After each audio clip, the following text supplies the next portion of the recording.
修仙历17863年，秦绝大帝飞升之日。恭送大帝。走了，可算是走了。这个祸害折腾老夫这么多年，今儿老夫总算能睡个囫囵觉了。老天爷开开眼吧！若是再给我一次重来的机会，我宁愿当初就烂在棺材里，别复活。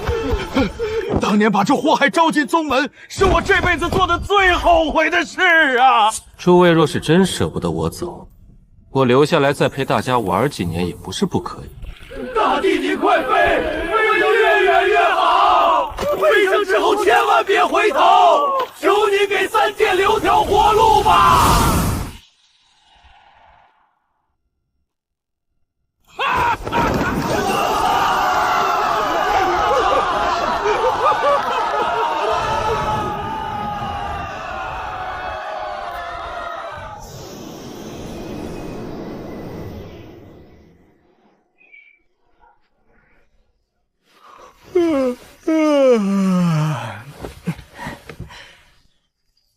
真是美好的一天啊！等我通过测试，加入宗门，从此修仙界又多了一颗冉冉升起的新星。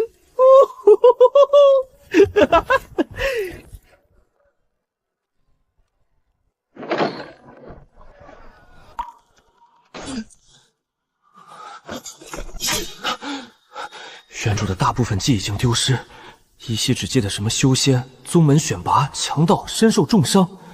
起初我还以为原著主是看书看傻了。我操！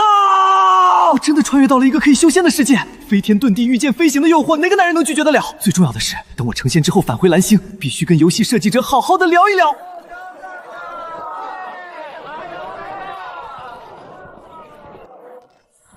Cell 系统提示：无奸不商地级，天生的小商小贩能够凭借松棉解松蜜轻松赚取超额的利润，成为附近小有名气的黑店老板。哼，这么善良的人怎么可能是黑店老板？系统纯属在胡扯。胖婶儿，一个肉火烧，1碗豆腐脑。好嘞，总共200铜钱，客官里面坐。我靠，真黑！你怎么还没出摊儿？今天镇上来了不少有钱的狗大户，赶紧抓住机会，狠狠宰他们一波。虽然你那臭豆腐没几个人敢吃，但总有不怕死的外地人想尝试一下。就算他们不吃，你也可以推荐他们买点带回家给狗吃。就说玄天宗的灵狗都爱吃，吃了能增长修为，反正啥好听说啥，能骗一个算一个。神他妈给狗吃！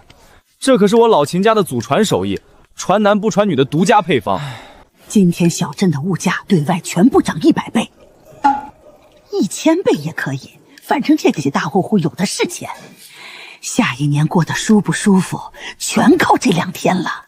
别愣神了，赶紧去摆摊啊！系统看人真准，无奸不商，果然恐怖如斯。胖婶儿，今天我也要去玄天宗碰碰运气。就先不摆摊了。瞧胖婶这记性，都忘了你来小镇就是为了这次选拔呢。今天这饭胖婶请你吃，祝你成功啊！谢谢胖婶。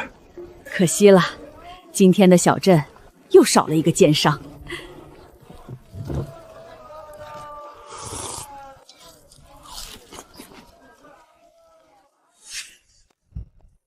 胖婶，我突然想到一个点子，你明日除了做这咸豆腐脑外，再做一锅甜豆腐脑。甜豆腐脑？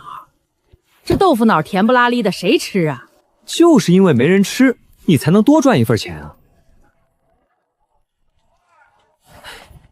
你听我说，以后来客人，只要他没主动提，你都给他上甜豆腐脑。客人尝一口，肯定受不了。可天底下哪有干吃肉饼？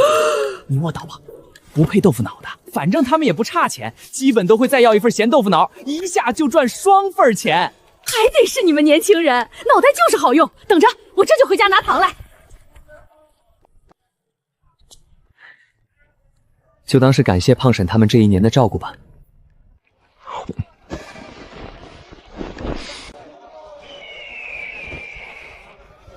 修仙界我秦绝大帝来了！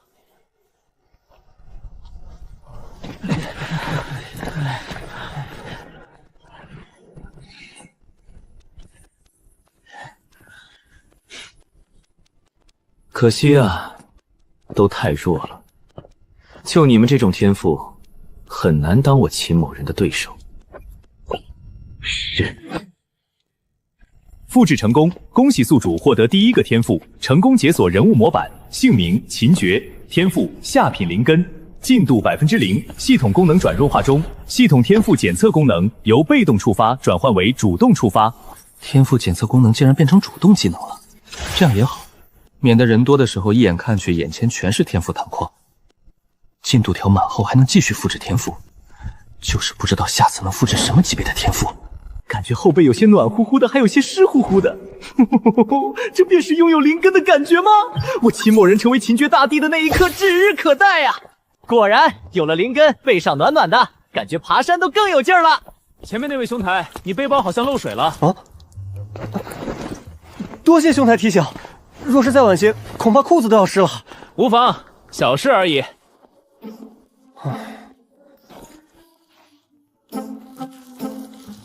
看着香，不知闻起来，看着香，闻着更香了。太恶心了，还是丢了吧。靠，这么多人看着，随地丢垃圾是不是有点不道德？果然我秦某人的气质还是那么出众，一举一动都能引得路人频频侧目。唉，帅也是一种烦恼啊！我的眼睛，我都看到了什么？我要回家宗门，我不参加了招新选拔了。爹，你完事，你还叫上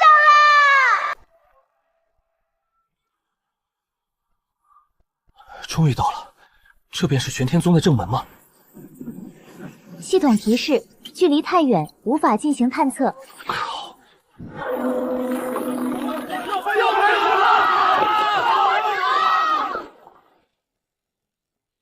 我是玄天宗二长老胡天，欢迎大家来参加我玄天宗招新考核。这次招收新弟子，要求年龄在16岁以下，不符合条件的人可以提前离开。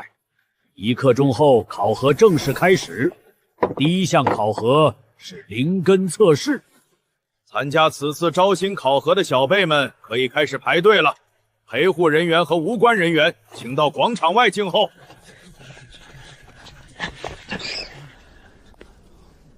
贱民，滚后边去！能让本公子插队，也是你的荣幸。插队？没想到修仙界也有喜欢插队的。但插我秦某人的队，那你真的是插错人了！滚一边去！贱民，你竟敢踢我！你知道我是谁吗？那你知道我是谁吗？你是？我是你爹！你，本公子今朝宰相之子，现在跪下给我磕一个，我可以让你死得痛快一点。胡儿真是孝顺，你不说我还不知道。原来我是今朝宰相啊！你找死！二位注意一下场合，如果闹事，一律驱除。小子，算你好运！如果惹到本公子，你死定了，你全家都死定了！等着吧！不敢打就滚后边去！你等着！看什么看？你们也想找死吗？系统提示：上品灵根 B 级，天赋优秀，修炼速度远超常人，有机会在修仙界占有一席之地。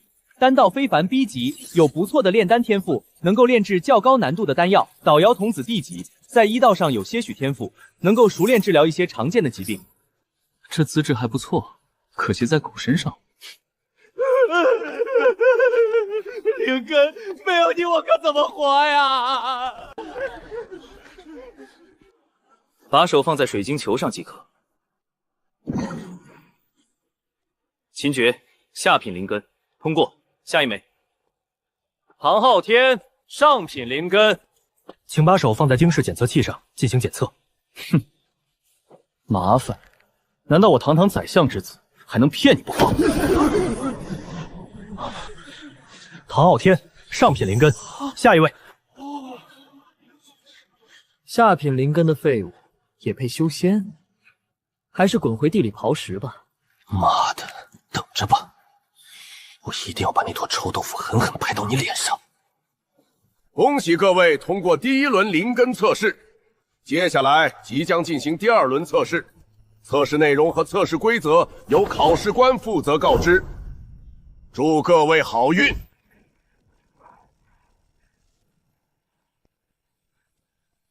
欢迎来到第2关，小家伙。自我介绍一下，我乃玄天宗残星阁阁主上古书灵百事通。书灵很厉害吗？那肯定的，吾博览群书，上知天文，下知地理，功法理论、修仙百科、修仙界大大小小各种事情，吾无所不知。吾若说吾是修仙界第2博学之人，没人敢称第1。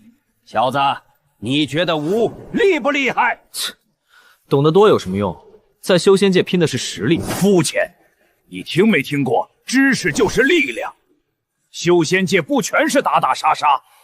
算了算了，跟你这种算辈说再多也没用。等你加入玄天宗，自然便知道吾的强大之处。你说你懂得多，那我问你一个问题。随便问。好，那我问你，人类可以在水底下呼吸吗？当然不能。对修仙者而言，水底和陆地没多大区别。稍微有点修为的修仙者，纵使几个时辰不呼吸，也不会有任何影响。因此，他们并不需要在水底呼吸。不需要呼吸，也就导致这类法术没有任何实用价值，自然没人去创造和研究。答案错了。不可能！百事通前辈，您先别着急，我给您演示一下。好，吾倒要看你小子怎么给吾解释。你若是敢消息吾，后果可是很严重的。晚辈自然不敢。前辈，这里有没有水瓶啊？嚯，神奇！前辈您看好了，我只演示一次。好，我要开始了。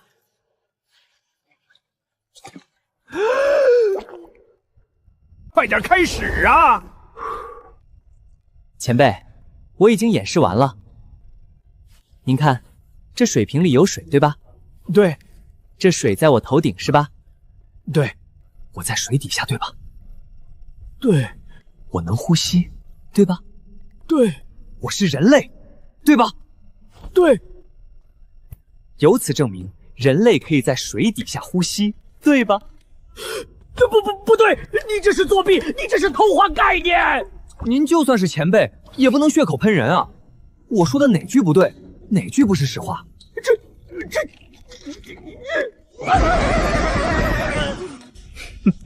轻松拿捏。不对，肯定不对！小子，吾现在只是一具分身，智慧都被分散了。你这种小伎俩，在吾的本体面前，肯定不堪一击。啊，对对对，你在质疑我？我不是，我没有，你别瞎说啊！你为什么笑了？我想到了好玩的事情。你分明就是在质疑我。好，你给吾等着，我很快就会给你答案，吾是不会错的。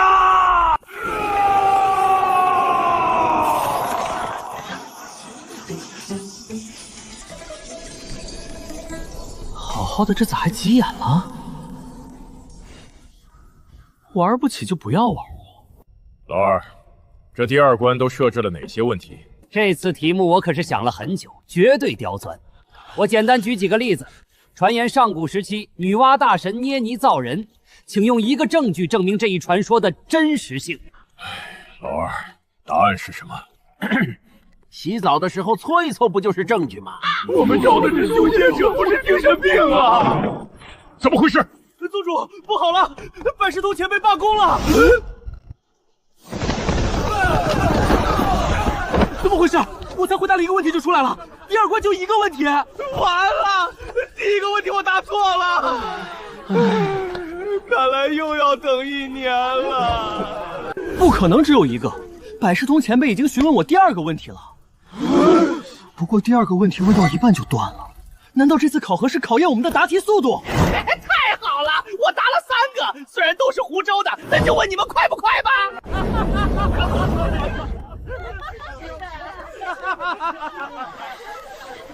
什么回答问题？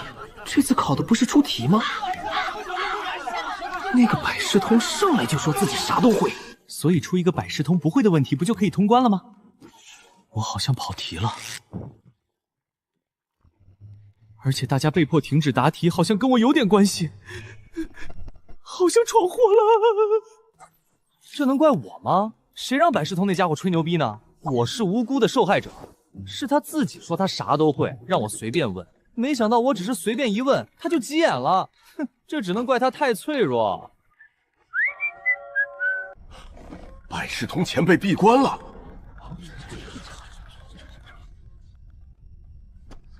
这是好事啊！你们可知百事通前辈闭关意味着什么？意味着百事通前辈闭关了。这脑回路如此奇葩，我当时竟然推荐他当宗门大长老，我真该死啊！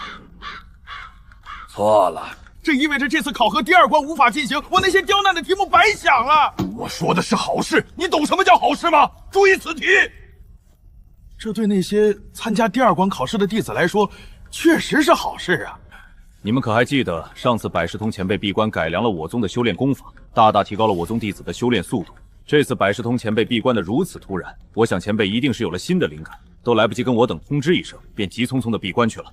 哦，原来如此。昨夜我夜观星象，发现近几日会出现影响我宗未来的关键事件，但却无法预测是好是坏。本以为今天招新能招收一位绝世天骄，从而影响我宗未来。如今看来，这个关键点在百事通前辈身上。如此看来，对我宗确实是大好事啊。那现在怎么办？百事通前辈闭关是好事，但这次招新怎么解决？以往都是根据小辈们在第2关和第3关的表现进行综合评分，如今第2关无法进行，不如直接开启第3关，由第3关的表现直接定生死。眼下也只能如此了。好，老二，你是此次招新的负责人，第3关的通关标准也是听你安排吧。没问题。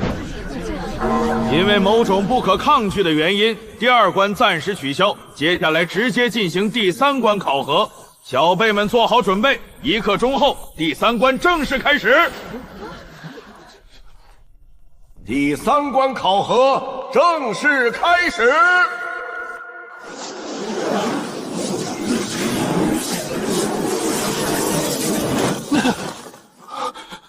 所有人的记忆全部被篡改了！快跑啊！妖怪来了！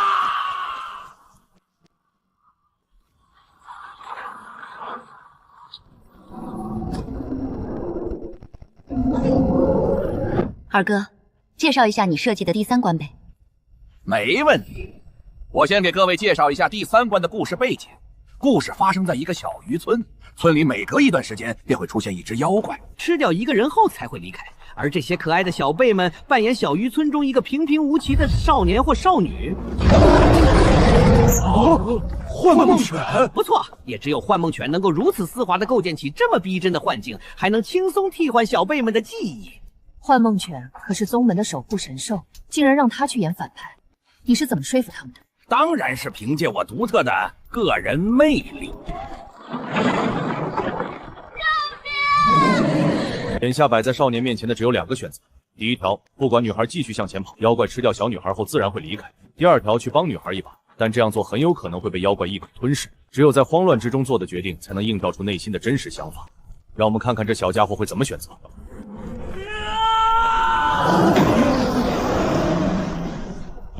有正义感，也非常勇敢，不错的小辈。说的没错，很有勇气。淘汰。为什么？有勇气不是好事吗？有勇气当然是好事，但勇过头就是莽夫了。这小辈明知帮助女孩会死，还傻乎乎的过去，为了一个毫不相干的路人便葬送了自己的生命，不懂得趋利避害，全靠一股莽劲儿行动。修仙路上危险重重，这样的人随便遇到几个危险，便有可能丧命。淘汰掉他是为他好，当凡人最起码能保住他的性命，也能省下宗门的培养资源。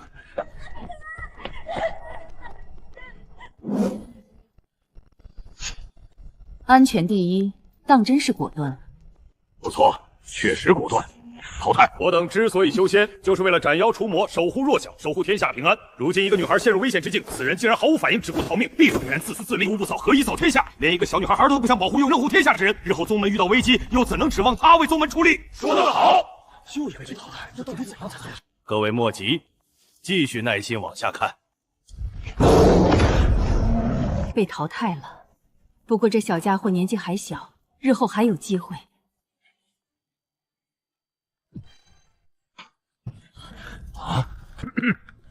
他还只是个孩子啊！面对妖怪时毫不畏惧，遇到和自己一般大的小女孩也毫不迟疑地伸出援手，这满满正感着强大的自信和勇气。这种弟子不通过，谁还能通过？当然，如果你们对这孩子有意见，我可以让他拜在我的名下，由我指导，绝不会麻烦各位的。这是你流落在外的私生子。没错，大家给个面子，让他拜我门下就可以了。祖，这孩子到底是什么天赋？哪有什么天赋？不是说这是我私生子吗？真是你私生子，你会承认？继续给我打！别打了，别打了！这孩子名叫苏凌风，是极品灵根。二哥，你是真不要脸！为了收下这个极品灵根的弟子，连私生子都承认了。如果只是极品灵根，应该不值得老二这么拼。老五，你算一算老二是不是说谎了？二哥没说谎，但二哥有所隐瞒。靠！老五平时待你不薄啊！别打，我招。苏凌风这孩子体内有一丝雷灵气，未来有可能将极品灵根提升至雷灵根。好了，再看下一个。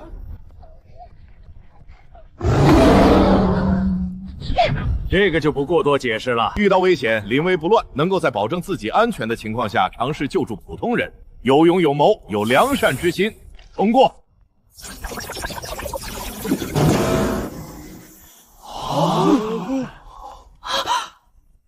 二哥，你说这怎么判？别问我，我也不知道。我设计这关时就没考虑过这种情况。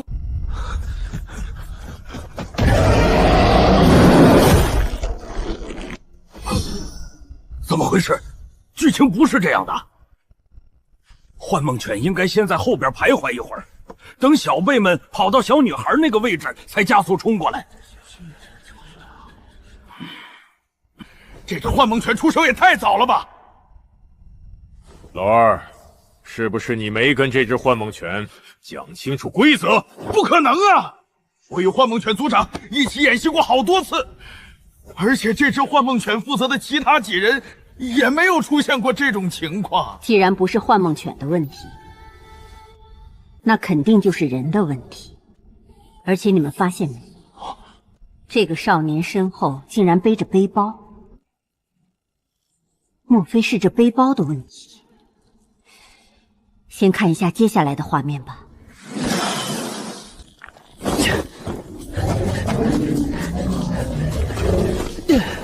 咦，居然没追上来！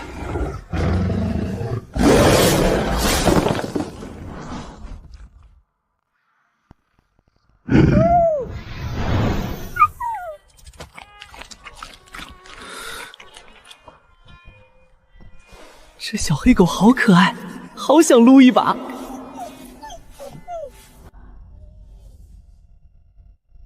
幻梦犬身为神兽，对灵植和灵药极其敏感。莫非那黄纸中包裹的是某种灵植或灵药？应该不是，我玄天宗什么灵植灵药没有。这些幻梦犬每天也是灵植灵药供着，寻常的灵植灵药绝对不会对它们有如此吸引力。若是那些极其罕见的天材地宝，必然会带着灵气biến动。没道理，幻梦犬能察觉，而我等察觉不到。看那黄纸中包裹的东西，也不像天材地宝的样子。那还有什么东西能够对幻梦口有如此大的诱惑呢？实际上还真有一种东西，对幻梦狗的诱惑比天材地宝还大。你们可曾听过民间有一句老话，叫做“狗改不了吃那玩意儿”？你是说那污秽之物？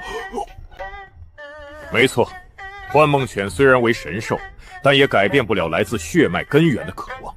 再加上这么多年，我们玄天宗给幻梦犬准备的都是含有灵气的食物。俗话说，越得不到便越想得到，这就使得他们对那污秽之物愈发的渴望。还别说，看那黄纸中包裹的黑乎的东西，还真有点像。哪是有点像，分明是一模一样，好吧？为何那污秽之物会出现在这年轻人的背包里呢？难道是泄题了？这少年知道内幕，提前准备了这玩意儿？不可能，绝对不可能！我让幻梦犬参与第3关的事情，只有我和幻梦犬族知道，绝对不可能有其他人知晓。而且就算知晓，也不可能知道幻梦犬喜欢的污秽之物啊！那便只有一种可能了。这小家伙竟然随身带着污秽之物，这家伙不会爱玩那污秽之物吧？哈哈哈哈，真是有趣。哪里有趣了？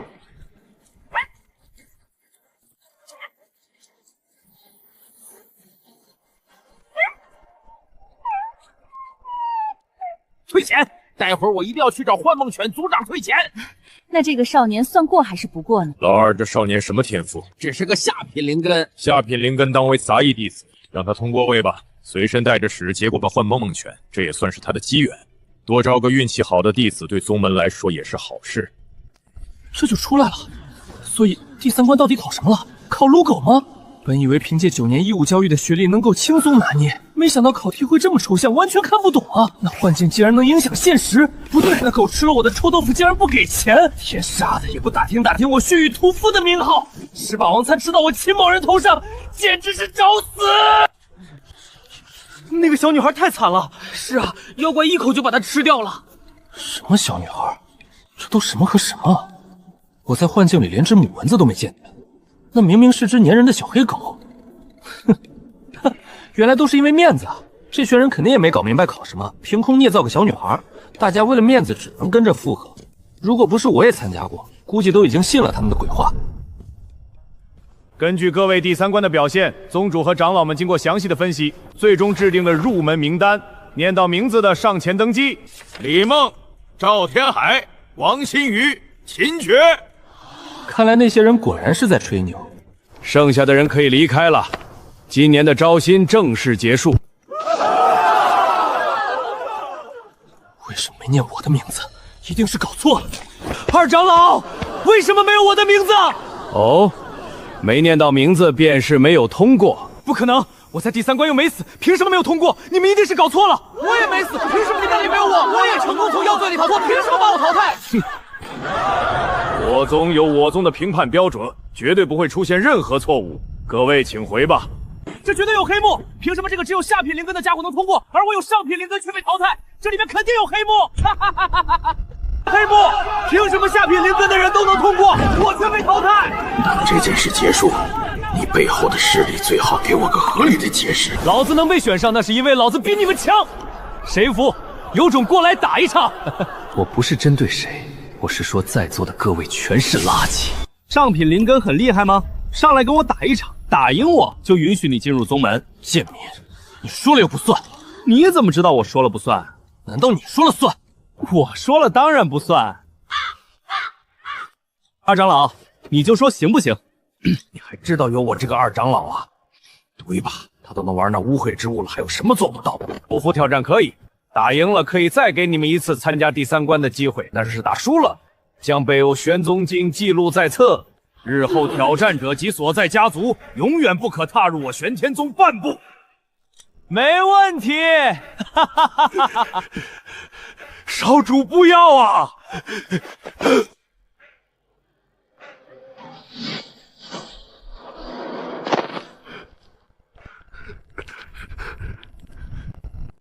庶民，多谢你给的这次机会。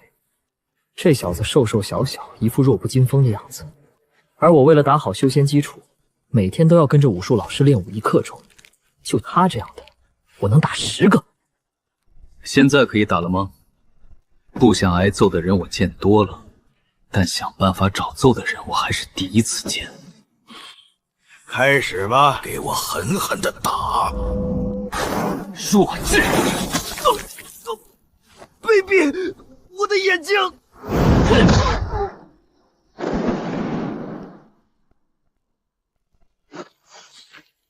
这个疯子！你竟敢这样对我！你死定了！想尝尝这石板的滋味吗？给我老实点！若是那辟谷丹还在，我倒想让你尝尝那究竟是个什么滋味。呸！狗胆包天！你知不知道我爹是谁？我告诉你，你死定了！我一定让你死无全尸！我要让你全家都给你陪葬！看来刚才那点教训还不够让你学会闭嘴。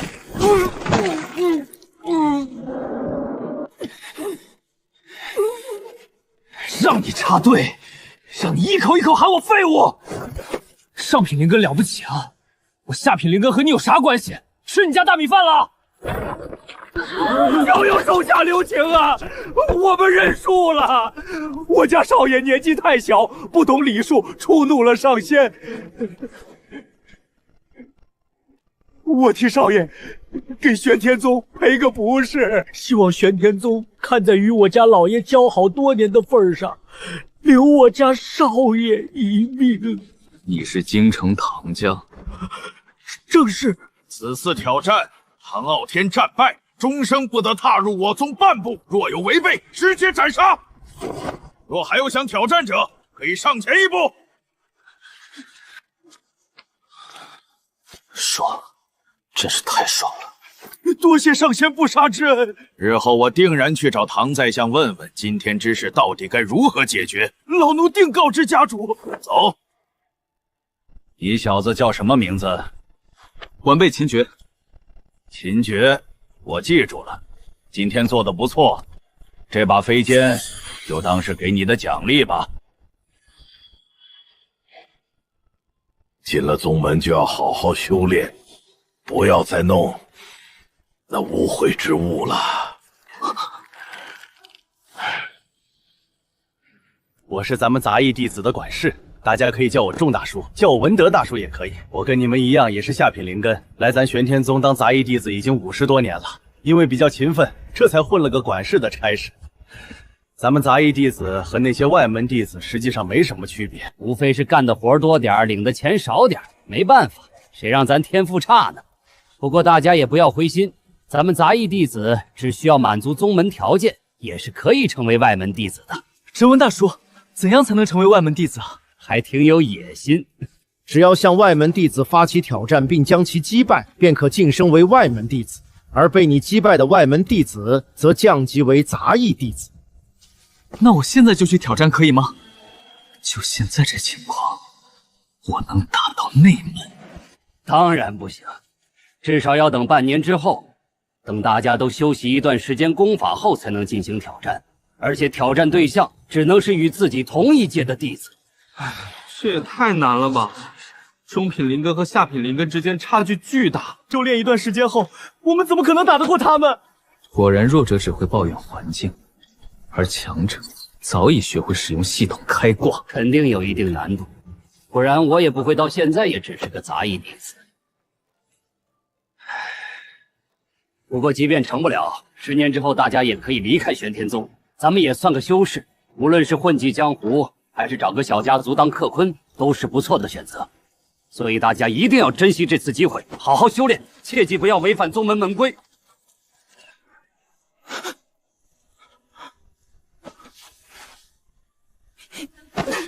本公子今天太倒霉了，先是大早上被那胖大妈坑，谁能想到豆腐脑竟然是甜的？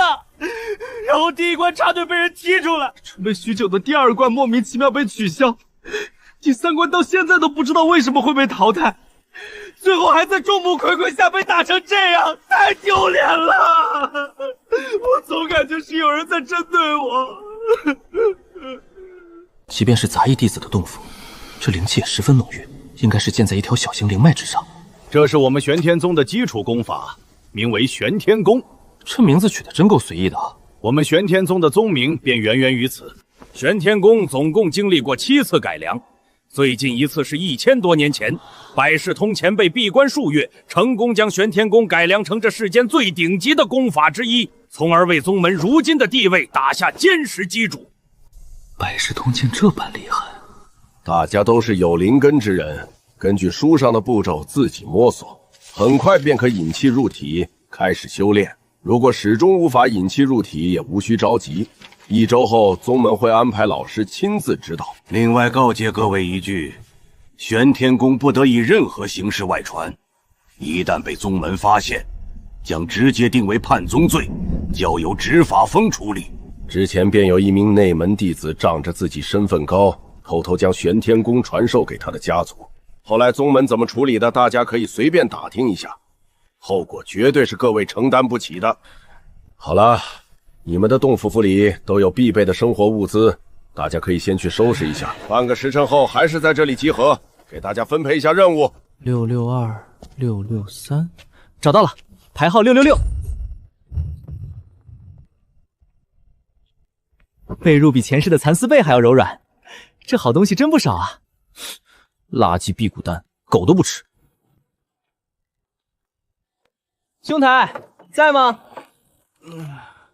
咦，是你啊！兄台怎么称呼？在下李正通。你看上去好像有点不开心。没有，我很开心。我叫秦觉，以后我们便是邻居了。千锤不炼 A 级，大难不死 A 级，阵法入门 C 级，下品灵根 D 级。合着下品灵根竟然是这家伙最差的一个天赋，千锤百炼加大难不死，这2个 A 级天赋明显是黄金搭档，漏洞全补上了，加起来怕是 S 级天赋都要强。这怕不是这个世界的气运之子吧？到哪里出事，但每次都能挺过去，实力大涨。那个，你是不是从小就很倒霉，经常遇到危险啊？没有啊，这家伙应该没有说谎。如果李正通真的遇到危险，肯定会获得相应好处，但他看着也不像获得好处的样子。看来这个天赋效果也没那么强。先去找文德大叔吧，要一起吗？一起。怎么看你有点不乐意？那算了。不，愿意。我就是有点紧张。文德大叔挺和善的，见他有什么好紧张的？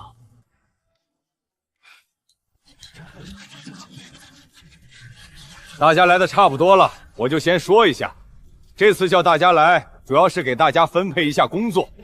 为了公平起见，我将宗门用人的岗位全部写成纸条，大家进行抽签。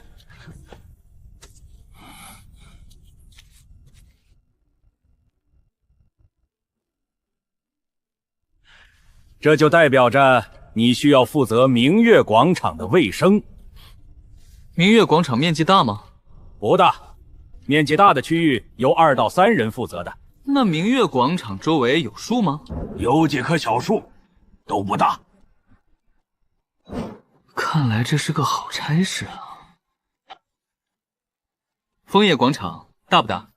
刚才仲大叔说面积不大，就是落叶有点多，不过平时人很少。算是个好差事。那不如我。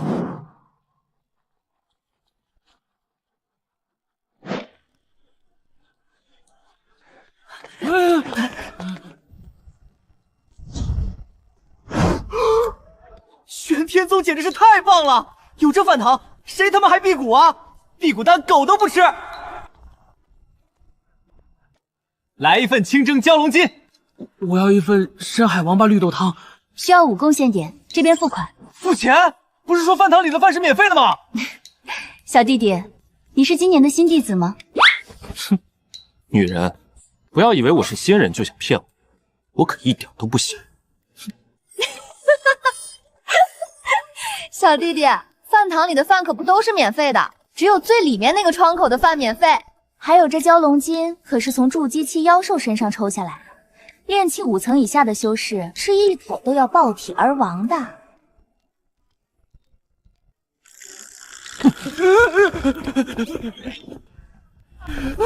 丢死人了！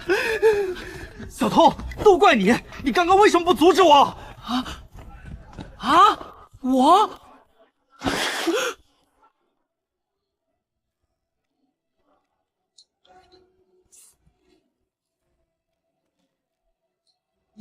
倔哥，要不咱还是回去吃地骨丹吧？也好。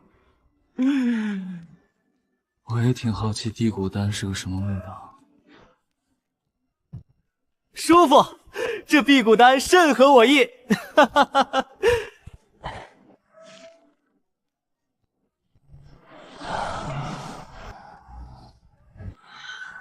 感应到灵气了。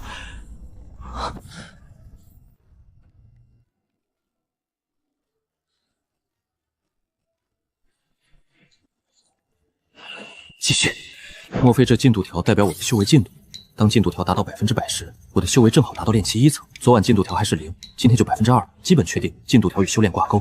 昨晚效率太低，如果按正常速度，一晚加5%，20天就能达到100%。不知道下次能复制什么级别的天赋。这玄天宗最轻松的活，应该是被我秦爵拿到了。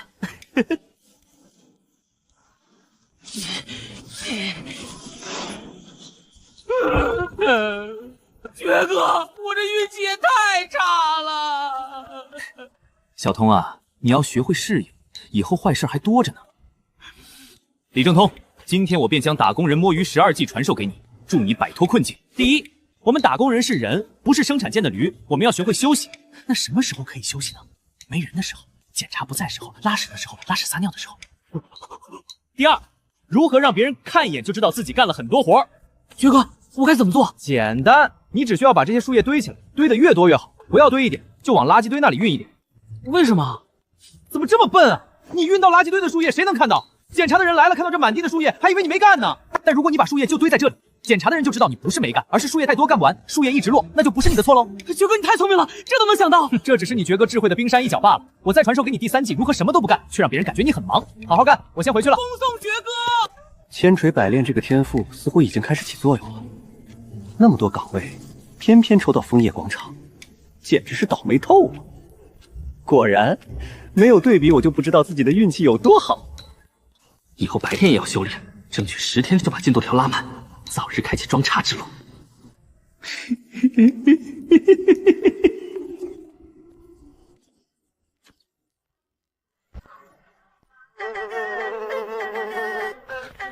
那个挨千刀的这么没素质，随地大小便，我咒你生儿子没屁呀！这样的标题更容易吸引读者。有情况，杀千刀的，可算找到你们了！站住！你们给我停下！找死吧！神经病啊！你们就不能给你们的灵兽穿上文明刀啊？随地大小便也太没素质了！文明兜那是什么？就是兜住你们灵兽的排泄物的东西。我这瀚海龙象一次能拉几百斤，你说什么都能兜住啊？那你也不能让他乱拉吧？就不能提前上好厕所吗？哼！我刚打扫干净的广场，你们走一遍我就要重新清理。哼！打扫卫生不就是你们这些杂役弟子该干的事吗？如果不是因为我们乱拉，宗门就不会收你们这些杂役弟子。你应该感谢我们给你提供了一份工作。纠正一下，是我们的灵兽乱拉，不是我们乱拉。对，是我们的灵兽乱拉。下品灵根的废物，赶紧滚一边去！以后见到我们御兽峰的要叫师兄，不然一不小心踩死你，那也是你自找的。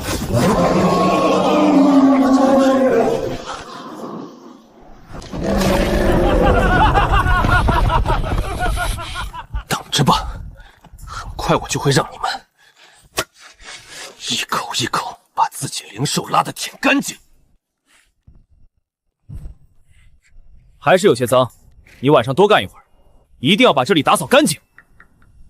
下次干活快一点，见你今天是第一次干，就先不记你名了。谢谢师兄。我现在初来乍到，根基不稳，正面硬刚肯定行不清。正面打不过，背后有没有机会呢？我的实力太弱，想要对付他们，只能拿出最后一招了。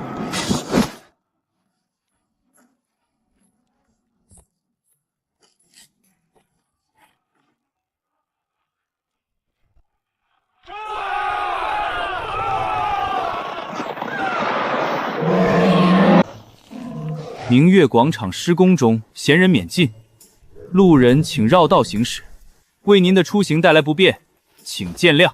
这怎么突然施工了？谁知道呢？这不是土木阁负责的吗？也没见这里有施工人员啊。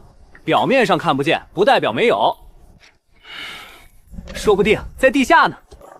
这个该死的土木阁，施工也不提前说一声。就是，老大，咱们现在往哪儿走？明月广场走不了，那就从枫叶广场走吧。反正那边也基本没人，路程也都差不多。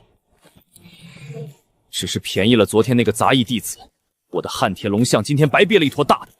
Yes， 成功了，就是不知道他们去哪个倒霉蛋那里了。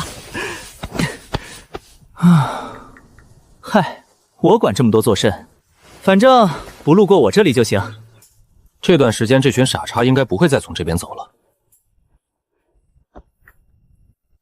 有2个选择，一是检查人员来前把牌子撤了，扫完地再挂，安全但麻烦；二是直接把牌子放这儿，检查卫生的是执法部，施工的是土木阁，两者没交集，牌子能骗过御兽峰，理论上也能骗过检察员。门规里没写不许挂牌子，法无禁止即可为，一不做二不休，撑死胆大的，饿死胆小的，就看这牌子能不能迷惑检察人员了。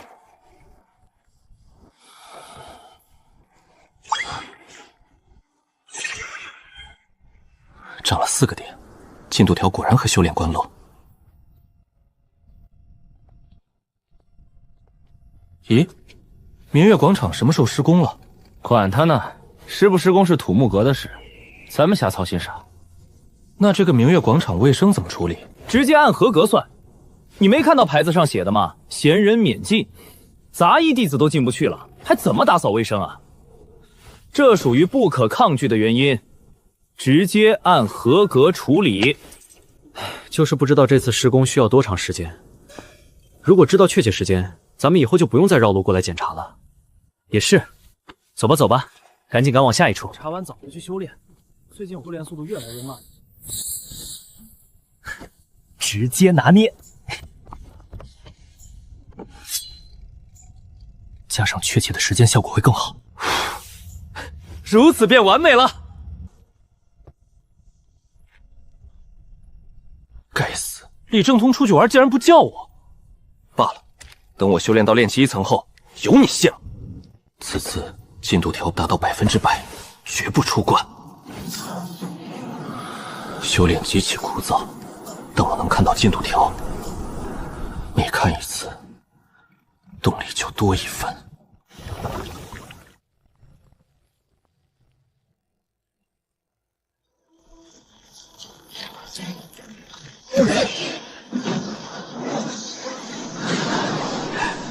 双喜临门啊！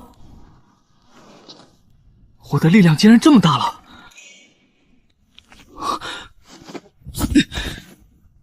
仅仅10天时间，变化竟然这么大，怪不得这个世界所有人都想要修仙呢。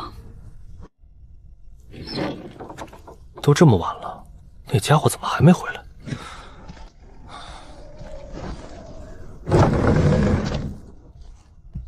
小偷，跑哪儿去浪了？这么晚才回来？说，你这是被谁欺负了？杰哥，你终于出来了！怎么回事？你这是被谁打了？爵哥，那天我用了你教的方法。是那2个检查人说你不合格，把你给打成这样。不是，那2个检查人员说我干得不错，只要不让枫叶再堆积的太厚就好，不用一直干。当时我还很开心，想着以后还可以白偷懒修炼一会儿，但没想到第2天就有一大群人骑着灵兽从那儿路过，那些灵兽边走边拉，我不但要收拾落叶，还要收拾粪便，每天都打扫到很晚才能打扫完。御兽峰那群灵兽跑你那儿去了？我特么把李正通给坑了，明明那么多条路，偏偏选了枫叶广场，这家伙也太倒霉了。举哥，你怎么知道他们是御兽峰的？那你身上的伤是怎么回事？活太多干不完，今天我鼓足勇气挡在灵兽前，求他们换条路。谁这个为首的跳下来，二话不说就打了我一巴掌，让我滚。难道这就是千锤蜜炼天赋反馈的效果？每打扫完一次卫生，就能增强1点力量。你先去清洗一下，我来给你想想办法。爵哥，你可千万别去找御兽峰那些人，他们都是入宗多年的外门弟子，咱们打不过他们，也惹不起他们。放心，我还没蠢到去与他们比武力。你赶紧去换身衣服，身上都臭死了。好的，爵哥。我特么真该死啊！就是因为我，他才被欺负成这样。我竟然还在犹豫。一个14岁的少年，孤身一人来玄天宗，吃没滋味的地骨丹，干又脏又累的活儿，还要被欺负，连唯一的朋友还天天开着阵法躲屋里。妈的！我一定要让玉寿峰那群崽子受到报应！我才炼气1层，硬刚肯定不行，再弄2块木牌施工不行，太容易暴露。而且这算什么报应？下血药也不行，门规严禁投毒，而且拉一路更难收拾。不行，对盾宗门和玉兽一无所知，空想没用。明天先去收集情报，再从长计议。实在没办法，只能让明月广场暂时停止施工了。爵哥，你想到办法了没？唉，玉兽峰那帮畜生有点难啃，一时半会儿很难解决。连爵哥你都没有办法吗？瞧你那个熊样，我说玉兽峰那群畜生一时一时二会儿解决不了，又没说你的问题解决不了。你现在的问题有2个，一个是落叶太多，另一个是排泄物太多，对不对？玉兽峰这个不好办，但落叶这件事就很容易解决。傻，树又不高，你就不会拿根长木棍儿把树上的叶子全敲下来啊？树上没了叶子，就不会有落叶了。哦，爵哥，你真是太聪明了。但是爵哥，这样做会不会违反门规啊？不会的，门规写的是不准随意破坏花草树木，我们只是帮助树木快一点代谢而已。今晚好好休息，等明天我跟你一起去敲树叶。至于玉兽峰那群鳖孙，给我1周时间，我绝对能给你摆平。爵哥，你对我真好。别在这儿婆婆妈妈的，赶紧滚回去修炼。等等，回来，站着别动，差点把正事忘了。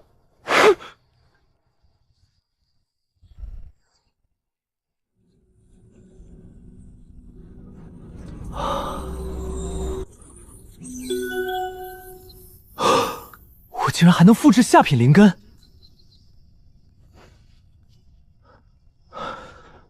如果一个人拥有2个下品灵根会怎么样？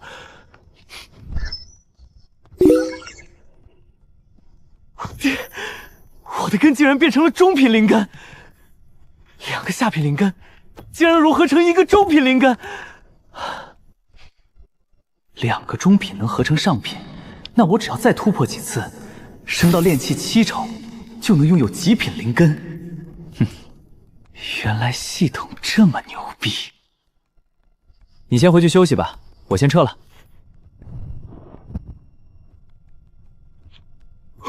爵哥一下子就翻过顽强了，爵哥啥时候这么牛逼了？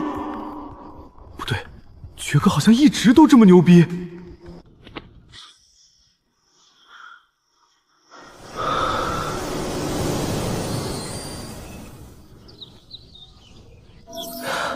我的修炼速度至少是原先的3倍，只有3%。修炼到炼气2层的难度比炼气1层增加了5倍。幸亏我已经有了中品灵根，不然下次突破遥遥无期。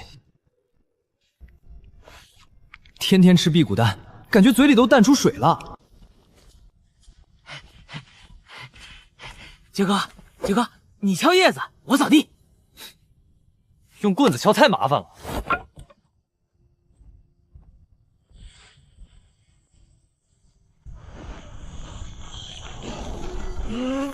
切！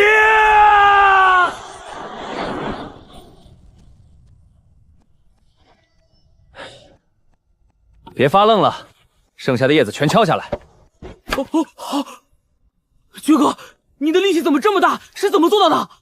干活不该打听的别打听。爵哥，求求你教教我吧，怎样才能成为你这么强的人？努力修炼。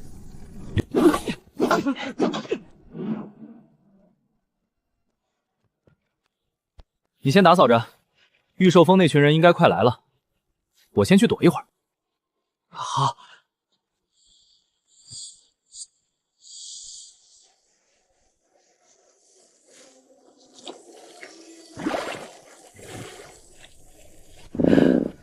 有水的地方便有鱼，今晚可以来钓几条鱼，改善一下生活。等干完活去集市买个鱼钩，挖几条蚯蚓过来试一试。玄天宗习事连灵草法器都有，买个鱼钩肯定没问题。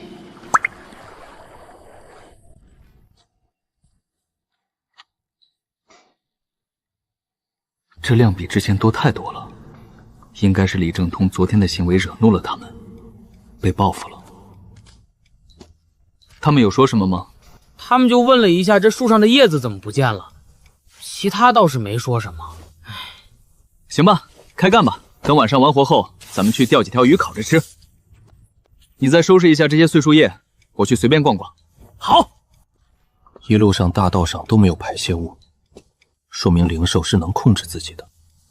他们到广场了，就是故意把广场当成厕所，把我们杂役当铲屎园。这才是御兽峰外门弟子最可恨的地方。那些御兽峰的太过分了，我也出面反抗了一下，结果被他们怒骂了一顿。小智没挨打，看来御兽峰的人刚被小智烦过，到了枫叶广场又遇到李正通，心情烦躁之下才给了李正通一巴掌。人多力量大，我想把大家团结起来对抗御兽峰，但力量还是太薄弱，找宗门反映也没用。夏品灵根本就没多大修仙希望，宗门提供资源，多干点活是应该的。不想干活，宗门招你干什么？所以只能靠自己。不知道御兽峰在宗门里有没有什么不对付的人，抽空要去打听一下。你在这儿等检查人员，我先去集市那边逛逛。等检查完后，你去集市找我。好的，爵哥。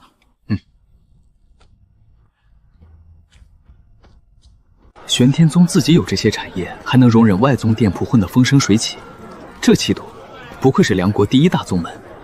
找了这么久，唯独不见合欢宗的分店，看来玄天宗还是太封建了，一点都不包容。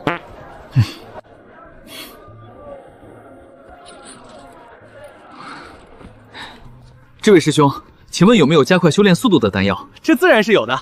炼气丹8贡献点或者8颗下品灵石1枚，活气散5贡献点或5灵石1包。买不起，一串糖葫芦3枚铜钱，一根烤肠3枚铜钱，炸鸡柳5枚铜钱，这里的东西也太贵了。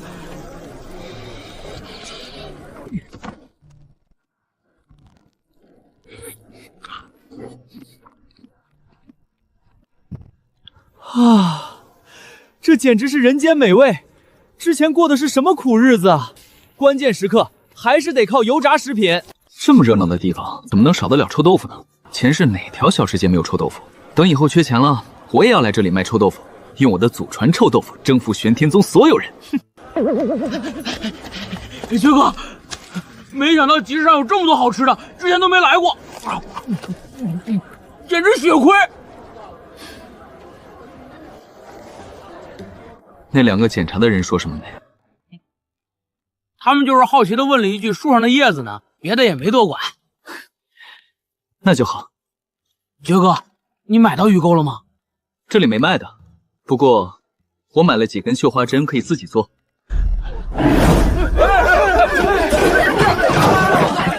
妈的，御兽峰那群恶霸又来了，真晦气！走吧走吧，赶紧收摊！我直接收摊，本来就没几个买的，他们一来就更没人了。你们也赶紧收吧！上次我8贡献点1枚的丹药，他们非要5贡献买走。惹不起我还躲不起了。这位师兄，请问你们说的是？还能是谁？就是御兽峰那群人呗。你是新来的吧？连他们都不知道。就是那群天天骑着灵兽去御兽峰上课的外门弟子。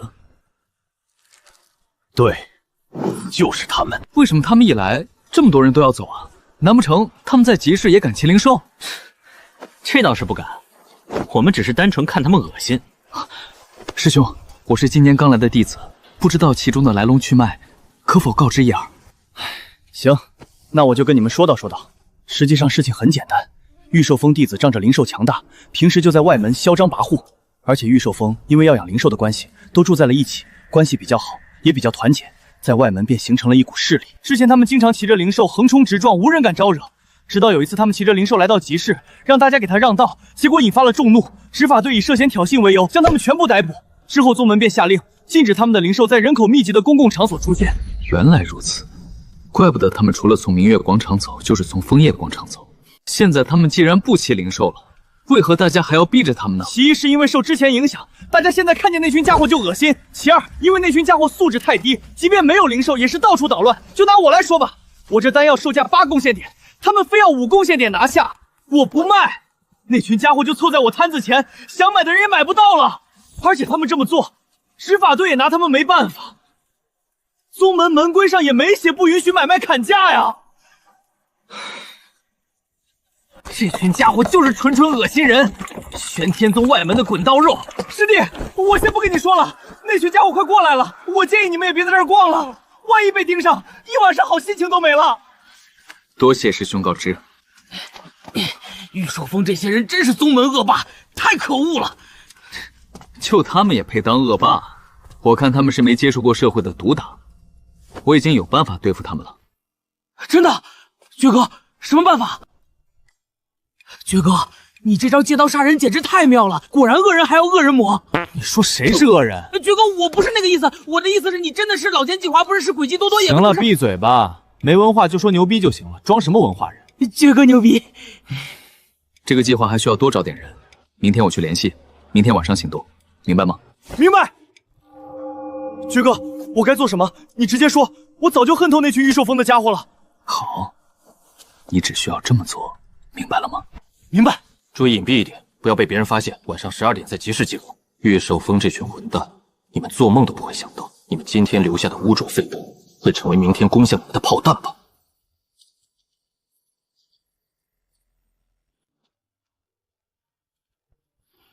你们来了。爵哥，是你啊，吓死我了！你们带个这玩意儿干嘛？我们这不是害怕被发现吗？怕个屁！集市上哪还有人？这个点驴都滚回家了。再说，就你们这三脚猫的功夫，真被发现了还能跑得掉？看你们这鬼鬼祟祟的样子，一看就是心中有鬼，反而更容易吸引别人的注意。把头炮拿过来，我给你们保管。爵哥，怎么你还带上了？你懂什么？因为我是领头的，肯定要面对最大的危险。你会不懂？你要是执法者，看到一群正常的人和一个戴着头套的人，你会先抓谁？会抓戴头套的人。没错，他们来抓我，你们就有机会逃跑了。爵哥，对不起，我们错怪你了。你们还都不了解我，不怪你，但你们要记住，我秦墨人是绝对不会害自己兄弟。玉寿峰那群畜生迫害的是你们，和我秦墨人没有任何关系。我秦墨人只是看不惯玉寿峰的所作所为，看不惯我们杂役弟子如此被欺负，才决定插手此事。即便如此，我秦墨人会承担最大风险。如果我秦墨人被抓了，绝对不会供出你们任何一人。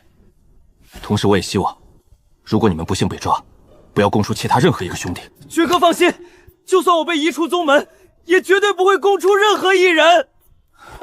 俺也一样。行了，大家去按计划行事吧，注意分散一点，把现场弄得逼真一点。弄完这边，还有中央广场那边也要布置一下。我打听过了，执法峰弟子会在凌晨2点、凌晨4点各巡查一次，所以大家只有1个时辰的时间，赶紧加快进度吧。今天来的有些匆忙，都忘记带这个了。还是这群小弟子们想得周到。傻呀！执法者不会去抓戴头罩的，他们只会抓跑得最慢的。不是兄弟不讲义气，而是兄弟也有先后顺序啊。原来如此，什么意思啊？我就是那个跑得最慢的。那个谁，你那边给洒洒水，你那儿太干了，这边别放太多。中央广场那边还要放点，别太明显了，弄得自然一点。快快快，还有最后半个时辰，加快速度。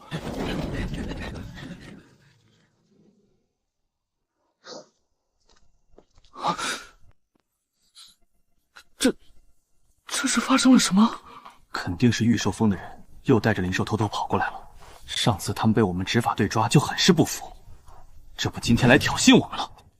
我说这几天晚上玉寿峰的弟子总来逛集市，原来是来踩点儿，早有预谋啊！哼，那咱们现在怎么办？那群家伙看来以为自己又行了，敢挑衅我们执法队，简直找死！咱们俩什么都不要动，就维持现在这场景。等天亮了，店铺开门了，众人都来逛集市了，自然会有人收拾他们。咱们回去通知地主们，听到动静不要立刻出动，等玉寿峰的人被揍得差不多了再抓捕他们。看来是上次处罚的太轻，不长记性啊。早就看他们不爽了，正好这次送上门来，那就别怪我们不客气了。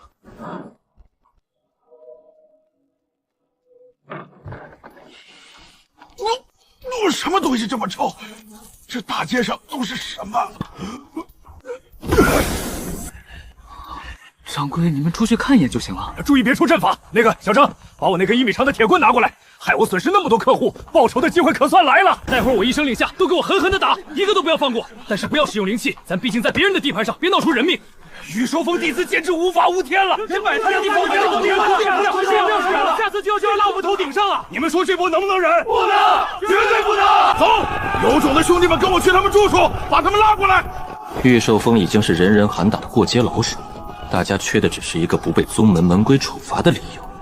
这把火算是点着了。孔天骄，你给我滚出来！你们干什么？你们是想闹事吗？你们好大的胆子！滚一边去！你算什么玩意儿？让孔天骄滚出来！你们这群人公然违抗宗门门规，破坏外门和平，我术如果不出来，我们便破开阵法把你们揪出来。我干什么了？你们别在这诬陷人！就是你说我们违反宗门门规，那你说我们违反哪条门规了？哼，干了什么你们自己还不清楚吗？有胆子干，没胆子承认是吧？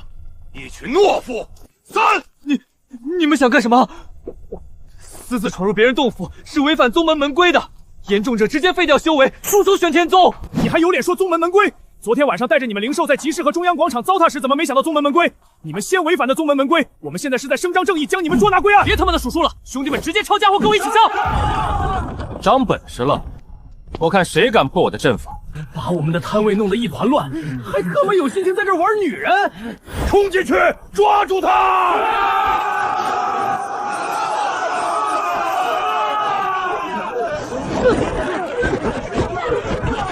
妈的，你们疯了！你们想干什么？我劝你们冷静一点，兄弟们，快救我啊！你闭嘴吧，兄弟们！一个玉寿峰弟子都别放过！里面的玉寿峰弟子听着，你们是自己乖乖走出来，还是我们进去把你们绑了抬出来？老祖数到3，兄弟们，冲进去把他们抬出来！别攻击阵法，我们自己出来。我们自己出来可以，但我们死也要死个明白！你们凭什么对我们动手？如果给不出一个合理的解释，咱们就执法对剑。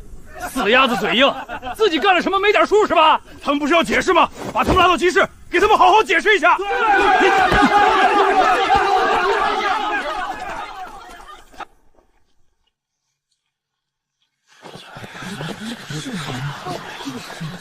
这群人一来就喊孔天骄，一定是他连累了我们。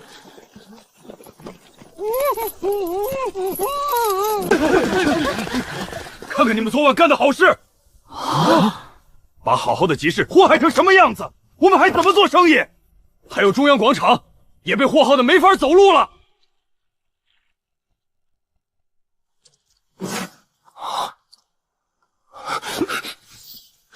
这是我干的，我怎么不知道？不对，这他妈就不是我干的，有人在诬陷我们。你们这群傻子，我们被诬陷了都看不出来。你看这坨粪便，左边一半是石铁兽的粪便，右边一半是飞天鼠的，一看就是有人伪造的。妈的，证据都摆在眼前了，还敢狡辩？这东西不是你们灵兽拉的，还能是凭空冒出来的不成？该死，祸害了我们的集市，还他妈骂我们是傻子！兄弟们，揍他！揍他！等等，先别动手，先别动手。大家冷静一点，我们承认这些是我们灵兽拉的，但我们灵兽绝对不可能在这里拉，不是在这儿拉的，那还能是这东西自己长腿跑过来的？承认是你们灵兽拉的就好。兄弟们，揍他！等等，先别打，这其中肯定有什么误会。误会你个头！孔天骄到现在一句话都没说，看来是已经默认了。前面的兄弟们下手快点，说好了一人一下，我们后面还排着队呢。黄牛票有人要买吗？只需花费5贡献点就能优先打玉寿峰弟子。我掏钱，我要打孔天骄。孔天骄是另外的价钱，10贡献点。待会儿我喊3、2、1，你们就冲出去暴打，攻击目标主要在腿部，最好打得他们几个月下不了床。切记，一定要在执法队来之前返回来。好的，掌柜。执法队呢？怎么还不来？就凭你们也想打我？孔天骄，你坏事做尽，现在已经插翅难逃了，你们谁也别想碰我！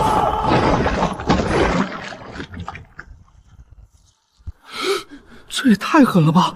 我小脑都萎缩了。你们来呀！你们再来打我呀！打呀！有本事就动手啊！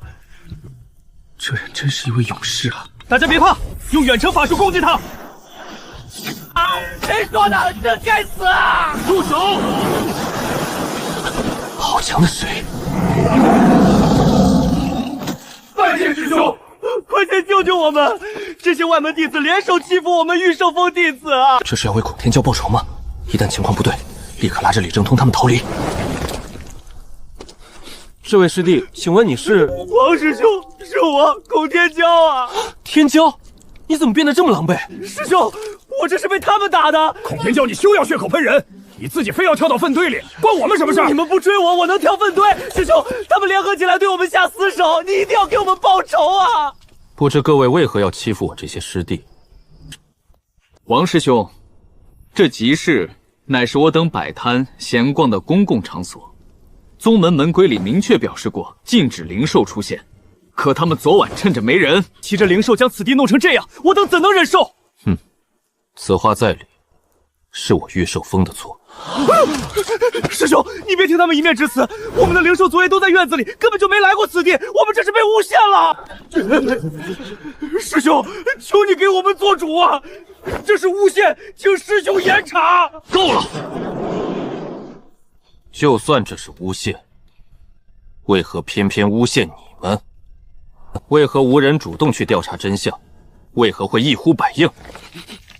终归是你们平日嚣张跋扈，树敌太多，众叛亲离。这次就当是给你们个教训。不过是个极品灵根而已，真把自己当回事了。等我的天赋再次提升，一定将你踩在脚下。此事是我御兽峰的错，御兽峰自会承担全部责任。这里的卫生，我们会在1天时间内清理干净，并且拿出5000贡献点，赠予各位商家和摊主。虽然无法补偿各位的误工费，但也代表着御兽峰的认错之心。王师兄公平公正，令人佩服。这次事件我们也是冲动了，还没来得及调查就私自行动，属实不对。这家伙不按套路出牌啊！外门嚣张，内门谦逊，反差这么大。不过目的达成了，出了口恶气，以后他们不敢再乱拉了。最嚣张的孔天骄也受了最惨的教训。哼，当幕后真爽啊！怎么样，这次爽不爽？爽，简直是太爽了！尤其是看到孔天骄跳进粪堆打滚儿，感觉再让我产1个月的粪便也值了。杰哥，你真厉害啊！就算是外门弟子，在你面前也是个弟弟。修仙界不只是打打杀杀，关键得看脑子。知识就是力量，懂了吗？今晚我请大家吃烤鱼，就在枫叶广场旁的河头上。杰哥万岁！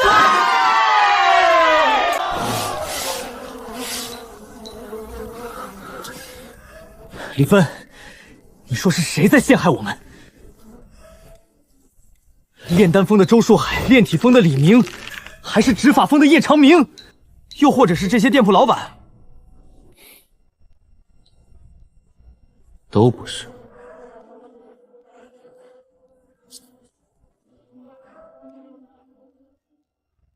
你从这里看到了什么？你就别卖关子了，直接告诉我答案。冤有头债有主，不加倍报复回去，我誓不为人。这坨粪便还很新鲜，完整度也很好，生产时间应该在昨天。作案手法是有意收集，并且小心翼翼，没破坏原状。我没空听你在这分析这玩意儿，还不明白吗？你刚刚说的那几个人，弄不到这么完整的粪便，清理时早破坏了。哼，智商嘛。对手有3个特点：一，与我们有仇；二，实力弱小，不敢正面硬刚；三容易得到灵兽排泄物。陷害我们的正是那些打扫卫生的杂役弟子。只有他们有动机，也只有他们能轻松获取作案工具。杂役弟子，他们怎么敢！无敌是多么多么寂寞。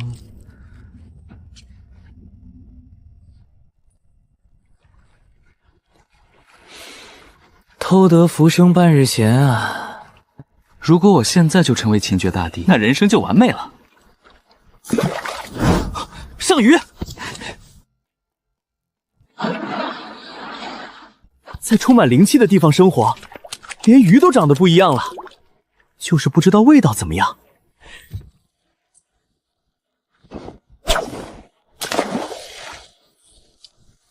这2天有些懈怠了，明天要继续闭关了。我1晚上修炼3%的进度，修炼1整天就能增长6%到7%左右。想要达到炼气2层，就需要修炼整整16天。听说别人一闭关就是几年，但我现在很难进入深度修炼。干做半个月，怕不是要走火入魔。还是修炼10天，休息1天吧，劳气结合。为什么我的系统不是那种叮一下直接获得500年修为的？童子，你和我过来将这些鱼开膛破肚。小智，你带着他们去捡些干柴。鱼只需要掏出内脏就行，不需要刮鱼鳞。你下刀轻点，别弄破鱼的苦胆。靠，又弄破了。钓的几条鱼还不够你霍霍的，滚一边去。你还是去砍柴吧。火不要太大，鱼要经常翻面。爵哥，你做的烤鱼简直太好吃了，简直就是玄天一绝啊！爵哥，我建议你在集市上开一家烤鱼店，绝对日进斗金。这算什么？我秦某人做的臭豆腐才是最好吃的。臭豆腐？那是什么？等以后有空了，我给你们1人做1份，绝对是让你们终身难忘的美食。真是让人期待啊！你们几个我还没认全，都介绍一下吧。爵哥，我叫王楚风。爵哥，我叫孟加拉。爵哥，我叫赵龙峰。这名字都太复杂了，记不住。这样吧，以后你就代号小3吧。你叫小4，你叫小5，这样好记多了。爵哥，我不想叫小3，这名字太难听了。那我给你取个好听的名字，那你就叫小6吧。爵哥，叫老6可以吗？我想显得自己成熟一点。小6，你的级别还不够。接下来我要闭关一段时间，如果玉寿峰再有其他动作，或者有其他大事，大家可以去666号洞府找我。怎么了？爵哥，玉寿峰的人又来了，而且他们这次还变本加厉了。变本加厉？他们做了什么？一时间说不清楚，你还是过去看看吧。妈的，这群灵兽拉肚子了吗？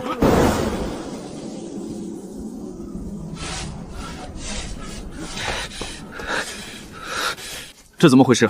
玉寿峰弟子带着灵兽来这儿，给灵兽喂了种丹药，就成这样了。这是特意来报复的，看来他们猜到是我们做的。怎么可能？咱们又没暴露。永远不要低估别人的智慧，只是这样确实有些难办了。如果对面动手打人，还能找宗门出面，可对方偏偏选择用这种方式恶心人，而打扫卫生又恰恰是杂役的本职工作，简直完全无解。看来对面有高人啊！为什么我面对的反派不是那种没脑子做事全凭心情的智者？白天这趟还好些，就是晚上那趟有些难办。晚上玉寿峰5点来，检查师兄6点来，1个小时根本干不完。如果被判不合格，这月的贡献点就全扣了。爵哥，要不咱们今晚再来一次，大不了和玉寿峰他们鱼死网破。不行，玉寿峰弟子既然敢这么做，肯定留了后手，今晚肯定有人在集市盯着。咱们要是去了，那就人赃并获了。那要不咱们跟玉寿峰道个歉？不行，人争一口气，就算这玄天宗弟子不当了，我也绝对不能跟玉寿峰低头。而且昨天整得他们那么惨，他们怎么可能放过我们？实在不行，我去外门长老那里举报。如果不成，我直接退宗，绝对不会连累到大家。别慌张，肯定会有办法的。容我想一想。小智，你先回你那边打扫着，等我跟通子打扫完枫叶广场，再过去帮你。好的，爵哥。三姐，今天这天气真不错，正好适合赏那火红的枫叶。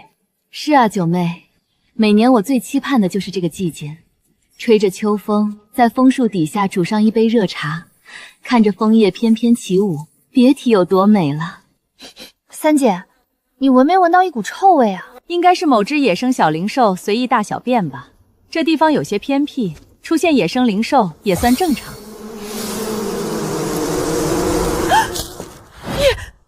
叶子呢？九妹，咱们是不是走错地方了？三姐，我们是不是陷入幻境了？不可能，既然不是幻境，那枫树上的枫叶呢？枫树下面又是什么东西？怎么好好的美景变成这样了？这还是我熟悉的那个玄天宗吗？那边不是有2个小弟子吗？咱们过去一问便知。我问你二人，这枫叶广场上的枫树怎么都光秃秃的？上面的枫叶去哪儿了？两位前辈，今天一股冷空气袭来，把枫树冻得瑟瑟发抖，这一抖，枫叶便全部抖落下来了。大哥，你糊弄也得分人啊！这俩人能瞬移，肯定不是一般人，你这不是找死吗？什么前辈？你见过这么年轻的前辈吗？如果我秦某人猜得不错的话，二位定然是内门师姐吧？你小子倒真是油嘴滑舌。三姐，我觉得宗主的决定应该错了。这家伙就算只是个杂役弟子，威力也不能小觑。亏二哥还说这家伙是个好苗子，只是天赋差了点。先别急着下结论，先听听他怎么说。这里的枫叶到底是怎么回事？两位师姐，这树上的枫叶全被我们拿木棍敲下来了。三姐，他果然是个小祸害，这好好的枫叶都被他霍霍没了。这两人越生气，这件事反而越好办。二位师姐，你们是有所不知啊！我们之所以这么干，也是有苦衷的。你看这枫叶广场上满地的污秽，我们每天都要打扫2次，一直打扫到深夜才能打扫完。如果树上再源源不断的落下枫叶，不但更难清理，而且会使地面变得更糟。不得已之下，我们做出了这个错误的决定，竟然用那冰冷的长棍，让这些美丽的、灵动的、随风起舞的小精灵提前落叶归根。但我们做完之后便后悔了。每当看到那些来看枫叶却失望而归的师兄师姐，我的内心就无比痛苦。我怎么这么混蛋，竟然舍得对那美丽人的枫叶下手？因为我的一己私欲破坏了这里的美好风景，我真的太自私了。别演了，你的意思是，正是因为地上这些污秽之物，你才迫不得已将枫叶打下来？两位师姐，是的。那这些污秽之物是从何而来？此事说来话长，这事儿还要从我们刚入宗门说起。长话短说。好嘞，是御兽峰外门弟子带着灵兽在这里拉的。他们不但在枫叶广场拉，只要有杂役弟子打扫的地方，都是他们灵兽的厕所。这群外门弟子当真无法无天，他们从何时开始的？一直如此啊。你们没阻止过他们？阻止过，我被骂了一顿，我这兄弟直接被打了一顿。两位师姐，我们只是小小的杂役弟子，哪敢管他外门弟子啊？把宗门当成他们家了是吧？是谁给他们的胆子？三姐，冤有头，债有主。我看这事和这2个小天无关，全是御兽峰的错，必须狠狠处理此事，不然今天赶在枫叶广场，明天就赶在你我洞府门口了。没错，我这就叫老六滚过来，看看他教的好弟子。三姐，你找我有何事？九妹你也……哎呦，三姐，你这是干嘛？这边还有2个小辈呢，给我留点面子了。你告诉我，这是哪里？这不宗门废粪池吗？还别说，来宗门几百年了，我还是头一次见到呢。三姐，这废粪池真有意思哈，还种上了不少树。我画你个头啊！你信不信我把你丢进去化了？你告诉我这是哪儿？枫叶广场，还别说，这化粪池的名字还挺文雅。咱们玄天宗不愧是有着万年文化底蕴的大宗。六哥，这里是一个广场，这些树都是枫树，秋天叶子变红，很好看的。啊，叶子哪有叶子？叶不叶子不重要，重要的是地上这些污秽之物。正是你御兽峰外门弟子的杰作。看看你御兽峰教导的弟子多有本事，把整个玄天宗当成露天厕所，把杂役弟子当作清洁员。杂役弟子们稍微抱怨几句，就被一顿臭骂甚至殴打，真是比宗主都牛啊！啊！我们御兽峰第一项规定就是禁止灵兽随意大小便。哼，那些外门弟子平时去内门上课，表现的也很是乖巧啊。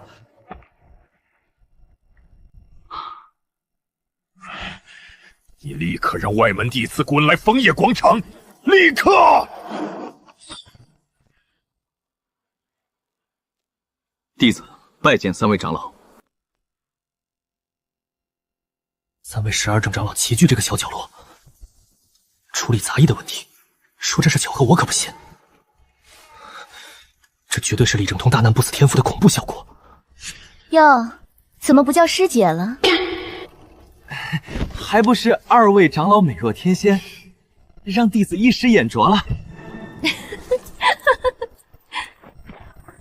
弟子拜见峰主，拜见2位长老。你们可知为何叫你们过来？弟子知错，弟子知错。我御兽峰第1条禁令是什么？禁止灵兽随意大小便。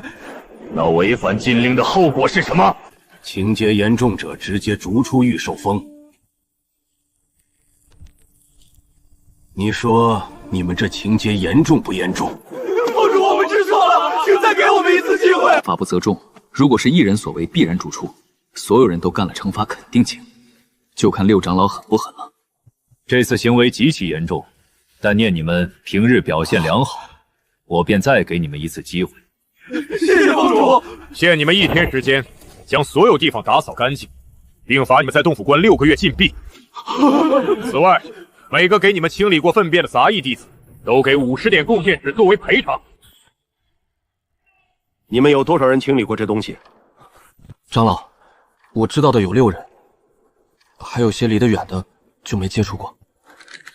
好，现在就支付300贡献点。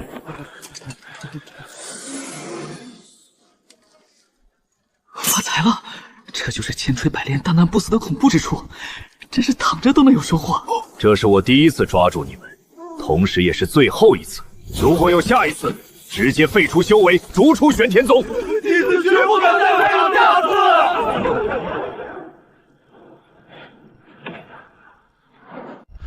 就这么解决了？以后这种事儿会经常发生的，趁早习惯比较好。走了，把贡献点分给小智他们。小孔，好好干哈！区区一个杂役弟子，不过是一时的运气好，等6个月之后你完蛋了。先熬过这6个月再说吧。我们6个的贡献点给了，但这一路还有不少杂役弟子，你们别忘给哈，不然6长老知道可是会生气的。不需要你提醒。感谢老板的50贡献点了。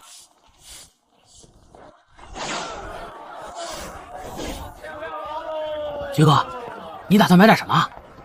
我接下来打算闭关几天，就买点辅助修炼的丹药吧。那我也买点丹药赶赶进度，这几天太忙，修为都被其他人拉下了。对了，爵哥，你现在快达到炼气1层了吗？等这次闭关结束，我秦某人已经是炼气2层修士了。爵哥，你怎么这么快？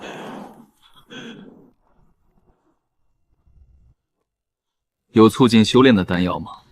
有的，这是炼气丹，适合炼气期修士服用，12贡献点1颗。这是促气丹，15贡献点1颗。这是活气散，8贡献点1包。真贵，50贡献点太不经花了。就没有适合渡劫期修士的丹药吗？没有就算了，连适合渡劫期修士修炼的丹药都没有。哼，还开什么店啊？这店里的丹药真是贵啊，咱们还是在路边摊买吧。爵哥，路边摊的品质会不会没有保障啊？屁！路边摊都没有嫌弃你穷，你还有脸嫌弃它品质？师兄，买点促进修炼的丹药。好嘞，看你们的气息，应该是炼气期吧？炼气丹8贡献点1枚，活气散5贡献点1包。炼气丹的效果比活气散要好不少。如果有充足贡献点的话，我建议选择炼气丹。那先给我来3颗炼气丹吧。我也要3颗。好嘞。师兄，你们炼丹师是不是挺挣钱啊？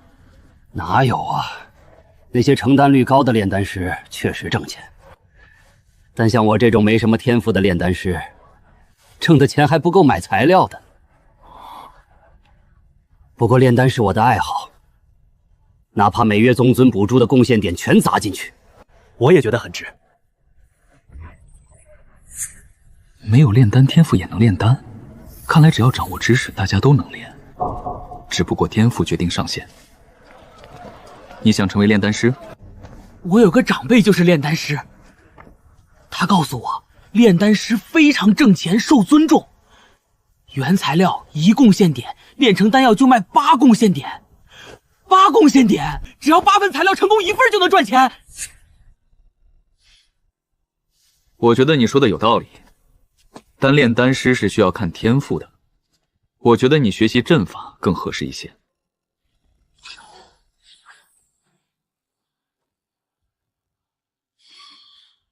看看1颗丹药能帮我增加多少进度。好。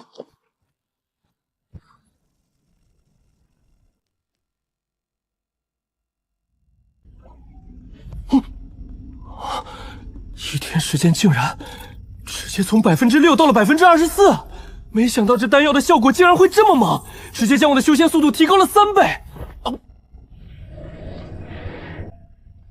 在丹药加持下，再有6天就能到炼气2层，难怪丹药这么贵，效果太好了。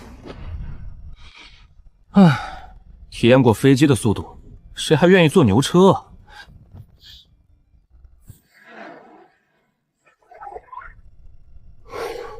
突破了！我现在的修炼速度在外门弟子里也应该也不算慢，就等半年之后随便挑战个外门弟子，进入外门了。怎么了？今天炼气峰、阵法峰、炼丹峰的内门师兄师姐来给我们杂役弟子授课，咱们一起过去看看吧。来给我们讲课？对，好多杂役弟子都过去了。爵哥，你要去吗？去。你打算去学炼丹？爵哥，你不是建议我学阵法吗？我还是去听听阵法吧。听人劝，吃饱饭。我看你小子在阵法一道上很有天赋。爵哥，你想学哪个？我就选炼丹吧。既然我对丹药需求量很大，为什么不自己炼丹呢？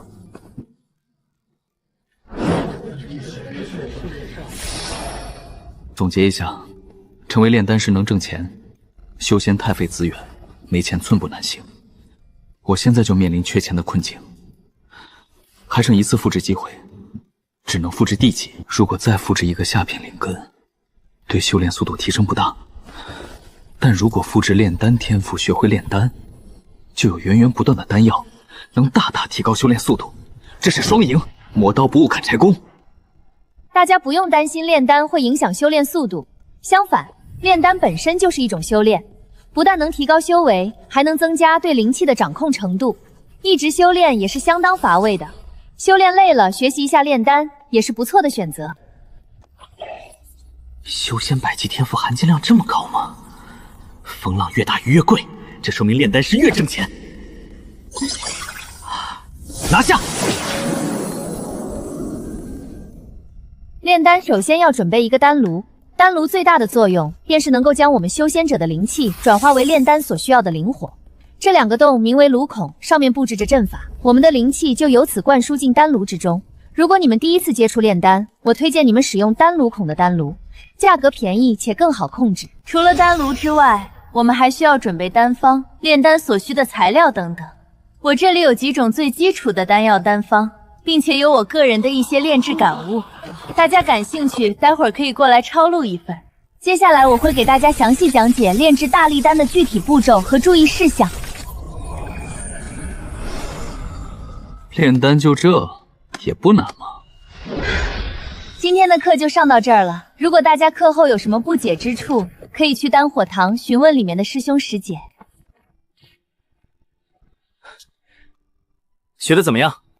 感觉阵法并不难，入门应该没什么问题。手拿把掐，走去集市买材料。什么？一个最便宜的丹炉也要30贡献点，你们怎么不去抢啊？兄台，我们这丹炉制作步骤复杂，不但炉体要足够坚硬且耐高温，同时还要在上面铭刻阵法，30已经是成本价了。爵哥，要不咱们凑凑？我还剩下20贡献点。那也不够，我只剩下2贡献点了。先去找那个摆地摊的师兄，问问他有没有办法。之前我用的丹炉都卖掉了，现在使用的丹炉也不适合新手使用。师兄有没有便宜丹炉的渠道？2手丹炉也可以。目前我认识的朋友没有打算换丹炉的，不过我可以给你留意一下。至于便宜的丹炉渠道也没有。我第一个丹炉也是花1个月的贡献件购买的。好，麻烦师兄了。不麻烦，不麻烦。爵哥，要不找小智他们借10点，30贡献点也不贵。不用，我已经想到赚钱的方法了。不就是区30点贡献点吗？对我秦某人来说，小菜一碟。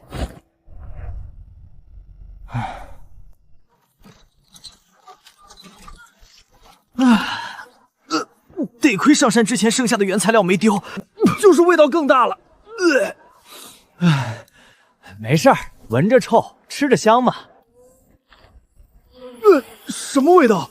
兄台，集市禁止卖屎，抓住是要罚款的。老邓，我卖的是臭豆腐，臭豆腐3个汉字认识吗？跟我读：抽藕臭豆党豆，佛悟府臭豆腐。不认识字，去跟小孩一起再学几年。我管你卖啥，你整的味道这么大，我这糖葫芦还怎么卖？兄台，此言差矣。你就没听说过衬托对比法吗？什么意思？就是你与一个长得丑的人站在一起，就显得你比平时帅；你与一个长得黑的人站一起，就显得你比平时白。你这么一说，确实如此哈。同样的道理，你的糖葫芦跟我的臭豆腐挨在一起，能显得你的糖葫芦更加酸甜可口。明白了吗？原来如此，这位兄台，刚才错怪你了，对不起。没事儿，没事儿。老邓，跟我挨着，你这糖葫芦能卖出1针，我算你牛逼。糖葫芦，又甜又酸的糖葫芦，臭豆腐，又臭又香的臭豆腐。兄台，他们为什么都绕道走啊？是不是你的糖葫芦平时做的太差，都没人愿买啊？你看人家卖炸酥肉的摊位，生意多火爆。我昨天的生意比他还火爆。那就是你今天的糖葫芦做的不好。你看，那颗糖葫芦都黑了，一看就不新鲜。你说有没有那么一种可能，这是你的问题？不可能，绝对不可能！我这臭豆腐怎么可能有问题？你这是在质疑我秦家祖传的秘方的含金量？靠！什么祖传秘方？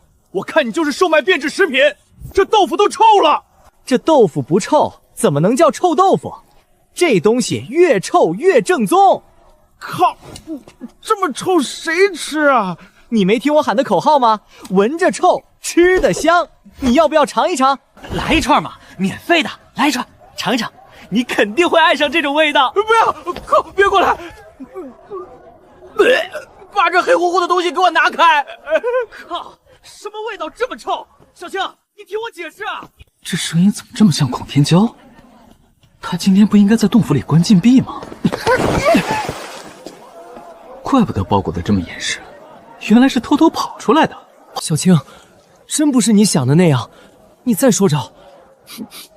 靠，怎么这么臭？好啊，你竟然说我臭！我不是说你臭，我是说空气中有股臭味。不信你闻。我最近鼻炎犯了，闻不到味道你不知道。我看你根本就没关心过我。我当然没忘，你看，治鼻炎的丹药我都给你买好了。小青，真不是传言中的那样。你还在狡辩？那天那么多人都看到小莲从你房间里衣衫不整的走出来，这集市上摆摊的哪个没看到？你别听他们瞎说，那天小莲只是给我送早餐，结果被那些人撞见。你知道的，那些人巴不得我死，肯定会造谣我。青青，你忘了我们曾经的海誓山盟了吗？忘记我们曾在枫叶下许愿，这辈子都不离不弃了吗？怪不得那枫叶广场上的枫叶一片都没了，原来是你这个死渣男变心了！青青，这一切真是误会，你听我解释嘛！我不听，你以后不要再来找我了，我们是不可能的。好啊，臭男人，你现在都开始觉得我恶心了是吧？不是，是这臭味太浓了，让我想起了前几天。滚吧，以后别来烦我了。我们已经没关系了。李青青，你别以为我不知道，你就是嫌弃我身子脏了，对不对？不错，想起你浑身裹满的污秽之物，我就觉得恶心。而且你现在已经成为外门的笑话了，整个外门谁不知道你这个粪便男孩？跟你做道侣，我觉得丢人。好你个李青青，你别后悔，哥身边女人多的是，不缺你这一个。该死的女人，你给我等着，终有一天我会让你后悔。精彩，甚是精彩，没想到最后竟然还有反转，这该死的味道。那个，来串臭豆腐嘛，闻着臭，吃得香。我吃你妈！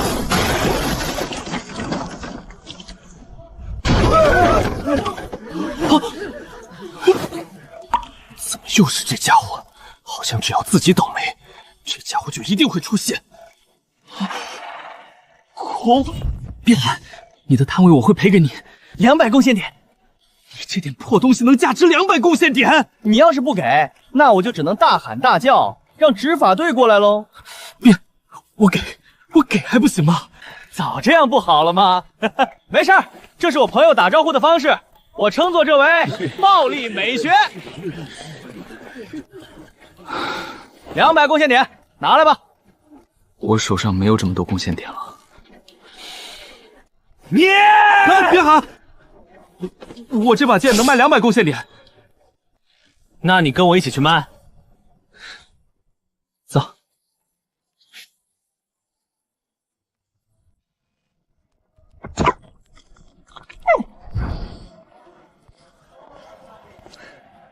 今天真是大丰收啊！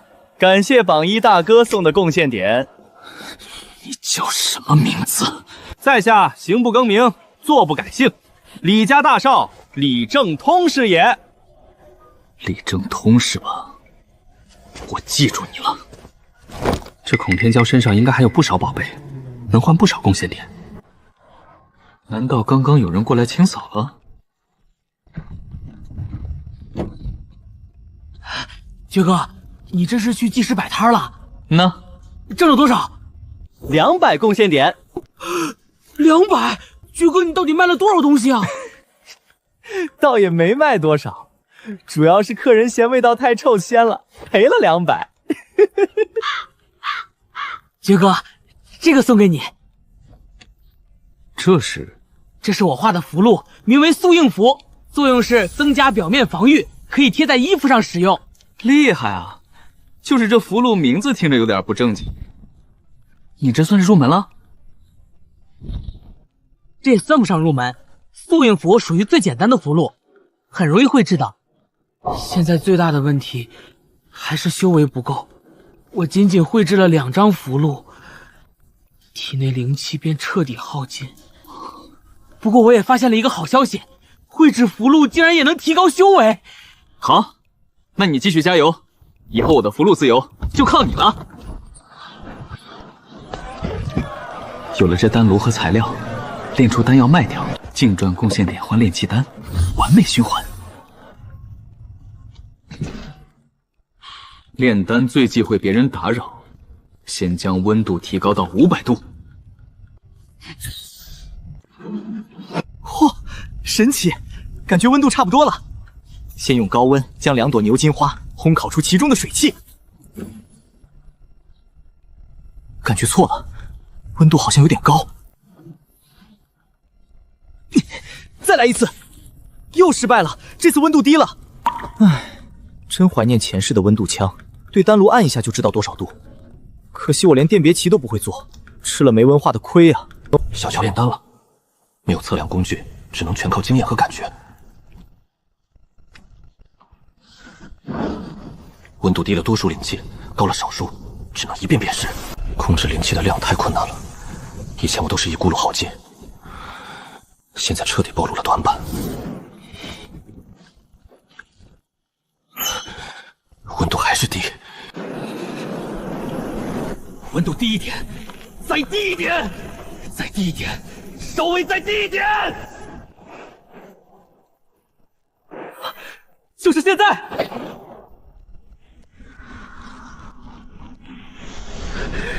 成功了！日头已经到正午了，灵气一滴都没了，头也晕，精神力消耗太大。我有山火童子这个地级炼丹天赋，都尝试了15次才成功，真难想象那些没有天赋的人要试多少次。估计炼丹半天涨了0.5%，加上精神力的提升，这波绝对不亏。炼丹果然是正确的选择。接下来将温度降低到300度，再将断骨树树叶碾碎，加入丹炉中，与牛金花混合在一起。日头已经到正午了，灵气一滴都没了，头也晕，精神力消耗太大。这次灵气没耗尽，现在走更持久了。靠，这么快就没了，我才更有点感觉啊！只修炼1晚上，服用炼气丹有点浪费了，但不服药速度太慢，简直是浪费生命。一颗持续1整天，半颗正好1晚上。药果果然只够1晚上，我真是个天才，吃了丹药修炼就是快。接下来是大火炼丹，用高温去杂质，火势轰然化作星漏暴涨。不能再埋头苦干了，去问一下师兄，找找原因。努力了4天，失败了无数次，花了近30点贡献点，终于成功了。是2颗。为什么这一炉能炼制出2颗丹药呢？这丹药是杂质形成的。不管了，先试试我炼制的大力丹效果如何。万一炼制过程有问题，有毒怎么办？该让谁当这个小白扣呢？送你一个礼物，我炼制的第1枚丹药。谢谢爵哥。你就不想试一下你爵哥炼制的丹药效果如何吗？啊，现在又没有对手。服用丹药不是浪费吗？不浪费，不浪费，这东西要多少有多少。你赶紧试一下我的手艺。那好吧。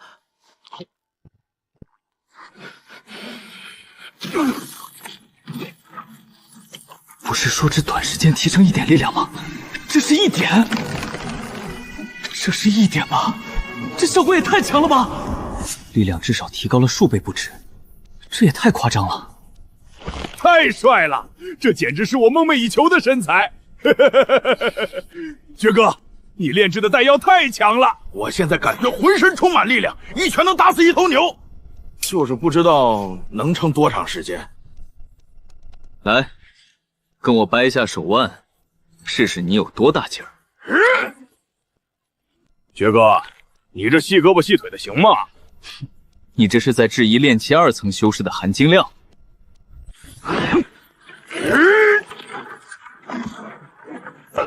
李正通只是炼气1层，服药后竟然不输我这个炼气2层。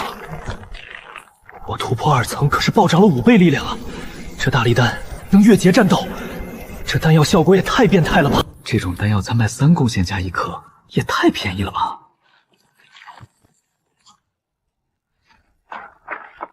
哦耶！好兄弟变成黑猩猩了！要是下面加个独轮车，上面抱个球，跟马戏团的一模一样。爵哥，别生气嘛，我能赢你，不也全靠你炼制的丹药吗？你这是怎么了？我没怎么。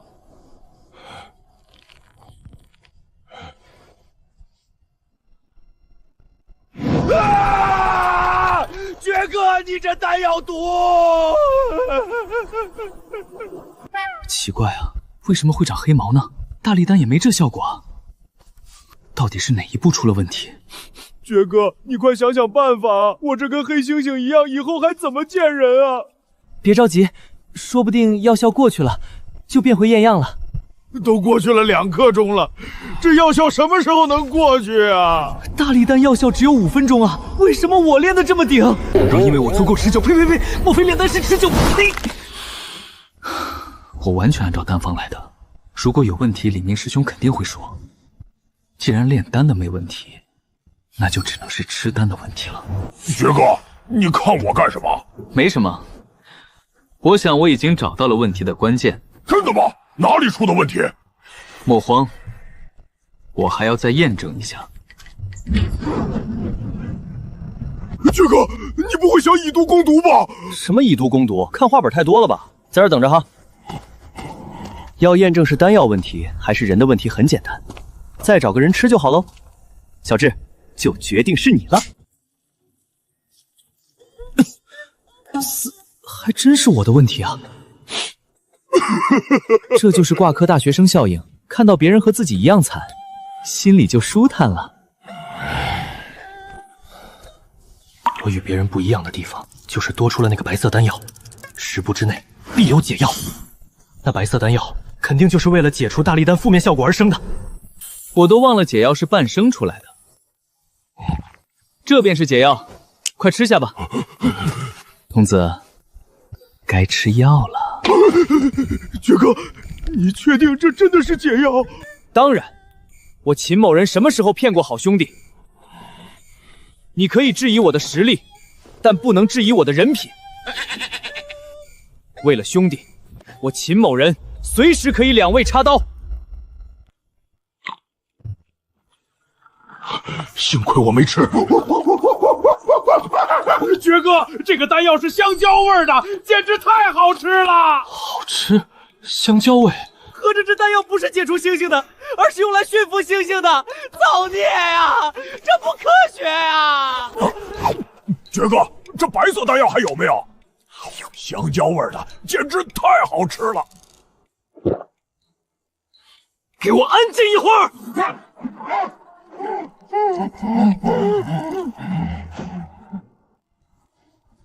这白色丹药除了美味之外，还有其他效果吗？没有了吧？我反正没有其他感觉，身体也没有任何异样和不舒服。那我若是炼制出一种新丹药让你试药，你尝试一次，我就给你1枚白色丹药，你愿意吗？爵哥，我再也不吃这白色丹药了。看来这白色小丹药就是一种美味的食物，不会让人上瘾。现在有一个好消息，也有一个坏消息，你们想先听哪一个？消息，坏消息。好吧，那我就先说坏消息。坏消息就是，目前我也没搞明白你们为什么会变成这样。别伤心嘛，好消息就是你们力量一下子提高了5倍以上，效果如此持久，偷着乐吧。冷静，我这里还有个好消息，你们这样子肯定是丹药副作用，等药效消耗殆尽，肯定能恢复原样。爵哥，你这丹药效果能持续多长时间啊？那个大力丹的药效最多持续1刻钟。我们变成猴血都快过去半个时辰了，你跟我们说药效只有1刻钟？冷静冷静，我说的是普通大力丹的药效只有1刻钟，我这很明显不是普通的。我也不知道具体能坚持多久，不过你们别着急，我秦某人肯定会给你们补偿，就每人补偿5颗大力丹吧。我受不了了！秦爵小儿，你欺人太甚！真以为我秦某人怕你们不成？我今天就让你们看看炼气2层和炼气1层之间的差距。两只猩猩，我算你们牛逼！都是道上的，给个面子了，别打脸！轻点，轻点，轻点！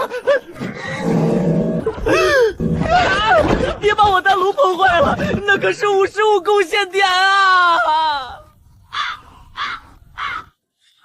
都怪我，把丹药练得太厉害了。爵哥，你说我们该怎么办啊？再等1个时辰，如果还这样，那就只能去灵异阁了。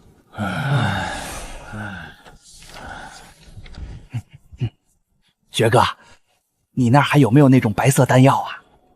那东西有那么好吃吗？当然，那是一种浓郁的、醇香的、厚重的、直冲灵魂深处的香蕉味儿，入口即化，香气四溢，简直让人无法抵御。这还是第一次听有人用厚重、醇香形容香蕉。这俩人绝对是吃药吃傻了，味觉失灵。你们是不是变成猩猩后本能的想吃香蕉啊？我不是猩猩。好，好，好，你们不是。要不我先给你们买根香蕉尝尝，说不定是你们服用大力丹后味觉出现了变化。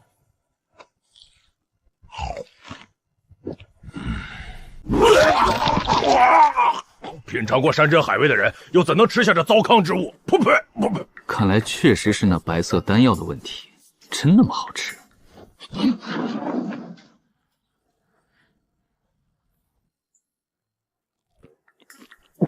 爵哥，给我留半颗呀！稍微有点香蕉味，并不浓郁，也不好吃啊。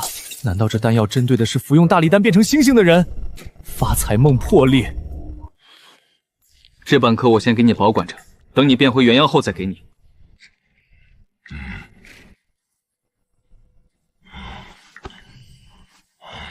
走吧，去灵异阁。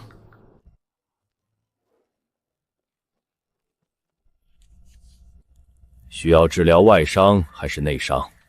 都不是，是我身后2位朋友遇到点麻烦。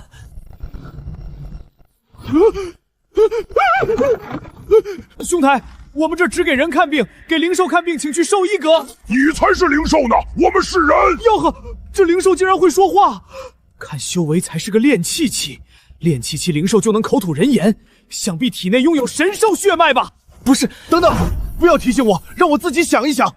猩猩类的神兽，莫非是神魔猿的后裔，或者是6臂狂猿的后裔？但这2只都太丑了，不像是他们的后裔啊。莫非他们血脉不纯，是杂交出来的？不是，兄台，我得提醒你一句，这灵兽诞生自己是人这个意识是非常危险的，你还是先将他们送到御兽峰驯养一下比较好。你的意思是？你这2个朋友是吃了你炼的丹药后变成了这样？没错，千真万确。好，你在这里等一会儿，我出去拿药。看来这种情况很常见啊，只是简单说明了情况，医师就知道该用什么药治疗了。就是他，疑似魔教弟子，将我宗修者炼制成灵兽。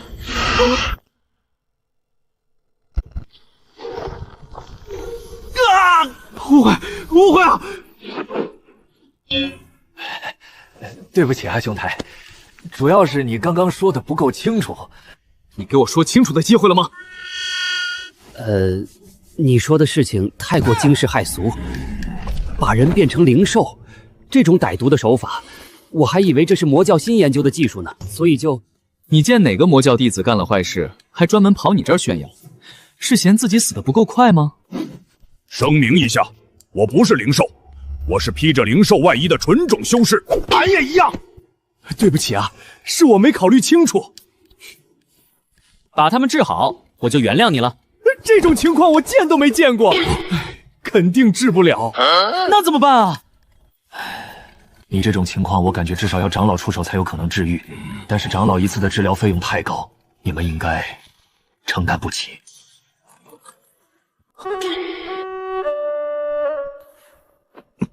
没想到这事竟然会这么严重，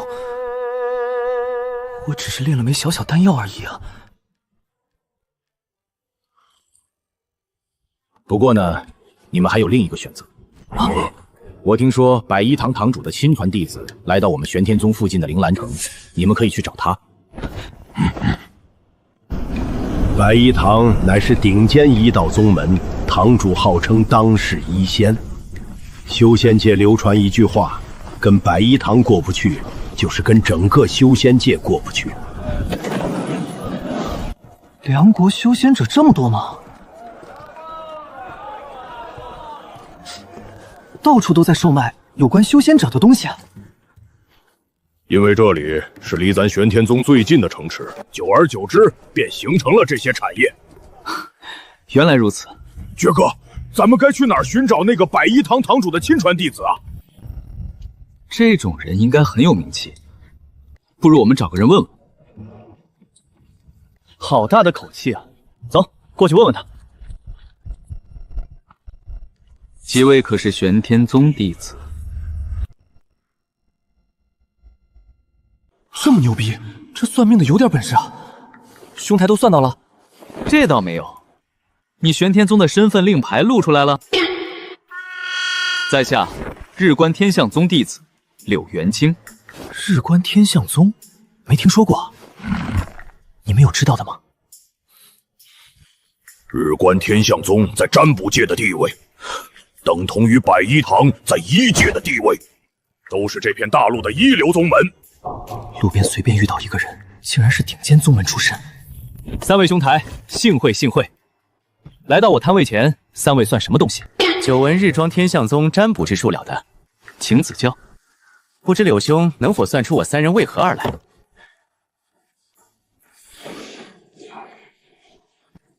卦象上显示，李兄和智兄应该是遇到了点麻烦，来此地寻找百一堂堂主的亲传弟子治疗。我靠，神了，这都能算出来！柳兄当真厉害，不愧是日观天象宗的弟子。不知柳兄可否知晓百一堂堂主亲传弟子所在何处？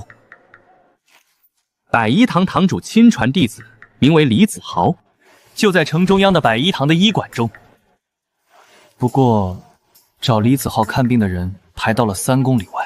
恰好我与李子浩有些交情，眼下无事，便送三位过去吧。遇到好人了，这便是大难不死天赋的逆天效果吗？多谢柳兄了。柳兄，我知道有个词语叫做夜观天象，为何你们宗门叫做日观天象呢？莫非其中有深意？我们宗门原本便名为夜观天象宗。大约在3000年前，有一天资绝世的青年，想要创造一门相反的卜卦之术，于是这位青年便白日观天。他创造出日观天象推演术，代替了夜观天象推演术，然后你们宗门就改名了。非也，非也。唉，这位青年天天盯着太阳看，最后瞎了。失明之后开始潜心研究，成为当时赫赫有名的知天道人。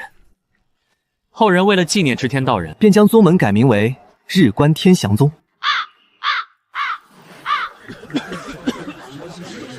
咱们这样插队好吗？咱们这不是插队。李兄看病有个原则，优先看大病、重病。如果真有疑难杂症，可找门童审核优先治疗。如果你们没有重病，即便是看在我的面子上，也无济于事。我也自然不会无趣的跑这一趟。你怎么知道我们有重病？卦象上都有显示。那卦象上显示我们的病重到什么程度了吗？刘兄，但说无妨，我们这点承受能力还是有的。卦象上显示，治愈你们可堪比死人复活。刘兄，不知卦象上能不能看出我们是否还有救？这个涉及到更高层次的力量，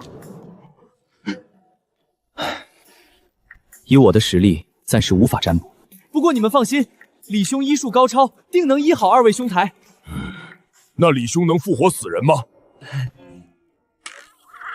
这个倒是不能。那我们就是没救了。话不能这么说，正所谓术业有专攻。李兄虽然不能让人死而复生，但并不代表他不能医好你们。哼，瞧你们这个怂样，你们如果变不回来，那我就骗所有人都吃下那丹药，这样大家不都一样了吗？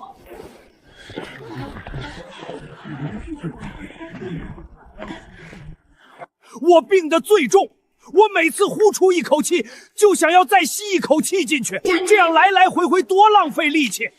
你看我这病严不严重？这不是正常呼吸吗？这也算病？我家老头病的是脑子，那确实病得不轻。哎，柳公子，您来了，赶快进去吧。凭什么他们不用排队，也不用说自己病情就能进去啊？吵什么吵？柳公子带来的病人，哪次不是半只脚进入鬼门关的人？你们这些人就一个小感冒，拿什么跟人家比？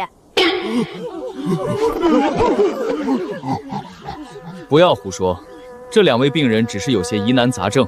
3位请在此稍等片刻，有个外伤严重的病人刚进去，李公子正在里屋给病人治疗。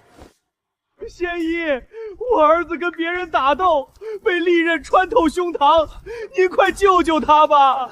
不用慌，都是小问题，你给我打下手，我要什么工具你就递给我，明白吗？好的，好的。要锤子、剪刀、磨骨刀、钉子、铁棍、锯子。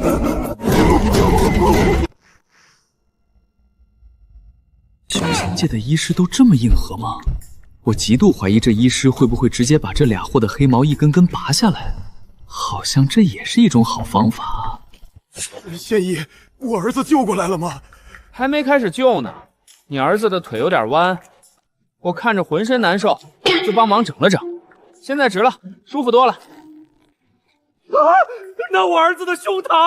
莫慌，我现在就帮他治疗。你儿子这手指也有点弯啊。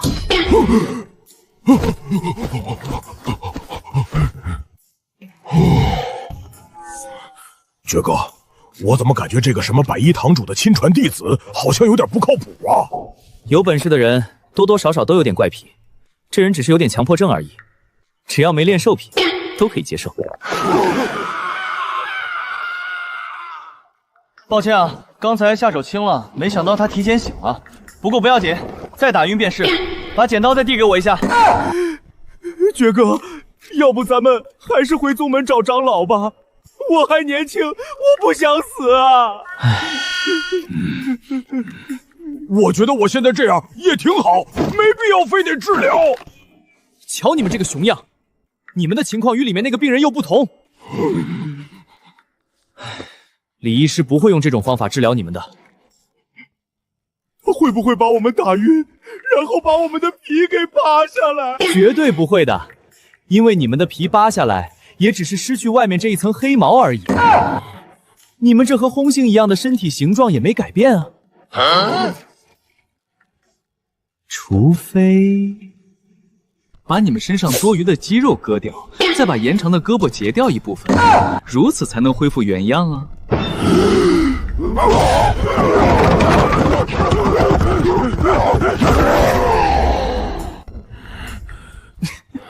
跑啥？跟你们开玩笑的。仙医，真是太感谢您救我儿子一命了。不用谢，只是把利刃拔出来，再用治疗术帮助伤口恢复而已，都是小意思。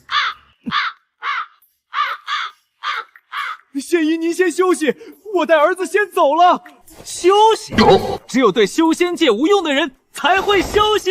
如今疾病环伺，病人健康岌岌可危，正是我这样的一道天骄担负重任的关键时刻，怎么能休息？那您先忙，我们先走了。下一位。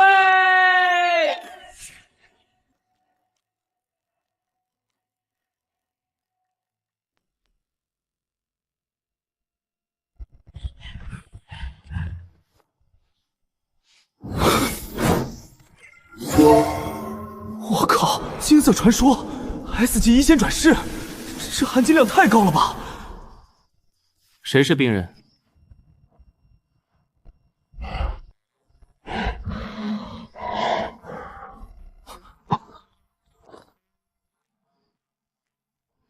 我只会给人治病，并不精通灵兽医学。你说他们是吃了你的丹药才变成这样的？先声明，我不是什么魔教弟子哈。真的只是单纯的丹药问题。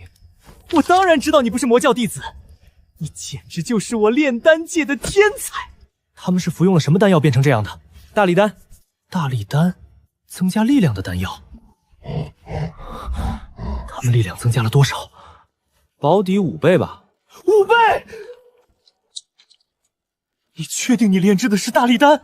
确定啊，我就是用牛筋花、猛虎草和断骨树树叶3种材料炼制的。普通的大力丹，最多也才提升1/10的力量，而这颗大力丹竟然，天才，简直就是天才，炼药天才！仅用3种极为普通的材料，便炼制出拥有5倍增幅力量的丹药。对了，这个丹药的药光能持续多久？目前还无法确定，不过我猜测有可能是永久的。永久？童哥，你说他是不是脑子有点问题啊？他要是脑袋没问题，我倒立洗头。这还是我头一次见到比自己还抽象的人。这么完美的丹药，有没有什么副作用？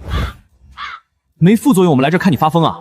天赋这么好，可惜是个傻子。吃完丹药，手臂拉长，全身被黑毛覆盖，眼神呆滞，疑似降智。你骂谁呢？冷静啊！那家伙可是极品灵根，咱哥几个真干不过他。原来这不是丹药的副作用，简直太好了！太侮辱人了，我跟你拼啦！抱歉啊，我这人就是爱说实话。敢问兄台如何称呼？秦绝。秦兄当真是炼丹奇才，乃我年轻一代的炼丹楷模啊！当代炼丹界已经腐朽了，只会一味复刻前人丹方。我痛定思痛，下定决心要创造出更厉害的丹药。我师尊说连前人的都没搞明白，谈什么创新？但我不赞同，只是我天赋不够，一直没能成功。有目标是好事，但好高骛远了。而秦兄你的出现，证明了我们并不比前辈们弱啊！我，没错，秦兄，你改进的大力丹效果和时效碾压前辈，除了有点微不足道的副作用外，简直没有任何缺点。微不足道的副作用，合着这黑毛不是长在你身上？秦兄，你的创新必将打破炼丹界的死水，带领我们走向辉煌。啊，我只是按照丹方炼制了一颗丹药而已啊。秦兄，看来你还没有意识到自己的伟大之处。仅用3种普通灵草炼制出能提高5倍力量的丹药，意味着你创造了一种让古今炼丹师都嫉妒的丹药啊！李兄，你先别急得激动，你看看能不能先帮我这2个朋友变回来啊？这有何难？这天底下就没我李子浩治不好的病。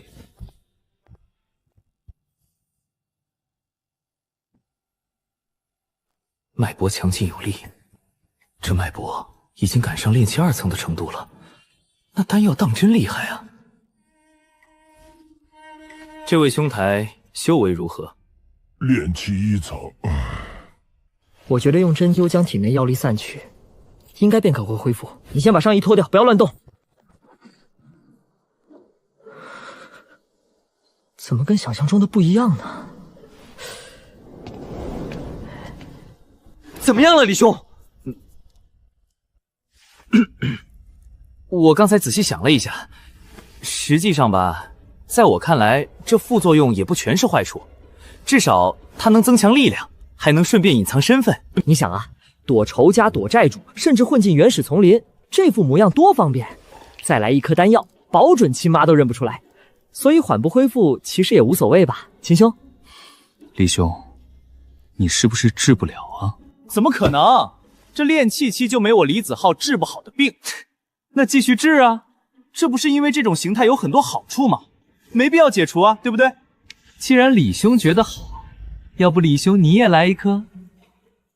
这便是你所炼制的大力丹，这质感，这味道，果然不凡啊！李兄，你别光闻味道啊，尝一颗试试效果。那不行，就这么一颗丹药，我要留着好好研究。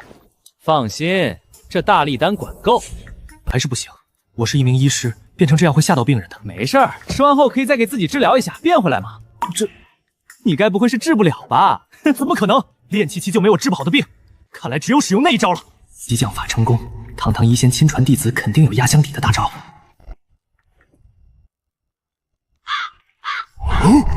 不是哥们儿，憋了半天，你的大招就是烧香拜佛。医学的尽头是玄学。师尊在上，弟子给您上香了。百一堂堂主不是还活着吗？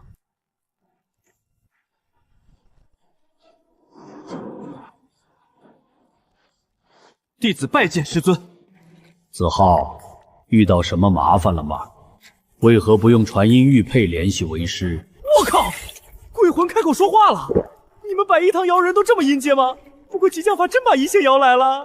遇到了一点特殊情况，用传音玉佩一时说不清楚。师尊您请看。晚辈拜见百一堂堂主。灵兽，子浩，你什么时候对灵兽医学感兴趣了？原来如此。他们力量的增幅并不是大力丹在起作用，而是自身变强壮导致的。他们服用的丹药应该是一种变形丹。变形丹？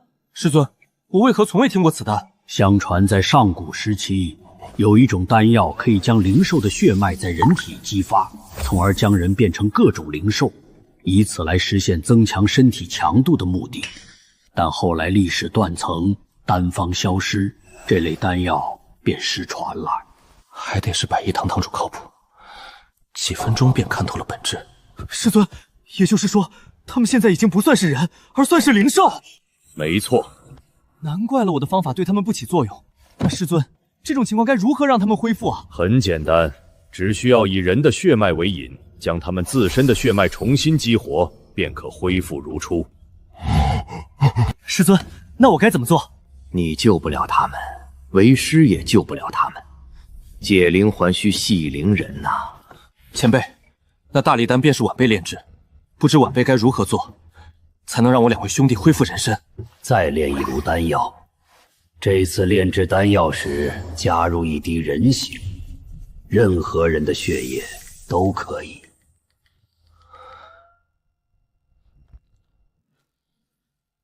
如果不介意我这个老头子偷学的话，就在这儿练吧。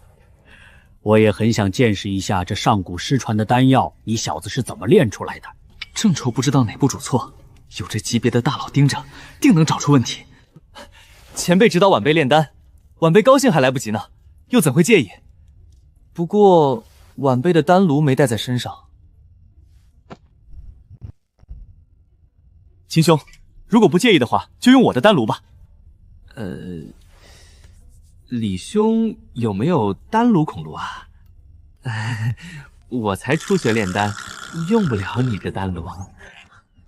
那我出去给你拿个丹炉孔丹炉。你都需要什么药材？牛筋花、猛虎草和断骨树树叶，多带点，我成功率比较低。好。你学习炼丹之术多久了？学习1周了。才1周就炼出绝世丹药，莫非是上古丹仙转世？这天赋不弱于子浩在医道上的天赋啊！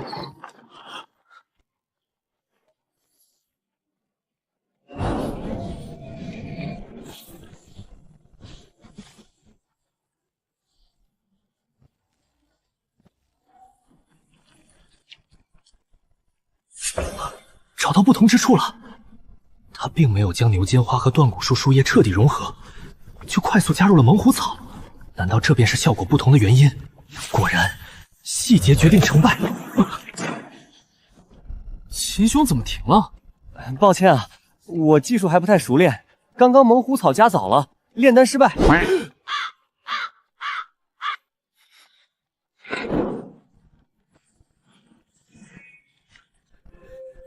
这步骤确实没问题啊，怎么效果差这么多呢？前辈，我现在加入血液可以吗？哦，可以。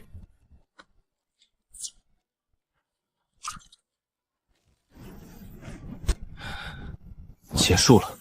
结束了？这和大力丹没差别啊？难道他这次练的就是普通的，不想暴露上古炼制之法？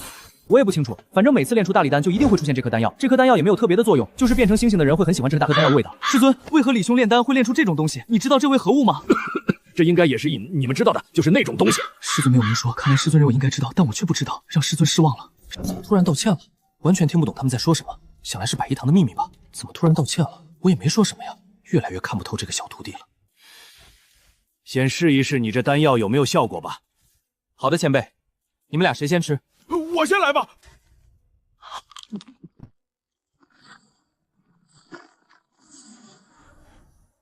有效果，这不符合炼丹学啊！这正苗丹药就是这么炼的，可为什么别人只能炼出大力丹，他却能把人变成星星？怎么了？这不是很成功吗？成功了，但好像没有完全成功。童哥，你的皮肤好黑！前辈，怎么会出现这种情况？今天怎么了？难题比过去1年还多，总感觉有股力量在针对我。不用急，我先看一下，把你的手伸出来。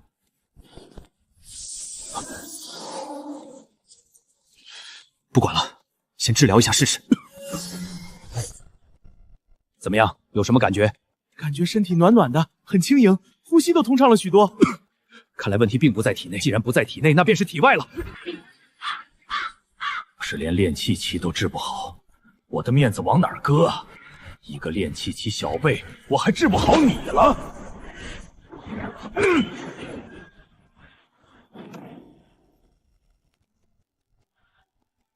谢神医，暖阳之光驱散天下万疾。我体内的暗伤竟然在恢复，白衣堂堂主杨敬师的领域，万物回春。杨前辈此举真乃圣人降世。走，我们去当面感谢杨前辈。师尊，您赶紧收了神通吧，再这样下去我就没病人看了。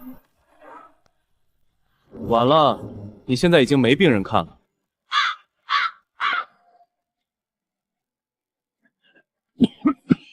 实际上吧，我考虑了一下，皮肤黑点也没什么不好，皮肤黑显得人更强壮、更有力，而且更利于在夜晚隐藏自己。就比如躲避仇敌、躲避债主什么的，都是很大的优势嘛。你们说对不对？这套说辞真是一脉相传啊！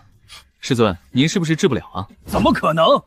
为师难道治不好一个炼气期小辈？那继续治啊！这不是因为这种形态有很多好处吗？没必要恢复啊，对不对？师尊，这一招我已经用过了，您还是去一边休息吧，我来试试。休息？只有对修仙界无用的人才会休息。如今疾病还死，病人健康岌岌可危，正是我这样一道巨疗担负重任的关键时刻，怎么能休息？这一幕当真是似曾相识啊！等着，我还有一招。师尊在上，弟子给您上香了。遇到难题就上香，原来是你们百医堂的祖传技能啊！都多大了，怎么还遇到点小事就来找我啊？啊，师尊，实在是遇到一个非常奇怪的病人，才斗胆打扰您休息。都多大了，怎么还遇到点小事就来找我啊？这口号也是祖传的。病人在哪里？哇，好黑的小子！师尊，这小子他炼那丹药时出了岔子，才把自己弄成这副黑炭模样。哦，上古时期的灵兽变形丹竟然被这个小辈炼出来了，真乃大才呀！晚辈只是运气好而已，运气也是一种实力。对了，那灵兽变形丹可还有？这外形，这手感，当真和普通丹药没有任何区别。师尊，我检查了他身上的每一个部位都没问题，对内对外的治疗手段连万春春都用了，都没任何作用。连万物回春都不起作用，说明这并不是病，你的思路还是太狭隘了。子浩，去打一盆水。是，师爷。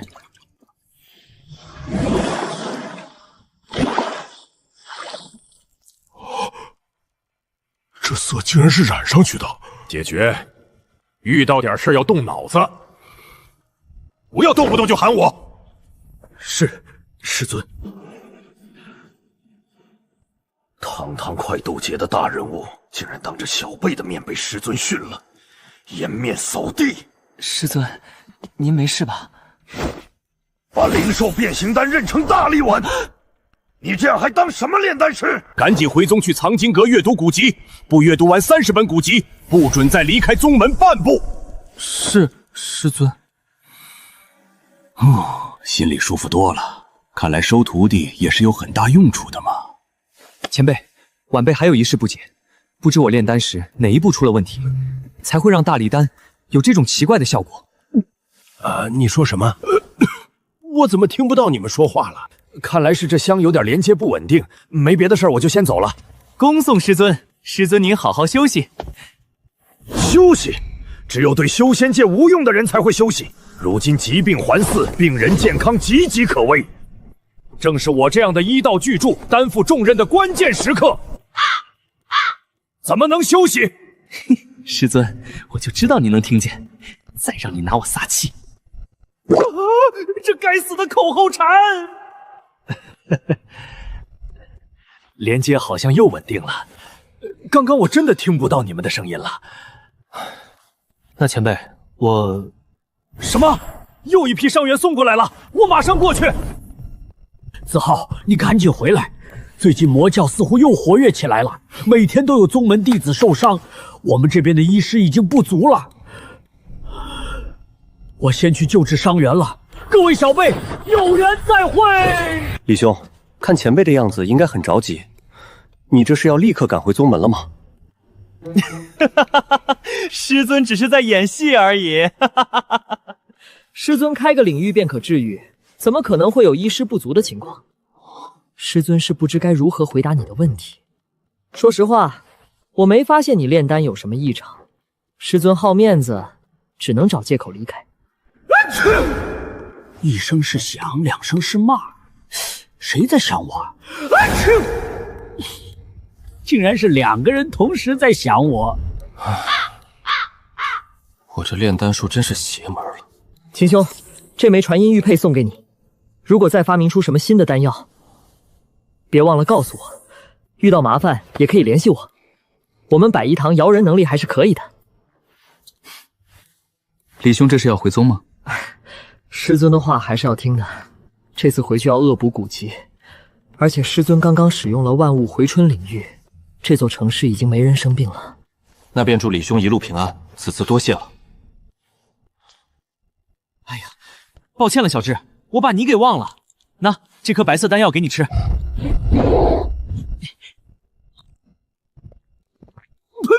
呸！爵哥，这丹药是不是过期了？怎么不是原来那个味道？果然，恢复原样后就不再喜欢这个味道了。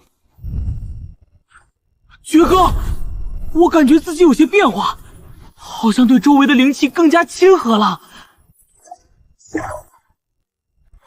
下品灵根竟然变成了中品灵根，果然，只要度过危机，就能获得好处。更亲和灵气不更好吗？以后修炼速度更快了。好，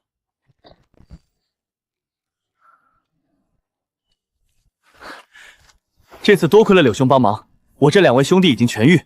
秦兄客气了，几位这是要回玄天宗了，不如在这铃兰城玩几天，我可以带你们去逛一逛。我很想看看修仙城池夜景，绝对不是想去合欢宗分店，可惜魔教活跃不安全。柳兄，咱们有缘再会。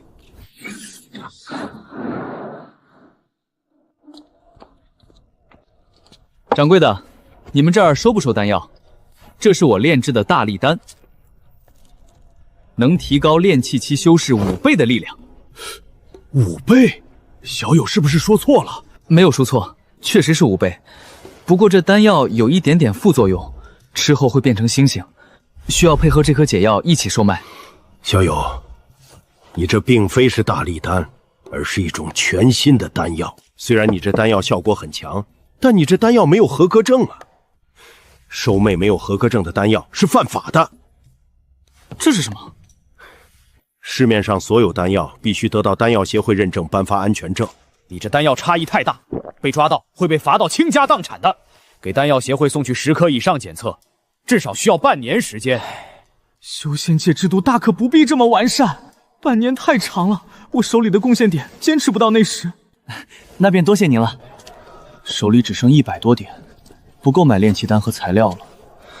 要是再来个孔天胶就好了，想念孔天胶的第1个月。这位师弟，你所说的丹药效果是真的吗？我叫苏木，对你炼制的丹药很感兴趣，想购买一批。刚刚店铺掌柜不是说没有合格证不能找卖吗？没那么严格，私下交易没人管。而且你不说，我不说，谁知道呢？苏师兄，你要买多少颗？40、50颗吧。不过你要给我便宜一点。苏师兄，你买这么多吃得完吗？我当然不是自己吃，而是要卖出去。去北边的大荒国售卖，那里比较混乱，没有合格证这种东西，不犯法的。走私好像也是犯法的呀。不过我选择当个安静的美男子。师兄，我刚刚与万药阁谈的价格是25贡献点，既然你要的多，我就便宜一点， 20贡献点1颗大力丸加1颗解药，如何？20贡献点太贵了，10贡献点勉强能接受。砍价对半砍，这是高人啊！成交，合作愉快。坏了，砍少了。既然是我自己说的价格，只能咬牙认了。只要药效属实，运到大荒每颗至少能卖30下品灵石，依旧血赚。苏师兄，你大概什么时候要？我现在手上没有太多存货，需要回去炼丹。大约1周之后吧。不过师弟，我需要试一下你丹药的效果，希望你不要介意。当然不会，这是应该的。苏师兄刚刚应该听到了，吃下大力丹后会浑身长毛，变成猩猩。这我知道，不如去我的洞府详聊。可以。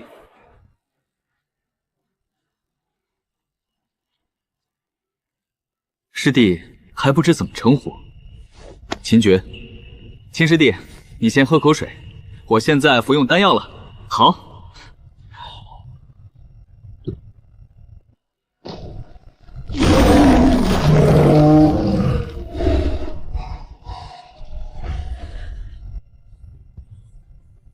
感觉如何，苏师兄？厉害！这丹药当真厉害，我的力量应该提升了3倍不止，这个效果我很满意。对了，我是筑基期修士。这丹药的原理是把人变成灵兽，筑基期身体素质强，提升倍数减弱在我预料之中。秦师弟，我先拿50枚大力丹和50枚解药吧。我先给你转100贡献点做定金，1周后再去找你拿货。好，苏小哥，你什么时候想解除丹药效果，只需要吃下解药就好。身上的黑色要用水清洗掉。我记住了。苏师兄，我先走了。好，再见。赚翻了，成功率1/3，成本2点，一组净赚8点，50组净赚400啊！之后几个月的资源不愁了。赚翻了！筑基期3倍力量的丹药，大荒能卖50灵石，成本才10，一组净赚40。只要走出大荒，冲击金丹有望了。系统提示：检测到当前修仙进度。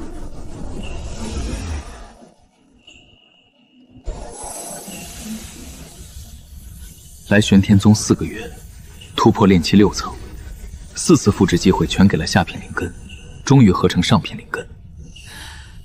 这修为在外门也算顶端了。虽然炼出的药都有点小毛病，炼气丹加速5倍但会巨痒，强化丹坚如磐石但皮肤会石化，炼体丹强身忍痛但会变得极度敏感。不过只要通过特定顺序刺激穴位都能解决，是金子总会发光的。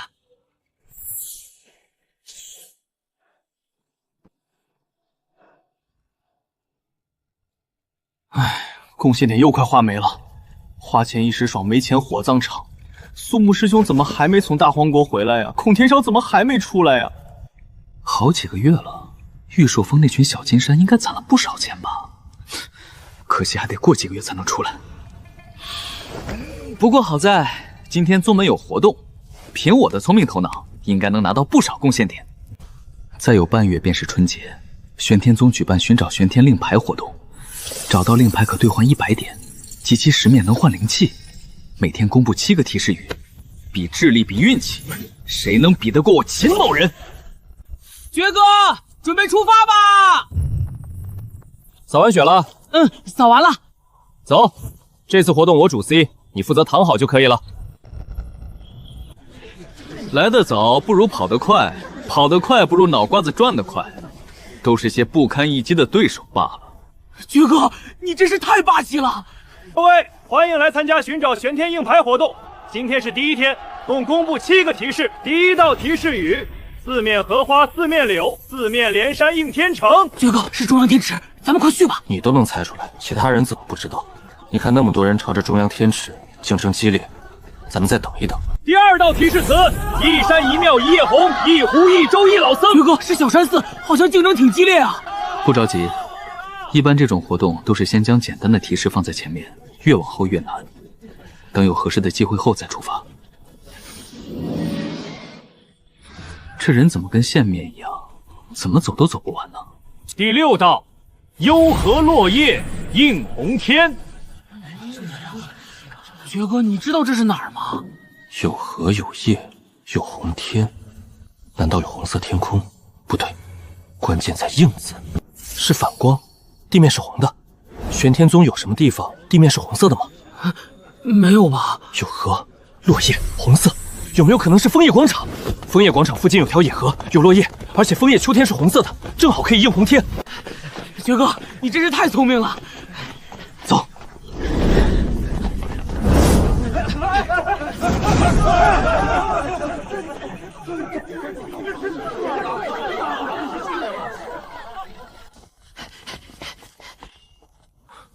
爵哥，根据那半句话，恐怕没人能想到这里。那肯定的，就算是以我的智慧，如果不是你正好在这打扫卫生，我也很难想到。而且这地方这么偏僻，恐怕很多人都不知道外门有这么个地方。咱们抓紧时间，你搜东边，我搜西边。好嘞，爵哥。哎，真是奇怪了，周围也都找遍了，连树上都挨个找了，怎么就是找不到呢？总不能是埋在土里了。算了，不找了，应该是我们找错地方了。那现在咱们去哪儿？回中央广场看看最后一块令牌的提示语是什么。爵哥、通哥，我来凑凑热闹。你们这是去寻找玄天令牌了？我们根据第6个提示词猜测所描述的地址是枫叶广场，结果什么都没找到。第6块玄天令牌到现在都没人找到，第7块和第1块也没找到，其他几块令牌倒是全被发现了。第1块令牌也没找到？对，现在中央天池那边人都快满了，有些专门修炼水系功法的人，甚至都跳进水里寻找了。会不会是有人找到令牌，但没有对外说啊？找到令牌不说的话，就可以将大部分人拖延在这里，减少寻找其他令牌的对手。也有这种可能，但是刚刚听师兄们说，找到令牌最好还是说一下，因为宗门是禁止抢夺令牌的。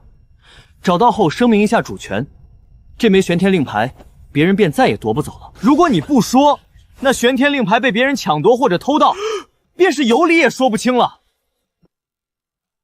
有这项规定，找到令牌第一时间声明主权，百利无一害，不说反而风险大。那第7块亮牌有明确的位置了吗？唉，第6个、第7个提示词都太难了，没几个人猜出来，所以大家才集中在中央天池那边碰碰运气。这是什么意思啊？单凭这5个字，一点关键词都提取不出来。莫非是个特别能吃的人？令牌藏在他所居住的地方。不知道啊，爵哥。你有没有打听出别人对这个提示词的看法？爵哥，别人有思路，怎么可能跟我说啊？不过我再去打听一下。以前竟然没察觉到，小智的情报探查能力竟然这么强。肚里藏天下，谁的肚子能藏得住天下呀？难道是凶兽饕餮？相传凶兽可吞噬天下，但玄天宗也没有和饕餮有关的地方。这个天下莫非指的是天下的知识，而传授知识的地方是学堂？莫非这指的是学堂？爵哥真是太厉害了，听一句话就能分析出这么多。可惜我太笨了，帮不上忙。但是这个肚子和学堂也没关系啊。爵哥，会不会是指咱们宗门一位学识渊博的长老？长老怎么藏令牌啊？你是藏在长老身上，还是藏在长老家里啊？长老居住的地方是咱们小弟人能随便去的吗？爵哥，对不起，我什么都帮不上忙。别这么说，你的作用可是无可替代的。毕竟别人也不敢吃我新炼的丹药。不过，你这话倒是提醒了我，咱们玄天宗的长老应该会低调一点，就算知识渊博，也不会说自己知天下万物。但有一个人不人、鬼不鬼的东西，却喜欢这么说。爵哥，你是说咱们入门考核第2关的考核官百事通？没错。爵哥，我打听到一个信息，就是这些提示词都是针对宗门场地的描述。针对宗门场地？我知道是哪了，跟我来。藏经阁？没错，肚里藏天下。这个肚指的就是藏经阁里面，而天下正是指的藏经阁里记载天下万物的书籍。也只有藏经阁最贴近这个描述了。玄天令牌都会放在所有弟子都能自由出入的地方，而咱们杂役弟子只能借阅藏经阁第1层的书籍，所以玄天令牌肯定会藏在第1层。走吧，我找最东边，小智你找最西边，通子你找中间。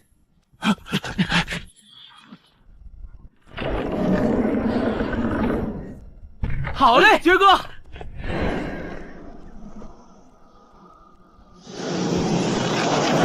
呀！坏了，我刚刚好像看到鬼了，而且扑在我身上。完了，我要倒霉了！什么鬼？你才是鬼呢，小秦爵！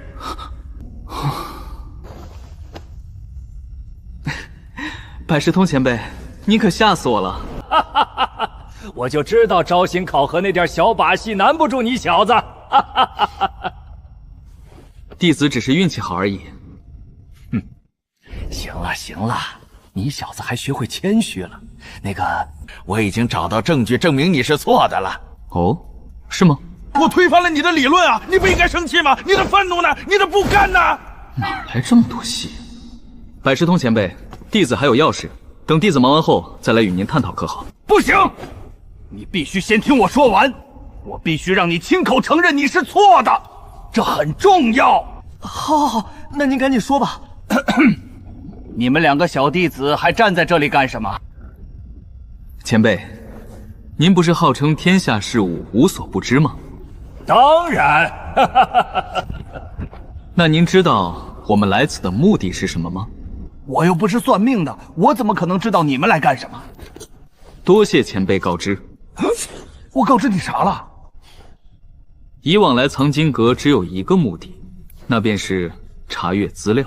而前辈说不知道我们来干嘛，说明现在来藏经阁有了第2种目的。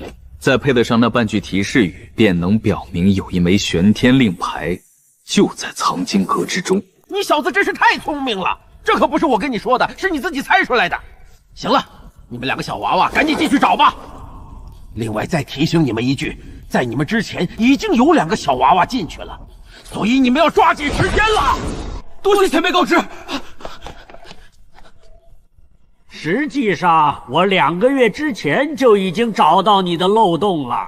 那弱智问题到处都是漏洞，你用了2个月才找到，很骄傲吗？你就不能来点表情吗？你现在输了，你的惊讶呢？震惊呢？不服呢？你就不想再争辩一下吗？前辈要是这么说的话，晚辈还真有一处不解。随便问。晚辈想问，既然前辈您2个月前便找到问题的关键，为何不派人来找我，而是在这里守株待兔呢？当然是因为自然是因为本尊以为你根本过不了玄天宗的招新选拔而已。可是您刚才还说，我就知道招新考核那点小把戏难不住你小子。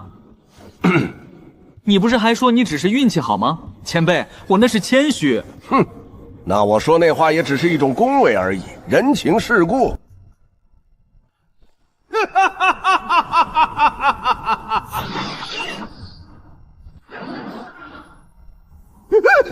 你们来这干嘛？我等来恭贺前辈成功悟道。不知前辈此次闭关，是又改良了玄天功，还是创造了一门新的神通术法？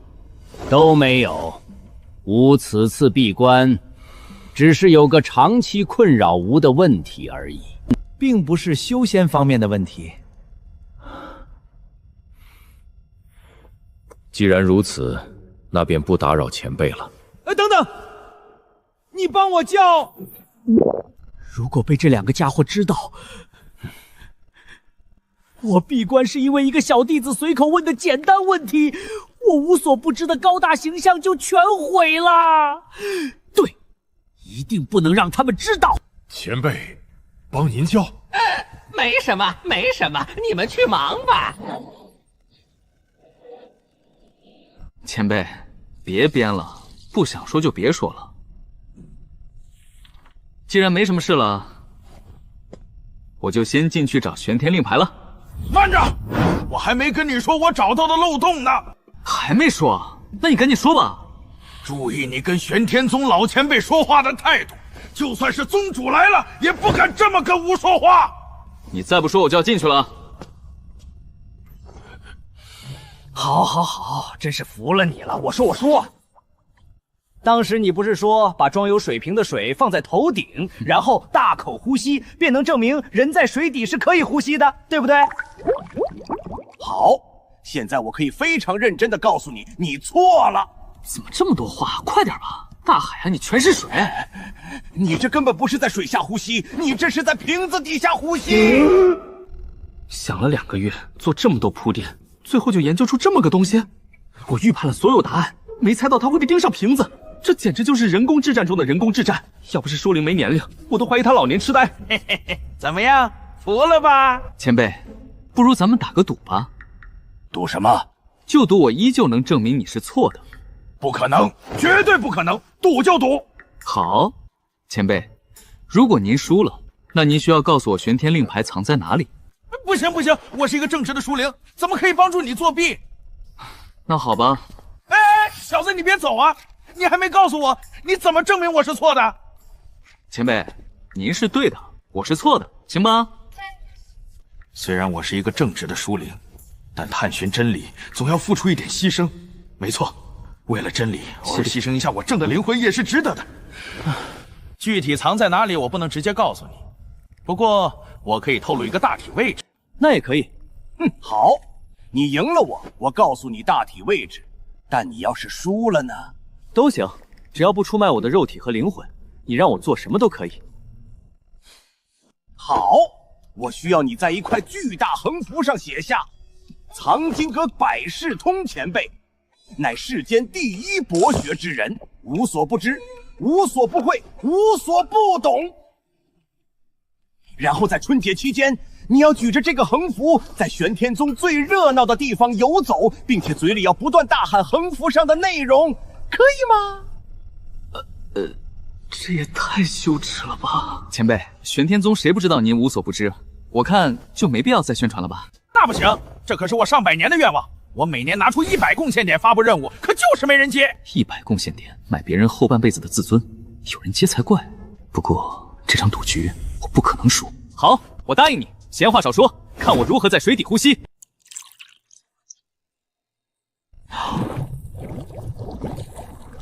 好了，前辈，我证明完了，这下不是平底，而是水底了吧？前辈，你要去哪儿啊？愿赌服输啊！前辈，你不是个正直的书灵吗？你的道德呢？你的诚信呢？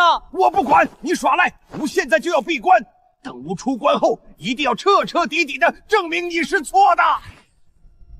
唉。前辈，您放心闭关，等春节时我肯定会拿着横幅在人多的地方游走，只是横幅上的内容要改一改了。让我想一想，改成什么比较好？要不就改成“藏经阁阁主百事通，坑骗小辈，不讲诚信”。也可以把水下呼吸这件事对外宣传一下，让大家都知道百事通前辈好像也不是无所不知。呀，前辈您这么快就出关了，小样，跟我耍心眼儿，还拿捏不了你个人工智障。闭关之前突然想到还没履行跟你的赌约呢。前辈真的好记性，都这么久的事情了，前辈竟然还记得。玄天令牌就藏在藏经阁第1层，别告诉别人是我告诉你的。我还能不知道藏在第1层？这还用你告诉我？我是问你玄天令牌具体在哪个方位。老邓，你真无耻！玩鹰多年被鹰啄了眼，不过这趟没白跑，至少确定在第1层。找到了吗？每本书我都打开翻了个遍，结果连个影子都没看到。真是奇了怪了，这玄天令牌难道长脚了成？算了，可能这令牌跟我们无缘，咱们先回去修炼吧。等没有空再来碰碰运气。爵哥，走了。好。奇怪，我阵法开着，这3只狗怎么进来的？这什么东西啊？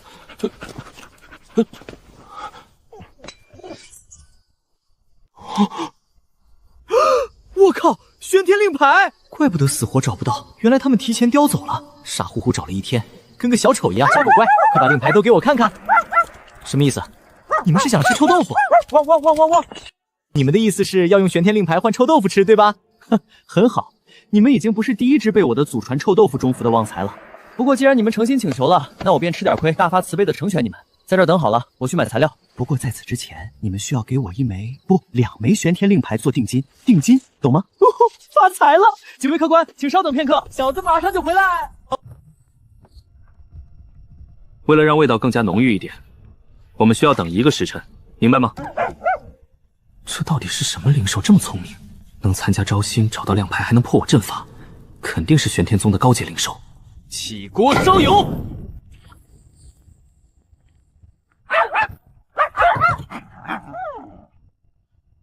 1块玄天令牌换1大份臭豆腐，明白了吗？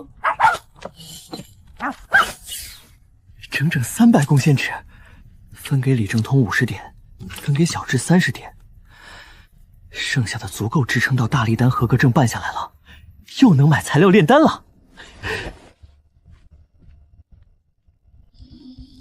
什么东西？我的天！我开着洞府阵法，你怎么进来的？不是，今天提示词还没出，你们就全部给我叼来了？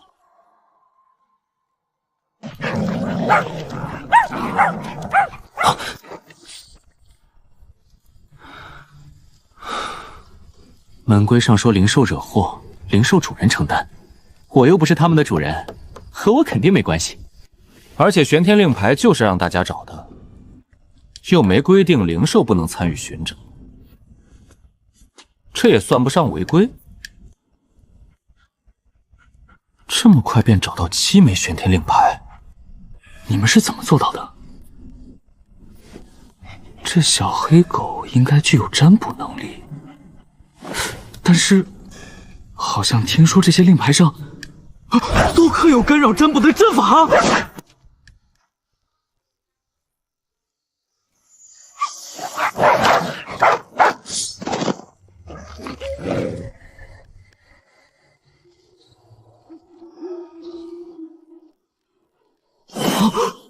我靠！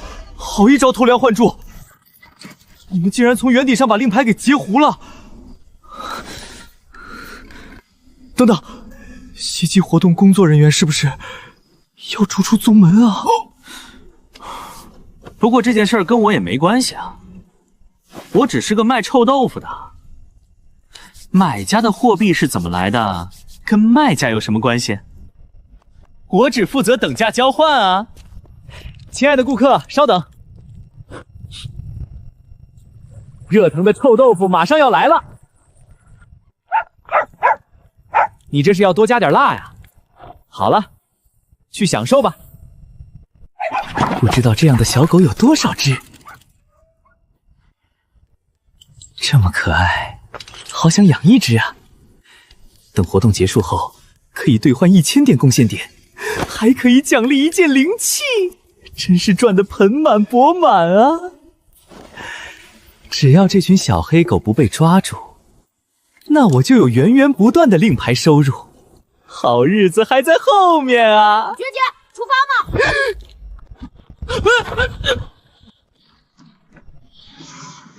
薛哥，怎么了？我让你看个东西，你做好心理准备啊！放心吧，爵哥，我现在可不是半年前的小屁孩了。现在就算看到鬼，我也不会眨一下眼皮。我靠！玄天令牌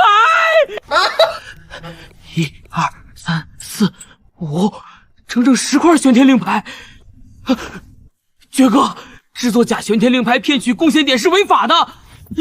爵哥，你要想清楚啊！我毁你的头！你给我看仔细了。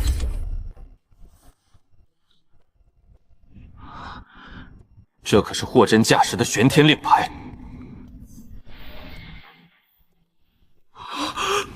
确实不像是假的啊！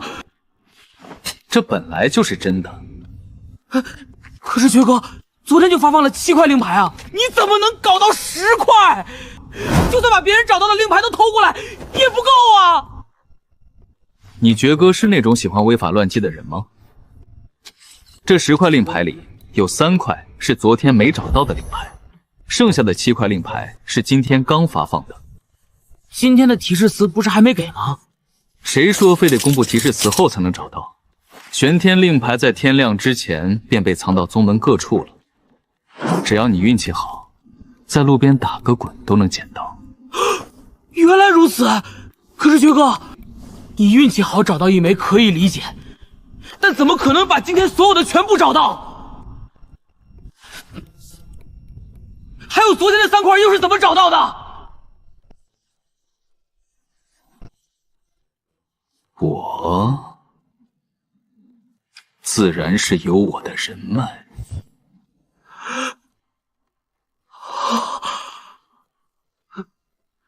高人竟在我身边。好了，小童，告诉你这些是让你不要再把精力放在这毫无意义的活动中，要把有限的生命放在无限的修炼之中去。我希望有一天你也能成为我的人脉之一，明白吗？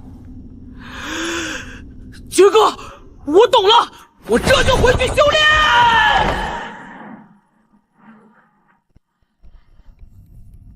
很好，这就忽悠全了。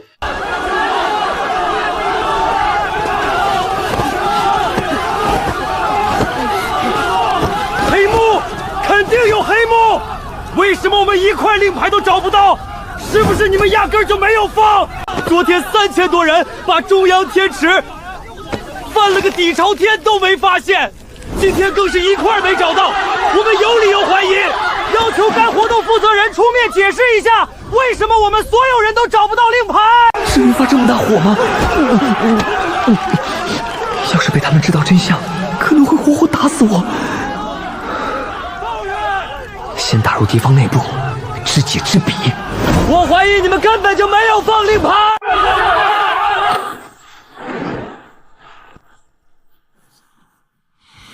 你们是要翻天吗？一个个的都成何体统？我可以明确的告诉你们，此次活动绝对公平公正。为了保证公平性，我们每天随机抽取1位，工作人员在天还没亮时将令牌藏好，提示词也由他编写。除了此人，没有任何人知道。就在刚刚，今天负责发放令牌的工作人员已经去查看过了，令牌已经消失。今天的7牌令牌已经全部有了主人。既然有人找到令牌，那为什么我们都没听说？哼哼，活动规则中没有任何一条规定要求找到令牌必须告知别人，别人找到后不说，那是别人的自由，跟这个活动本身没有任何关系。你如果有本事，你也可以找到令牌后不对外公布。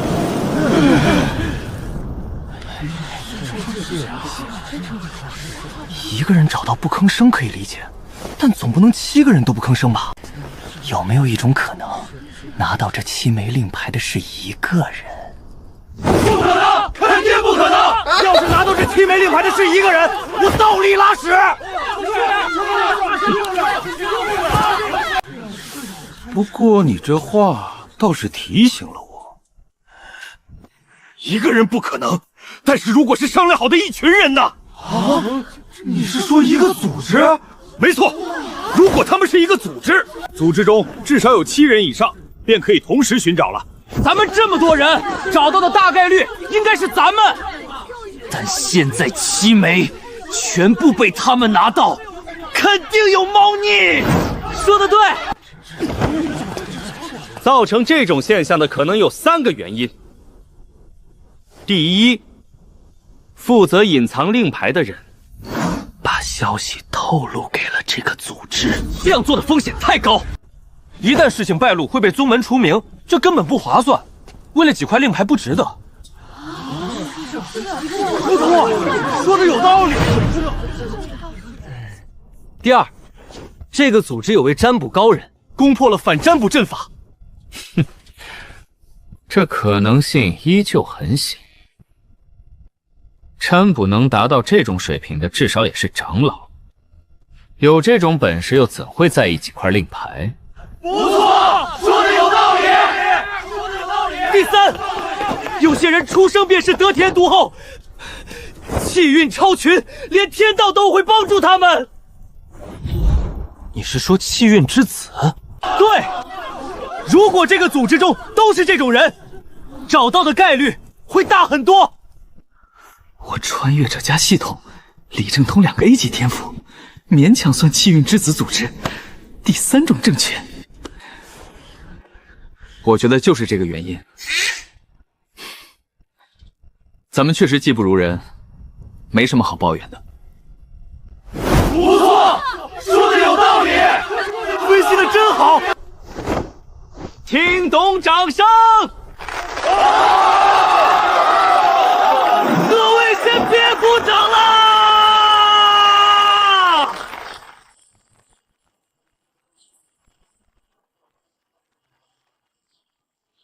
大家都别鼓掌了。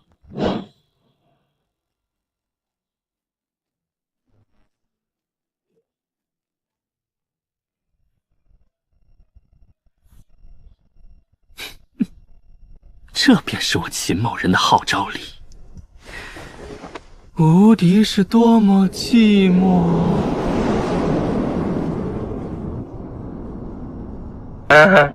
各位都有什么想法呀？这还需要什么想法？人家1没偷，2没抢，3没违规，只是运气好一点而已。咱们能怎么办？是啊，咱们找不到玄天亮牌，也只是技不如人，不足之处咱们也要承认啊。对啊。有时候找不到玄天亮牌，要从自己身上找原因，不要总是怪别人。想偏想一想，自己是不够努力。听懂掌声。等等，如果事实真的是因为他们运气好，我们确实只能自认倒霉。但如果他们是通过作弊来取得玄天令牌呢？第一种猜测确实是风险很高，但回报同样丰厚。别忘了10块玄天令牌就可以领取一把灵器。第二种猜测确实是可能性不大，但可能性低并不是绝对不可能啊！万一这个组织的领头人是占卜峰某长老的亲孙子呢？万一他们背后就有一个占卜高手呢？如果是这些因素导致我们1块玄天令牌都找不到，那他们就是违规，我们就要去找宗门举报，彻查此事。宗门若彻查，小黑狗大概率暴露，我也可能落个隐瞒不报的罪名。就算不受罚，手里的赃款肯定被没收，必须阻止。在此之前，我们最好调查清楚，诬告可是犯法的。不需要调查，我们只需要看明天的结果就可以了。此话何解？这件事大家一定不要向外传，一旦被那个组织的人知道，我们便真的没有破解之法了。放心吧，师兄，我们肯定不说。不，为了保险起见，我们所有人必须发誓。还挺谨慎的。好，我秦绝发誓，如果我将此事对我们之外的任何一个人说，必遭天打雷劈，不得好死。怕天道没听清楚。秦师弟也不必发这么狠的誓。师兄放心，我秦某人说什么就是什么，一诺千金重。好一个一诺千金重！我李四发誓，如果将此事对我们之外的任何一人说，终生无法踏入渡劫期。终生无法踏入合体期，不，元婴金丹期，金丹期总行了吧？我可是上品灵根啊！大家不要投机取巧，不然我们就不带你玩了。师兄，现在可以说了。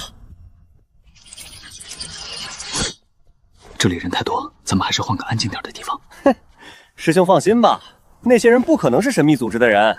自从知道那个神秘组织后，我总感觉到到处都是那个组织的人，仿佛他们的人就在我们身边。不过大家都发誓了，我对大家还是很放心的，咱们去那边细聊。好，我现在告诉大家，咱们如何才能区分那个组织的人是靠运气还是靠作弊？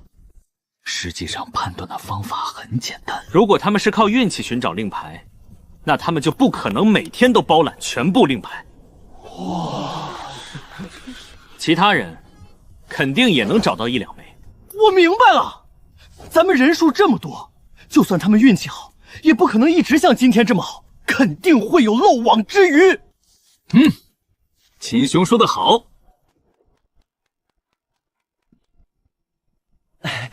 大家无需鼓掌，咱们继续听师兄说。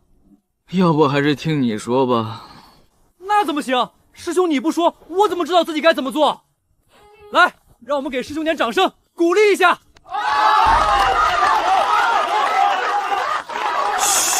师兄要说话了。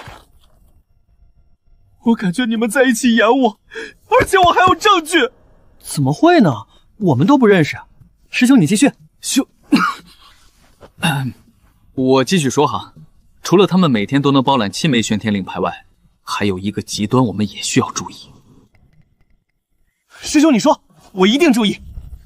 那就是他们只找到了1、2枚亮牌，甚至1枚亮牌都没找到。我懂了，因为每天藏亮牌的人是随机抽的。今天那个负责藏令牌的工作人员可能跟那个组织有关系，但明天可就不一定了。如果他们明天找到的令牌很少，就能证明他们和今天藏令牌的工作人员勾结。秦兄分析的真好，秦兄当真聪慧啊！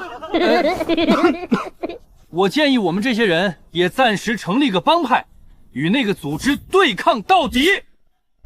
同意。先给帮派起个名字，不如就叫玄天正义帮，如何？不如就叫仇富联盟。好，我们还要选一位智慧与美貌并存、德高且望重之人当帮主。我就知道，咱们帮派的宗旨是什么？打倒神秘组织，维护宗门活动的公正性。很好，我打我自己。大家安静，我说2句。我能当上这个帮主，全靠各位英雄抬爱。同时，既然大家把我抬到这个位置上来，我也肯定尽自己最大的努力。7分组，收！在这个重要的日子上，我们必须要感谢一个人。如果没有这位师兄为我们答疑解惑，我秦某人根本不知接下来该做什么。这位师兄的出现，犹如天神下凡，拯救了处在迷茫之中的我。如果不是这位师兄，我差点就跌入万丈深渊之中。气氛搞起来！没这么严重，我只是随口一说而已。不，这非常严重。师兄，你根本不知道你帮了我多大的忙。为了感谢这位师兄对我们的帮助，我决定让这位师兄当我们的副帮主及帮派军师。大伙儿有意见吗？没有，没有，没有。不知师兄该如何称呼？算了，你长得这么高，就叫高师兄好了。称呼什么的无所谓，现在我们可以分配一下任务，该如何针对那个神秘组织。我看大家都有些累了，都回去休息吧。在我手底下做事，你还想针对我？高师兄，不，高副帮长，我现在想跟你再复盘一下。其他门人虽然不靠谱，但帮主肯定靠谱。强强联合定能拿下最终胜利。好，我再跟帮主复盘一下。高副帮主，你先听我说，如果我有说错的地方，你一定要提醒我，因为这非常重要。第一，如果神秘组织每天都能斩获所有令牌，就代表他们有作弊的嫌疑，对吧？对，因为人的运气不可能一直这么好。第二，如果神秘组织明天找到的令牌太少，也代表他们作弊。没错，这说明他们跟今天藏令牌的工作人员狼狈为奸。明白了，也就是说，只要明天有1到2人找到令牌并对外公布，那我们就拿那个神秘组织没办法，对吧？对，这话没毛病，就是感觉听上去有点怪怪的。没毛病就行。如果高副帮主又想到什么新点子，请务必要告诉我，我也想为守护宗门公平出一份微薄之劳。帮主放心，我一旦有新想法，肯定第一时间找你。好，明天这个时间别忘了在这里集合，我们进一步商讨对策。没问题。幸亏今天出来了一趟，明天让李正通去一趟，后天让小智跑一趟，之后再让小4、小5、小6帮下忙，反复几次就能减轻嫌疑。现在最关键的是小黑狗明天还会不会送令牌，必须跟他们通个气，必要时可以出动小黑狗篡改他们的记忆。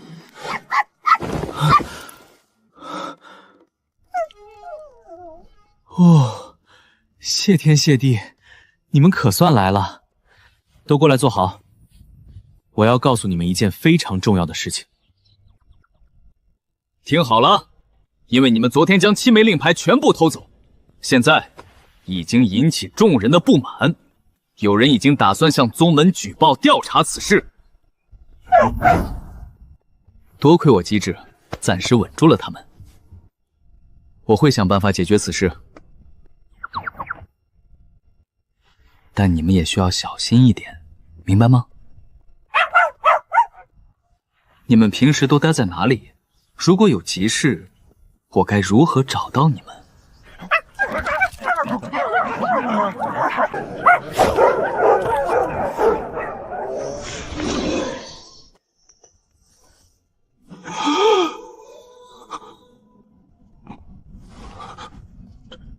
这是什么？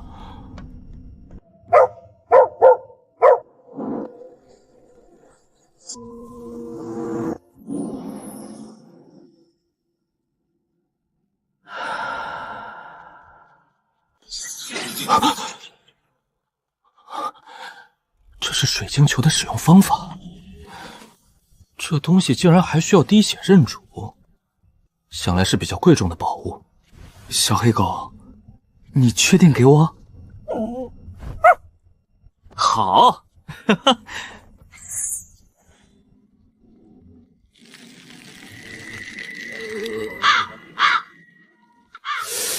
直接用小刀割开，好像有点疼啊！不就是点血吗？我秦某人自有办法。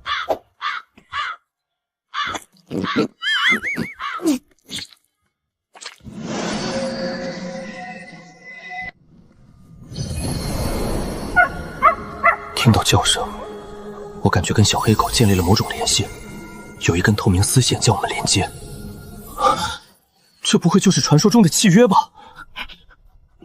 完了完了！我跟你契约，你主人知道吗？这群小狗的主人大概率是御兽峰长老，大人物怪罪下来，我可承担不起。啊！该死啊！连只狗都不敢养，我怎么还没成为秦爵大帝呀？什么意思啊？莫非你是说你没有主人？真的？玄天宗不愧是玄天宗，就连最普通的流浪狗都有如此强大的实力。很好，从今天起，你就不再是流浪狗了。既然有了新主人，那你也该有个新名字。我给你想个霸气一点的名字。我想好了，以后你就叫旺财了，开不开心？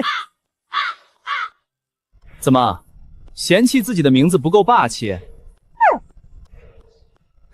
还挺有个性。那以后没狗的时候，我就叫你旺财；跟其他狗在一起时，我就叫你丧彪。这总行了吧？很好，虽然你以前只是一只平平无奇的流浪狗，但现在你已经拜入我秦爵大帝的手下。虽然你血脉一般，但身为我秦爵大帝的契约灵兽，日后必将成为一代妖仙，统领万妖。很快你便能体会到一人得道，鸡犬升天的快感了。旺财，你躺好了吗？以后臭豆腐管够。果然画的大饼再香，都不如眼前的面包诱人。那以后我只需要进入灵魂之海，就能联系到你了，对吧？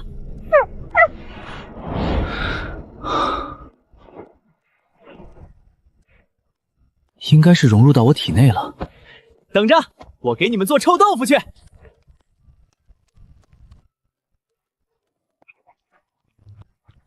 丧彪，这是你的。虽然很想组建汪汪队，但会伤旺财的心。我秦绝大帝最大的优点便是专心，对人对狗都一样。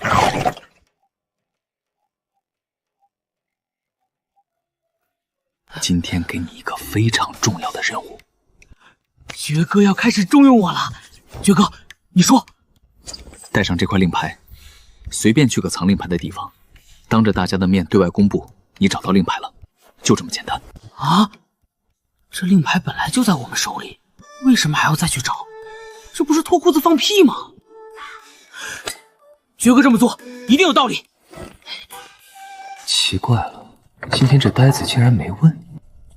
帮主好，帮主好。高副帮主，你也来了。为了守护宗门公平公正，自然不敢怠慢。怎么感觉我是反派呢？人都来的差不多了，都过来一下吧。帮主，谨慎起见，我觉得我们要先核实一下人数，避免那个组织的人来混进来。还是高副帮主想的周到，但人这么多，咱们怎么喝茶？该混进来的早就进来了。哼，帮主放心，我已经记下昨天所有人的长相，我只需要仔细看一遍就好。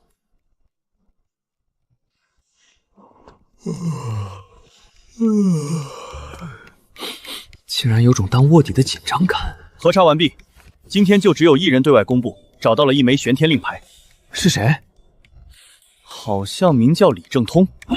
李正通啊！帮主认识此人？何止是认识，这可是我的邻居加好兄弟。前2天我们都是一起寻找玄天令牌的，因为一直找不到，我今天就放弃了。没想到他始终坚持下来，竟然找到了一个，运气是真的好啊！原来此人是帮主的兄弟，这样我就放心了。放心什么？我一开始还怕此人是那个神秘组织派出来的托呢。既然此人与帮主关系这么好，那便可以排除这种情况了。他就是个小小的杂役弟子，什么组织收他呀？也是，只是这样好就更能证明那个神秘组织真的是凭借实力在寻找玄天硬牌，我们拿他们没办法了。这个结果不是我们能改变的，我们也没必要在这件事上伤心。今天，我的好哥们李正通给我们所有人证明了一件事：我们普通人也是可以找到玄天令牌的。那个组织固然强大，但也无法包揽全部令牌。只要我们足够努力，就能从他们手中将令牌抢过来。李正通为什么能找到，而我为什么不行？因为李正通一直坚持不懈，而我因为早早放弃才擦肩而过。失败并不可怕，可怕的是你还没尝试就已经认输了。李正通可以，为什么你们不行？坚持下去！乾坤未定，你我皆是黑马。乾坤未定，你我皆是黑马。拿出你们的气势来！为什么你们找不到玄天亮牌？因为我们不够努力，因为我们不够坚持。只要我们坚持下去，就一定能成功。努力，努力，加油，加油！好，大家现在继续去找吧，说不定在宗门的某个角落，就留着神秘组织也没找到的漏网之鱼。这些小弟子心智单纯，随便一忽悠就成这样了。高副当主，加油！今天也只有一个人找到了玄天令牌，好像叫智多多。智多多啊！哦，帮主认识此人，莫非此人也是帮主的邻居？那倒不是，我哪有那么多邻居啊？我们都是杂役弟子。智多多负责长廊大道，和李正通负责的枫叶广场挨着，所以我们认识，但也没那么熟。奇怪啊，这2天找到令牌的竟然都是杂役弟子。帮主，你说巧不巧啊？看来这货开始怀疑我了。当然不是巧合。如果我们杂役弟子找到一次，那可以归结为运气。但接连2天都是我们杂役弟子找到令牌，而且我敢说，如果明天有人找到令牌，那大概率也是我们杂役弟子。你们应该很好奇这是为什么吧？因为我们杂役弟子比所有人更渴望贡献点，一枚玄天令牌可以兑换100贡献点，对于你们外门弟子来说，也就是3个月的补贴。而我们杂役弟子呢，辛辛苦苦工作1个月，1天也不敢休息，却只能得到10贡献的工资。大家来到玄天宗都是为了修仙，我们虽然天赋不行，但那颗求仙问道的心不输你们任何人。但10贡献点太少了，连颗炼气丹都买不起啊！我们没有足够的修炼资源，我们也没有足够的修炼时间，我们很难。原来我这么惨啊！怎么办？想哭。正是因为我们这么难，所以没有人比我们更渴望贡献点，找到1枚就相当于1年的报酬啊！我们能不疯狂吗？正是因为对贡献点的渴望，我们才更加直、更加坚持。为了在修仙这条路上走得更远，我们不得不拼尽全力抓住任何一次机会，纵使希望渺茫。这2次都是杂役弟子找到了背后，正是因为我们更需要这次机会。虽然我们天赋不行，但我们永不服输。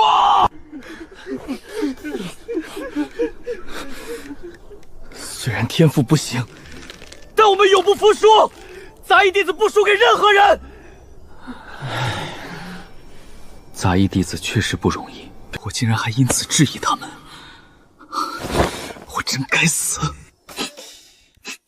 看着被忽悠缺的众人，很是满意。要是这时候再来段专属的 BGM， 那就完美了。抱歉啊，帮主，我没别的意思，我就是觉得昨天和今天有点刻意，就像是我们的谈话被那个组织知晓，故意布置出来的局一样。高副帮主无需在意，我秦某人知道，高副帮主一切都是为了公平。而且我们都发过誓了，咱们的谈话不可能传出去的。等等，帮主，我们都发誓了，但好像我们这些人中有一个人没发誓。谁？我当时没发誓吗？没有。你们怀疑是我向那个组织泄密，你们竟然怀疑我？高副当主，我们不是怀疑你，我们只是在阐述一个事实，大家都发过誓了，唯独你没发。我现在发誓也不晚吧？如果我在这段时间里和那个组织的人有任何联系，必走！这种天气怎么可能有雷声？晴天炸雷，看你如何解释。怎么不继续说了？是怕被雷劈死吗？没想到你竟然是叛徒，怪不得帮主的策略都不起效果，原来是你从中作梗。我没有背叛帮会。那你有本事把誓言发完，发毒誓。发就发，我没有背叛帮会，我问心无愧。够了，副帮主怎么可能是叛徒？你们忘了副帮主费尽心思的帮我们分析了吗？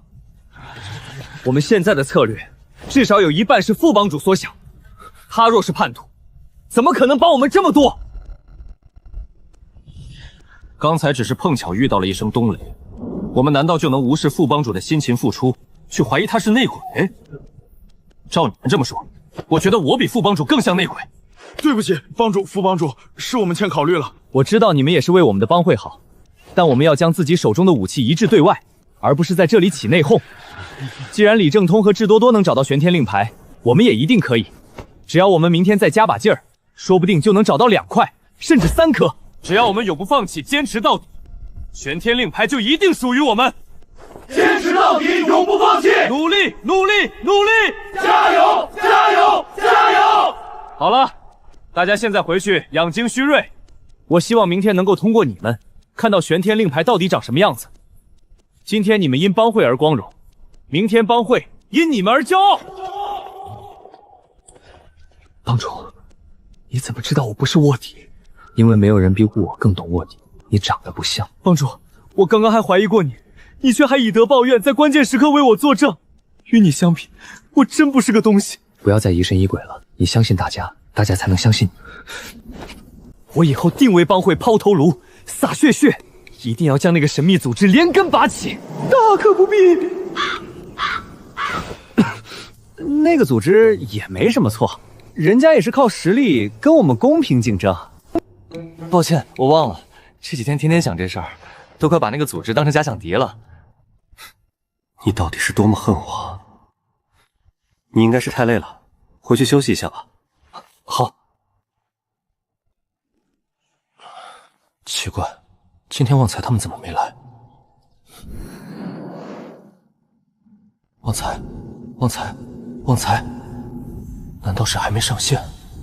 丧彪，今天你们怎么没来？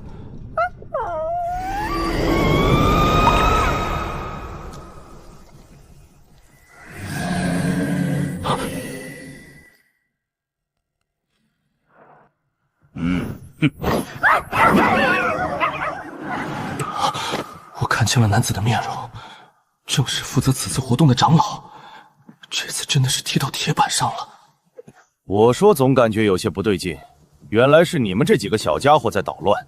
说，你们偷令牌是想要干什么？那些令牌都藏在哪里了？如果你们不说，那我便将此事告知你们族长。愚蠢的人类，有种你去一个试试！我看在你们年纪尚小，就先不追究你们的过错。不过这件事到此为止，你们不准再捣乱了，不然我就只能上报宗门，将你们全部关到春节后。一年就这一次换臭豆腐的机会，你把我们关起来，这不完了吗？旺财他们闯了这么大祸，这个长老竟然只是口头教育一番。旺财到底是什么灵兽啊？面子这么大？刚刚长老说要找族长告状，难道旺财属于一个强大的种族啊？莫非旺财就是传说中血脉强大、背景强的三强神宠？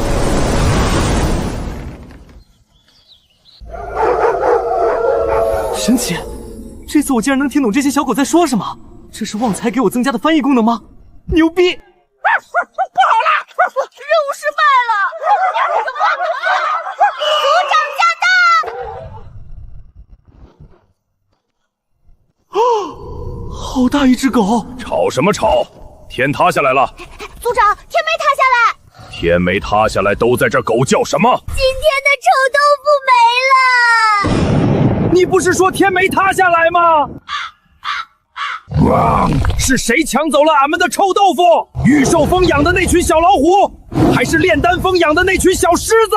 看来3天没揍他们，他们觉得自己长本事了是吧？龙有逆鳞，犬有臭豆腐。敢动俺族的臭豆腐，简直找死！错了，族长，不是他们，是一个外门长老。哼，连他们那2个小卡拉木也不敢。天杀你的外门长老！他想吃臭豆腐，不会自己去买吗？抢俺们的臭豆腐算什么本事？孩儿们，抄家伙干他丫的！族长，错了，又错了！丧彪，哪里错了？咱们被欺负了，就要狠狠地报复回来。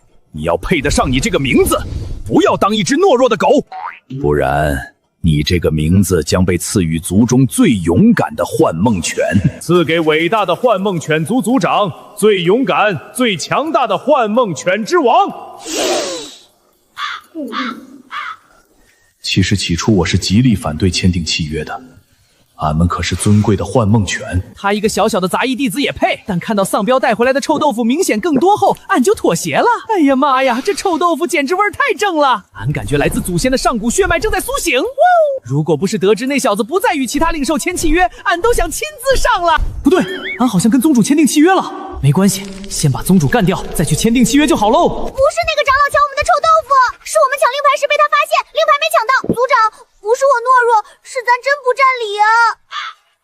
这样啊，我竟然在一张狗脸上看到了尴尬的表情。这个该死的外门长老，玄天令牌这么多，送给俺们几块怎么了？要是东西没抢到，就恼羞成怒去打人，我们幻梦犬族的脸还往哪儿搁啊？俺们虽然是狗，但俺们也是讲道理的狗。唉，今日份的臭豆腐看来要泡汤了。臭豆腐，没你我可怎么活啊？都把吐出来的舌头给俺收回去！哼，不就是一块臭豆腐吗？瞧你们那个狗样！幸亏昨天俺还留了半块臭豆腐。哼，俺不愧是狗群中最有先见之明的狗。哼，族长，我有一计可以获得臭豆腐。快说！咱们抢不到令牌，咱们可以直接去抢。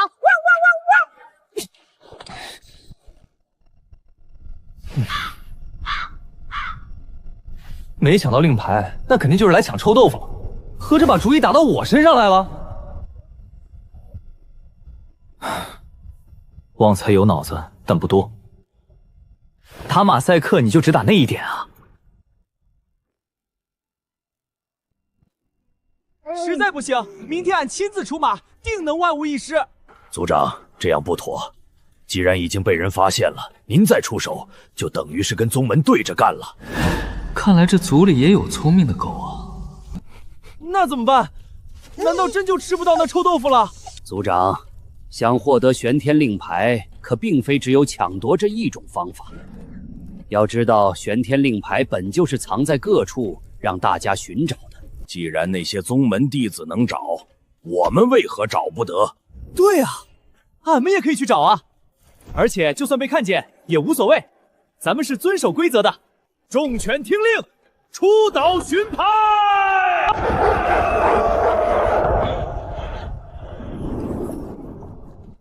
刚刚有一小段我突然听不懂他们说话了，旺财，你告诉我他们说的什么？行了，不逗你了。你们幻梦犬族在宗门中算是什么地位？我待会儿去藏经阁查一查吧。你们这是准备全族出动去寻找玄天令牌？你们能猜出玄天令牌藏在哪里吗？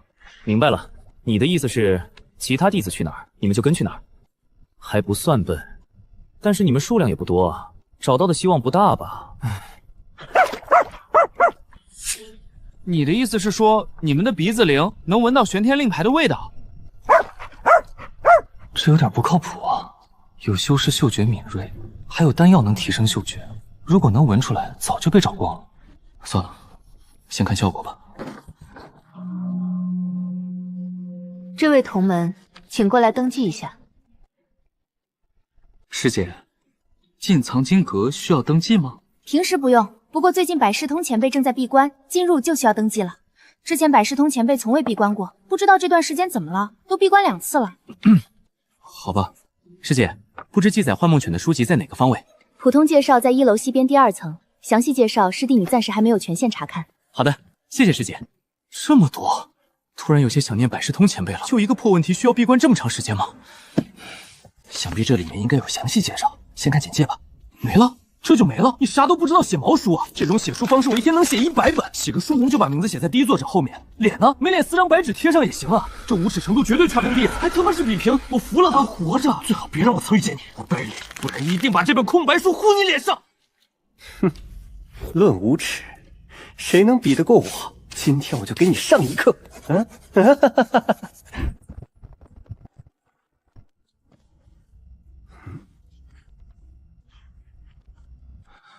难道我遇见的是假幻梦犬？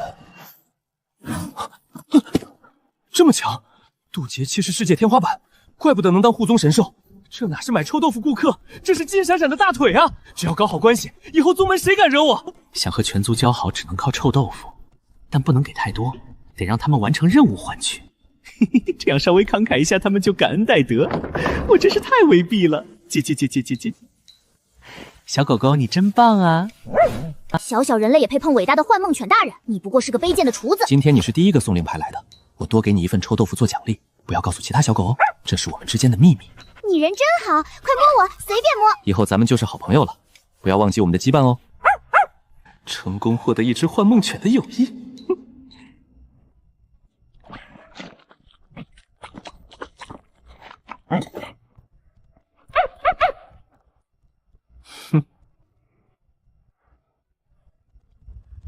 好家伙，7块令牌找到3块了，有点本事啊！很好，你们2个并列第一。作为前2个给我送令牌的，我特地各自多做一份作为奖励，不要对外说哦。多出来的一份臭豆腐，就是我们友谊的见证。以后我被欺负了，你们可要帮我。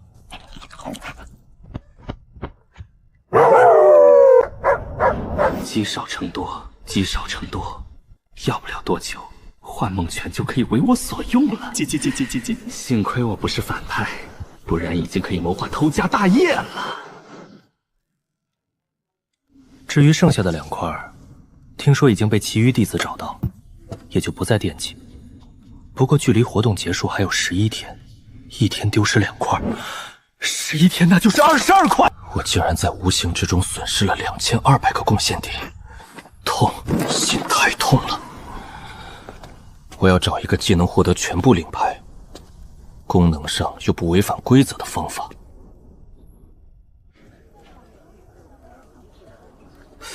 这漏洞有点多啊！帮主，可算找到你了，你原来在这儿啊！高副帮主，好巧啊！帮主，好消息啊！你猜怎么着？怎么了？今天我们帮派一次性找到了2枚玄天亮牌，现在帮派里所有人都乐坏了。合着幻梦犬漏掉的那2块将牌，都被自己帮会的人找到了。快走吧，现在大家都等着谢谢你呢。行吧。帮主来了，快鼓掌！大家不要这么激动，因为从明天开始，你们可能再也没机会找到玄天亮牌了。那个，我听说咱们帮辈今天找到了2枚玄天亮牌。帮主，多亏了你，我才能找到玄天令牌啊！你俩这是要交换令牌，原地结婚啊？你们能找到令牌，是因为你们的坚持和运气，和我没关系的。怎么没关系？本来我昨天都要放弃了，多亏帮主的那番话激励了我，让我坚持下来。俺也一样，帮主，没有您，我肯定与这块令牌无缘啊！对了，帮主，我们都是杂役弟子。帮主说的对，咱们杂役弟子虽然天赋不行，但只要付出努力，就一定会有收获。大家再努力一把，争取把神秘组织的令牌全部夺过来，让神秘组织一块令牌都拿不到。我这张该死的嘴啊！闲没事激励他们干啥？这次真是搬起石头砸了自己的脚。杂役弟子是吧？别让我知道你俩打扫哪个区域，不然我天天带着旺财去拉屎。今天各位做得很不错，我希望大家能将这股劲头坚持下去。接下来的一段时间我可能会很忙碌，所以从明天开始，我就先不参加聚会了。以后这个聚会由副帮主主持。帮主，我们舍不得你啊！对啊，副帮主有什么能力？他也配主持聚会？你捧人就捧人，没必要踩着另一个人捧吧？行了，我只是闭关一段时间，又不是死了。以后这个帮会会一直存在，大家可以互帮互助，有事也可以来找我帮忙。大家今天先回去养精蓄锐吧，明天继续加油。帮主，今天还没喊口号呢。努力，努力，努力！加油！加油！加油！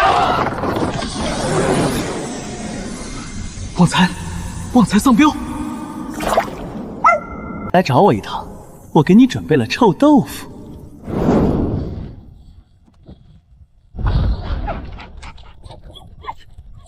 别卖萌了，这2份臭豆腐是给你吃的，剩下的2份你全带回去，明白吗？等旺财在族里地位提升，统一了幻梦犬族，那我岂不是可以为所欲为了？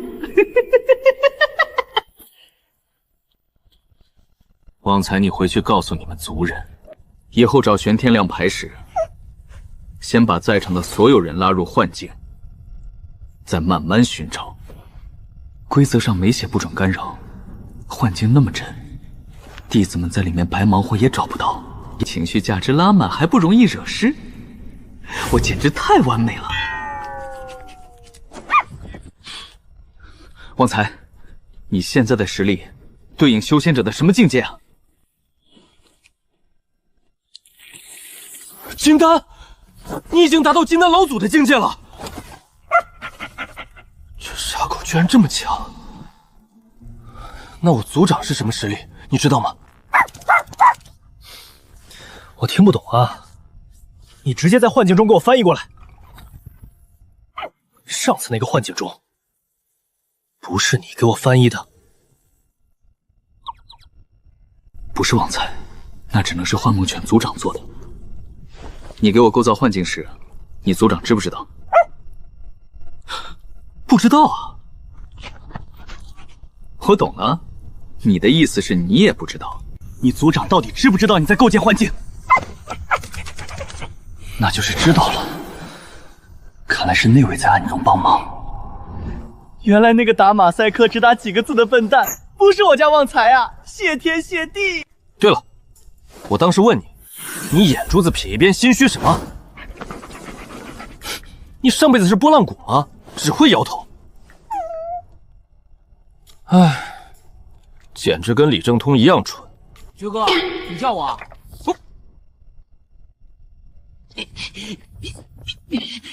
咦，好可爱的小狗啊！爵哥，这是你新养的吗？这什么味儿，哥？你家茅厕炸了吧？怒气值加1。爵哥，你不会是在家里炸屎了吧？怪不着最近我在家里总能闻到一股若有若无的臭味儿，我还以为有人使坏，偷着往我家溜屎呢。没想到是从你家传过去的。我这是臭豆腐，不是屎。臭豆腐？难道是屎做的？不能跟傻子计较，臭豆腐跟屎没有任何关系。你要再瞎说，我叫旺财咬你啊！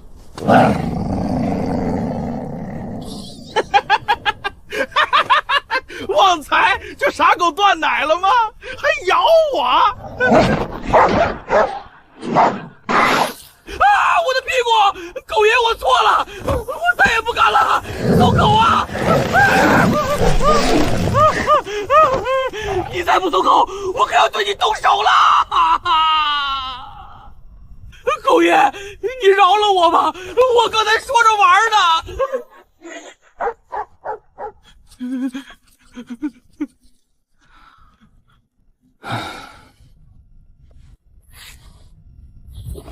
旺财可是金丹期，你招惹谁不好，偏偏招惹他。爵哥，你怎么不早说啊？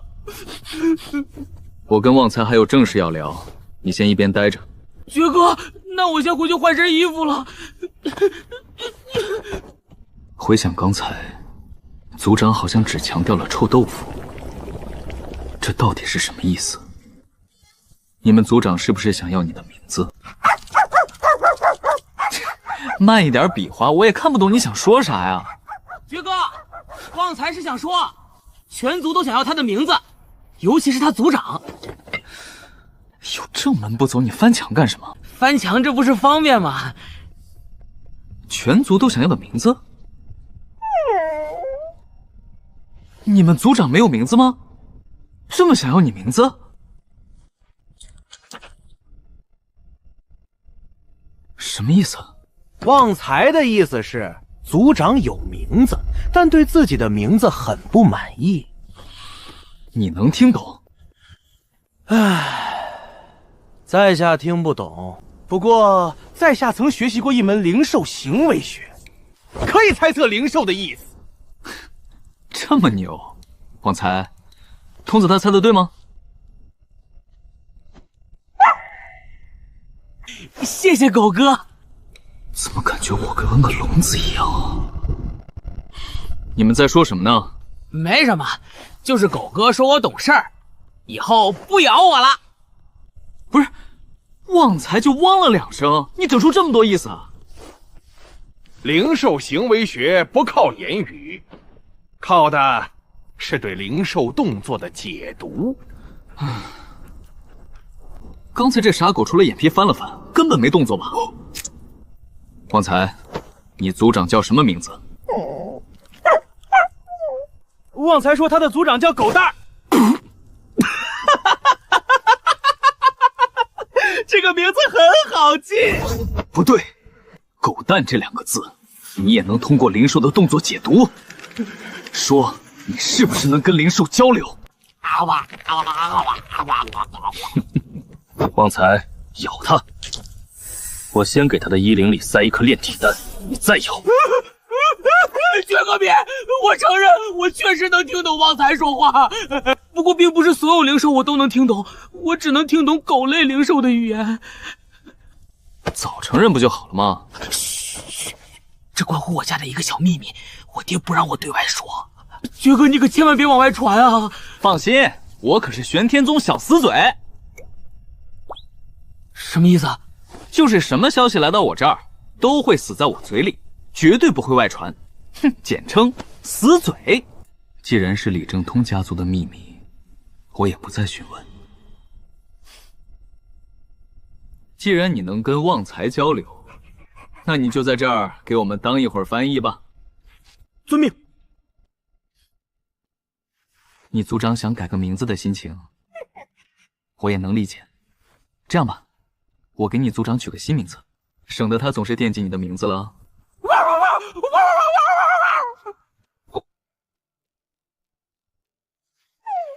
你是不是傻？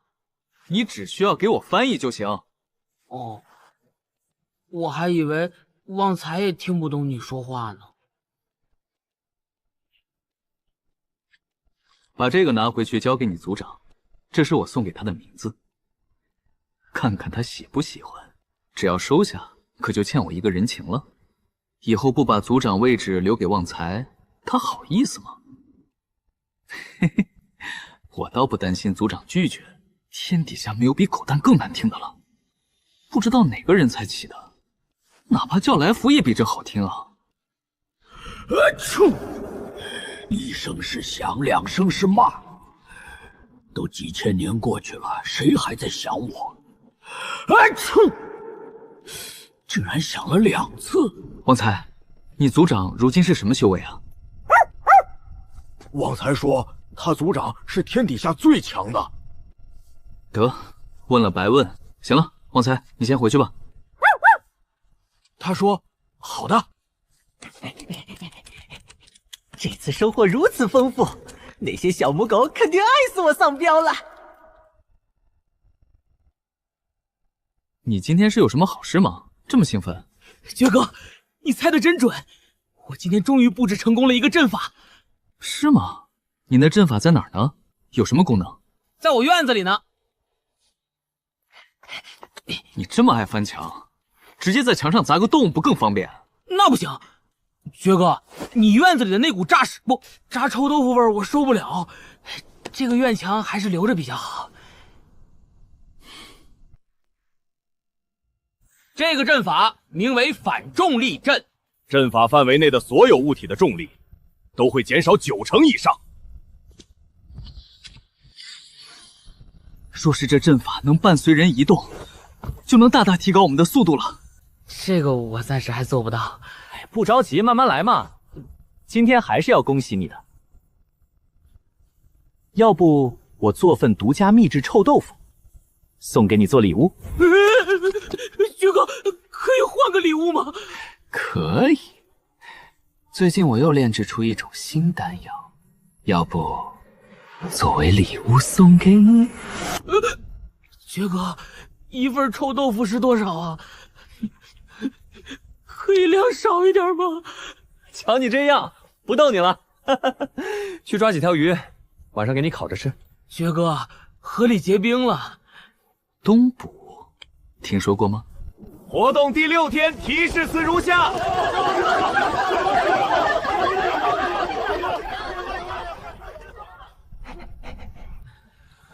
今天有人找到令牌吗？没听说过，反正西门大桥那边没有。我这边也没有，我们就差把那个广场给拆了，就是没找到令牌。今天令牌不会又全被神秘组织拿走了吧？好想念帮主啊，没有帮主，喊口号都没劲儿。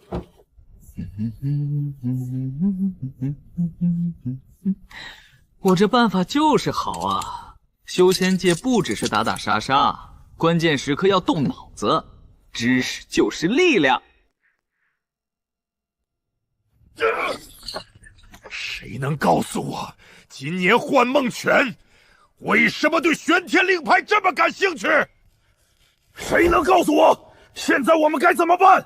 这个活动规则到底是谁写的？为什么不禁止灵兽参加活动？为什么不添加任何人不可干扰？其他活动者寻找令牌，这些最基本的规则都想不到吗？都抬起头，回答我，是谁制定的规则？现在都不敢承认了是吧？长老，规则好像是您亲自制定的。都低下头，快想办法！看我干嘛？我脸上有办法吗？要不我们直接向内门举报？不行，绝对不行！内门很忙的，这点小事还需要去跟内门告状，这不显得各位很无能吗？这个活动涉及到上万名弟子，随便更改规则，这些弟子以后会如何说我们？会说我们朝令夕改，会说我们没有信用，会说我们考虑不周。到时候，试问我们各位的脸往哪儿搁啊？是长老你的脸往哪儿搁，关我们什么事？这个办法不行，大家重新想。长老，实在不行，你去御兽峰给六长老送点礼，让他帮忙先把幻梦犬封禁一段时间。你出的这是什么馊主意？幻梦犬那可是神兽，你想封禁就封禁啊！而且现在幻梦犬这么喜欢令牌，等他们出来后找我们报复怎么办？你们想自己一觉醒来，家门口全是狗屎吗？而且幻梦犬还能利用幻境将狗屎隐藏，等你啥时候踩上去，啥时候才能看到？你们知道那种情况多么令人崩溃吗？长老，冒昧的问一句，您是怎么知道这么详细的？当然是我有一个朋友。跑题了，你们赶紧想想怎么处理这件事儿。我王英俊一生顺风顺水，自小便检测出极品灵根，一举成为最年轻的外门长老。但时运不济，冲击合体失败。为了散心接了个最简单混资历的春节活动，谁成想短短几天问题不断。今年怎么这么倒霉？总感觉有人在针对我，莫非是因为9月份我装成普通人下山喝豆腐脑，结果遭暗算第一口是甜的，破了气运，怪哉呀！长老，我觉得这个时候我们可以无为而治。什么意思？就是实做，什么都不做。既然规则允许灵兽参加，允许干扰其他人，那幻梦犬的所作所为就没有问题。你说的轻松，那些弟子天天找不到令牌，不得闹事啊！哼，他们闹事是因为以为找不到是我们原因。我们只要告诉真相，将仇恨转移出去，他们自然不来找我们了。你说的对呀，我们只需要告知他们真相，让他们自己去寻找应对的方法就好了。幻梦犬可以干扰，他们同样可以干扰幻梦犬啊。他们找不到令牌，那是他们技不如狗，和我们没关系。虽然会影响下一年积极性，但这活动我就只管1年，下一年如何，和我没关系喽。我知道了，提示司所指示的位置应该是星月大道。老王，你说宗门这是抽哪门子风啊？好好的活动让幻梦犬加入，咱们这些普通人怎么去跟守护神兽比啊？唉，我看宗门压根就不想让我们找到令牌，跟幻梦口正面竞争基本没戏。不过要说没有一点希望，那也未必。老王，你有办法就赶紧说呀，别藏着掖着。幻梦犬能拉我们入幻境，这点确实无解，但它有个致命缺点，脑子不好使。找令牌要靠脑子，幻梦犬只能跟在众人后面。咱们抄近道，跟大部队打个时间差，在幻梦犬赶到之前寻到令牌就可以了。妙啊，老王你这招可以啊！别从主路上走，我知道一条小路，从明月广场过去，至少能节省1刻钟的时间。好。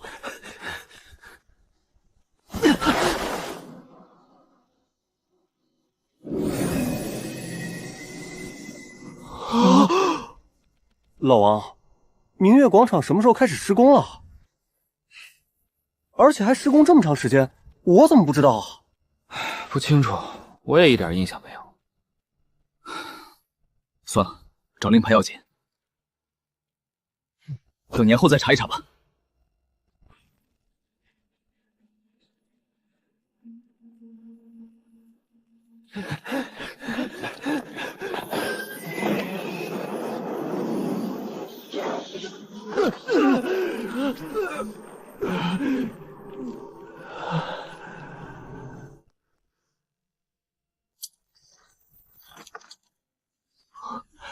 今天再次拿下7枚令牌，美滋滋。上今天的，我现在手上已经有43枚令牌了。一人拿10枚，性价比最高。宗门奖励1件灵器，多拿浪费。我打算给李正通和小智各10枚，咱们3人各拿1件灵器。那么多余的就浪费了，找小四他们不安全，容易泄密。唉，令牌太多也是一种烦恼啊。我想到多余的令牌该怎么处理了。今天是人族修士与幻梦口正式开战的第1天，玄天宗晚报对此进行了详细报道，就知道那个姓高的不能留。人类的反击早有预料，但在绝对力量面前，阴谋诡计都是徒劳的。以我的智慧都想不出应对之法，其他人更没希望。绝大多数令牌依旧会落到我秦绝大帝的手中。加上今天的6枚，手中已经积攒了49枚，感觉数量差不多了。明天开始实施第2步计划。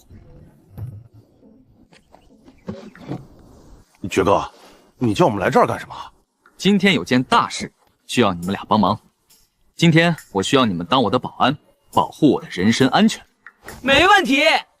既然没问题，那就把这2枚丹药吃了吧。爵哥，不是说保护你的安全啊，为什么要吃丹药啊？废话嘛，看看你们这小身板，我一个炼气6层，需要你们一个炼气2层，一个炼气3图保护。爵哥，就算我们吃下丹药，也强不到哪里去。对爵哥的丹药已有阴影，能不吃绝不吃。你们变成星星，最起码看上去威慑力十足啊！放心了，这就是大力丹而已，不是什么新丹药。我秦某人什么时候坑过兄弟？趁着现在没人，赶紧吃吧。等事成之后，给你们每人几百贡献点作为报酬。好吧。咬死我啦！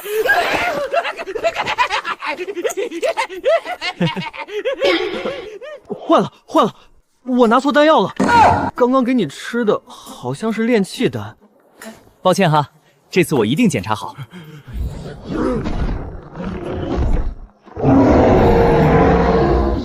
不错，这样就有威慑力了。等有人之后，你们就站在我旁边秀肌肉就可以了。虽然知道爵哥有很多，但这视觉冲击也太大了。接下来就只需要等待大款上钩了。奇怪啊，这里人流稀少，从未有人摆摊，竟然是灵兽？难道是玉寿峰的弟子？他们不是被禁足6个月吗？这么快就出来了，裹得这么严实，看来生怕被认出。如果是玉寿峰的，我立刻举报。这位同门，你要买玄天令牌吗？这些都是玄天令牌，你莫非就是那个神秘组织的老大？大家都认为是神秘组织控制幻梦犬寻宝。我只不过是个打工的而已。敢明目张胆卖令牌，绝对不是玉寿峰那群胆小鬼。这玄天令牌可以售卖，反正规则上并没有禁止售卖。那这玄天令牌怎么卖啊？我这令牌不单卖，一次性要买10块。10块？我可没这么多贡献点。这里没多少人经过，你摆摊最好去集市那边，这里安全就行。我怕有人抢，而且酒香不怕巷子深，我卖这东西还会缺人？售卖玄天令牌这么炸裂的事，肯定会被疯狂传播。那你好好卖，遇到什么情况随时呼喊我们执法队。多谢兄台。我操！哇，竟然真是玄天令牌！逆天，那些找不到的令牌竟然在这里！王八蛋，你们组织叫什么名字？躲在暗处算什么本事？我操，这不是高师兄吗？有本事出来跟我们碰一下呀！光我帮主一个人就能团灭你们！这姓高的属实是对神秘组织恨之入骨啊！别跟他废话，我们直接把他身上的黑布撕掉，看看跟我们作对的人到底长什么样！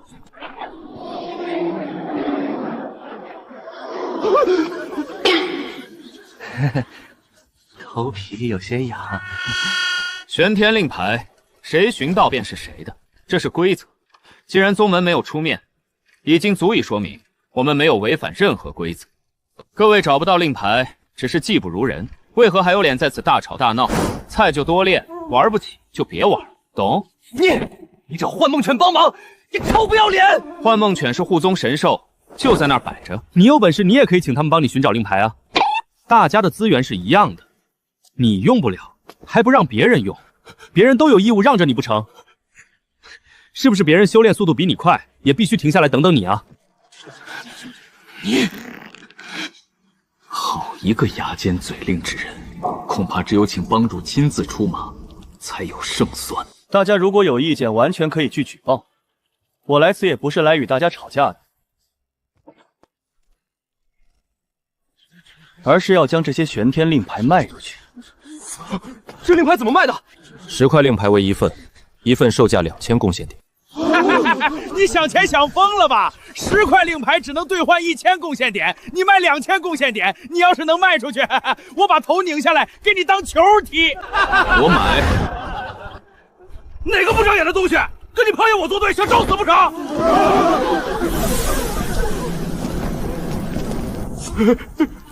周哥，我不知道是你，竟然是炼丹峰的周书海，他疯了，要花2000贡献点买10块玄天令牌。人傻钱多罢了。你懂什么？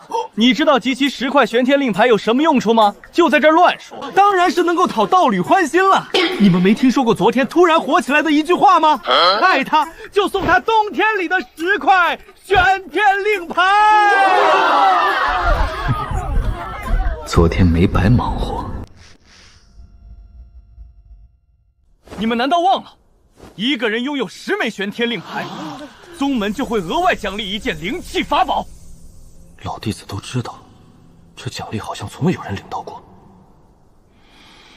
发放100多块令牌，上万人参加，概率只有1%，这任务几乎不可能完成。大家都把这奖励给忘了。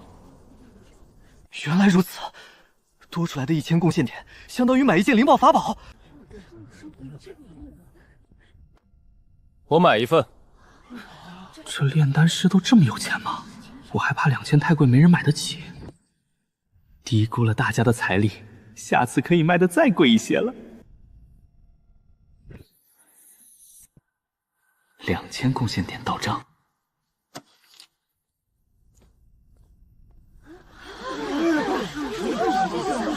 宗门奖励的灵气法宝是什么级别的？1000贡献点值吗？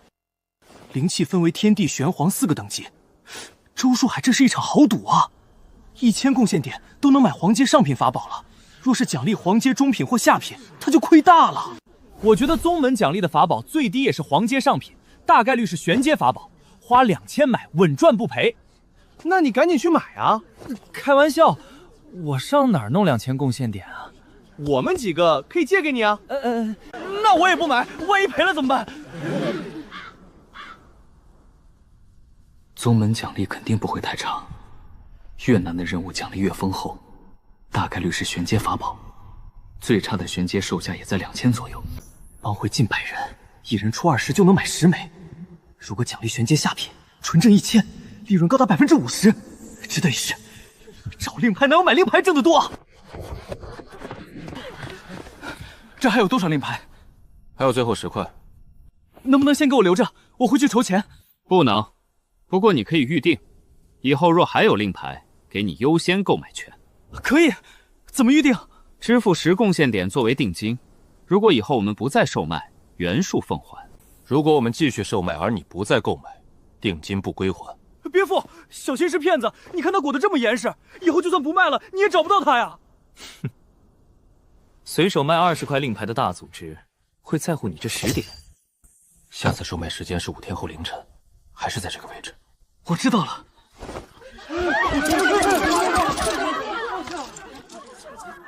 收摊了。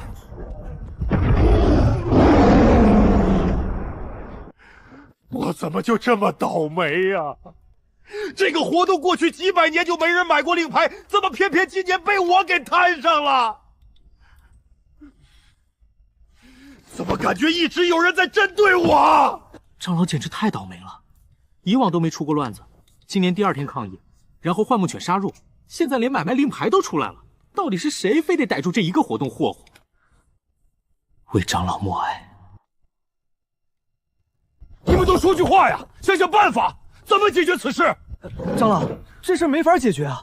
咱们的活动规则上只说了禁止抢夺，但并没有禁止买卖啊！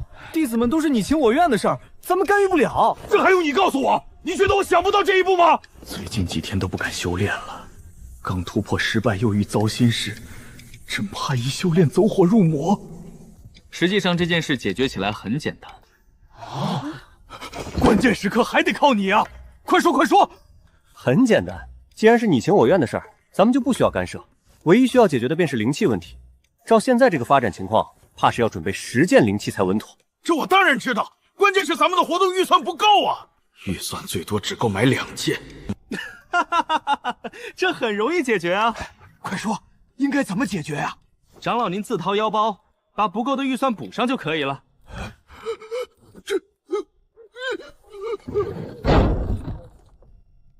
我的积蓄全在冲击合体阶用光了，还欠了外债，这几个月工资全用来还债，连去食堂吃饭都不敢，嘴里都快淡出鸟了，哪有钱买法宝？长老，你没事吧？快，谁有治疗丹药？我有，不过我这个丹药有点贵，是我留着保命用的。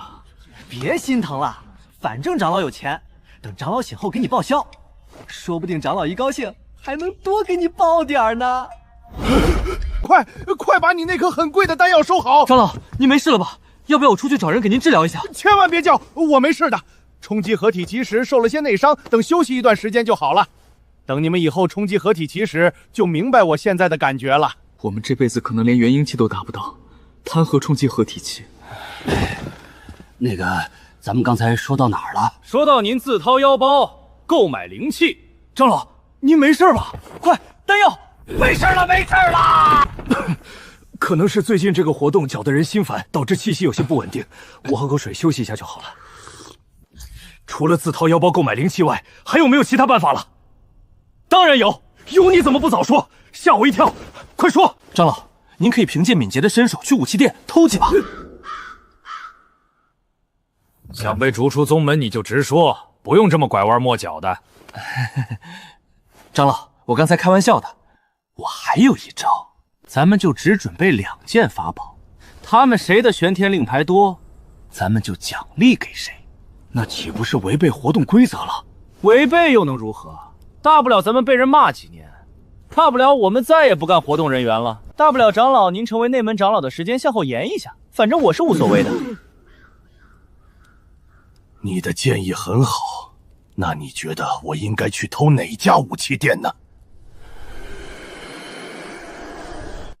长老，使不得啊！什么使不得？长老，依我所见，就望铁宗在此开设的百气墙最好偷。这是我绘制的平面图，你就从这儿进去。2楼不要走楼梯，有人看守。您直接跳上去就好。偷到后，警报和防御阵法全开。不过按那阵法等级，困不住您。没人想到化神期大圆满会去偷玄阶武器，您用蛮力轻松破开。随后您从后门出去，御剑朝西北方冲，到枫叶广场向东3分钟躲入深山就安全了。法宝上有标示，我认识个朋友专门干这个，可以推荐给您。还有，百气阁内有5颗流影球，图中标记了，建议您一进去先击碎。你叫什么名字啊？我叫汪帅。长老不必表扬我，这都是我应该做的。哼哼。汪帅是吧？了解的挺详细啊。你是哪个峰的？神游峰。神游峰以步法为主，跑得快。对上了，跑得快，对百气阁还这么熟悉，没少偷吧？把赃款拿出来分我一半，我就不举报你了。没有，长老，虽然我毕生梦想是成为一名大盗，劫富济贫，伸张正义，但我真的没开始偷。准备的这么充分，你会没有行动？肯定没有。那防御阵法我攻不破，破阵符太贵买不起。一名真正的大盗，在没有万全的准备前，绝不动手。待会儿开完会，你去执法队那边先留一下案底，提前蹲一下大牢，省得到时候找不到你。长老，我这是在帮你，你不能出卖我啊！按照我说的操作，绝对万无一失，一举解决您的烦恼。那个，打扰一下，我有一个问题。据我了解，咱们宗门自己的武器店铺，好像防御力量更低，应该更好下手吧？我可是一位有原则的大盗，绝对不对自家人下手。当然，还有一个微不足道的原因。什么原因？偷宗门自家东西，执法队是真传啊！行了，大家不要跑题了。就算百气阁不是我们自己的产业，你也不能偷刀。有这想法就是错的。你这张图纸，我直接没收了。如果你真想当大盗，应该把目光移到魔修身上。长老说的是，可惜我准备这么久，还是让百气阁逃过一劫。回归正题，我们应该准备什么品批的灵器作为奖励？我好算算应该应该花费多少贡献点。之前有记载，奖品应为玄阶灵器。以长老的财力，我建议准备最好的，全部安排玄阶上品利器，也显得我们活动大气，冲散负面影响。玄阶上品。长老，你没事吧？没事，我喝水呛到了。长老，您刚才好像没喝水啊？咽唾沫呛到了。我还以为您是嫌灵气太贵了呢。开什么玩笑？长老可是化神期大圆满，别说玄阶，地阶法宝也是手到擒来。是吧，长老？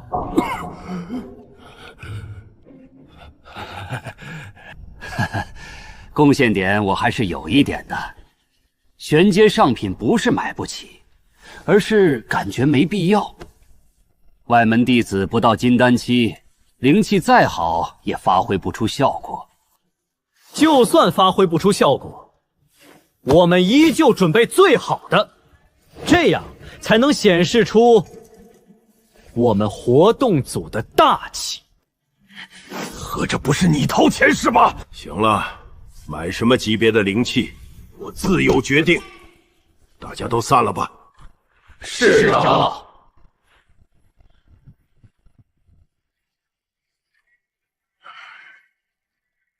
事情怎么会发展到这种地步了？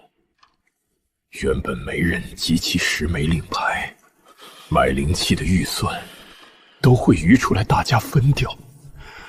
我作为总负责人分得最多，谁曾想短短几天变数这么多，贡献点没到手还要倒贴，赔了夫人又折兵啊！等等，虽然我是总负责人，但也不是只有我一人负责。为什么预算不足时，只让我一个人掏钱？靠！我被汪帅这家伙误导了。如果有剩余贡献点，肯定是人人有份。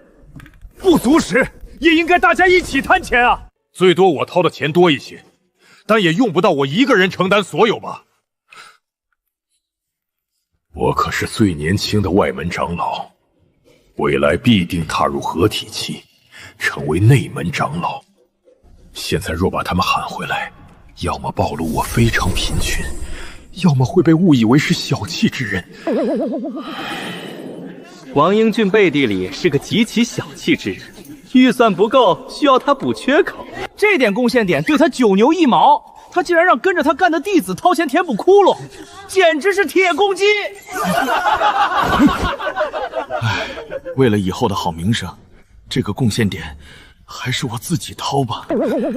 柿子多了不痒，债多了不愁，再多借点吧。这个歪门邪道还是不可取啊！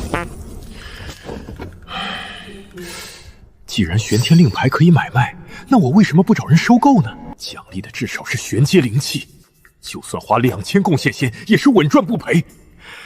哎呀，最起码可以挽回一点损失。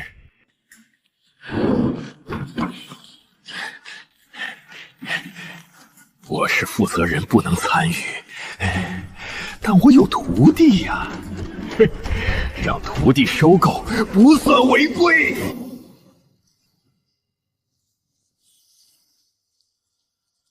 当天晚上收获7枚，第10天5枚，第11天6枚。至此，宗门总共发放了77枚令牌。有67枚被我拿到，其余弟子加起来只有10枚。自从我卖令牌后，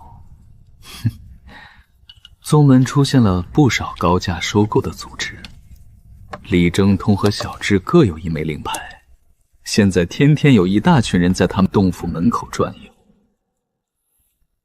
1枚令牌已经从100点炒到了200点。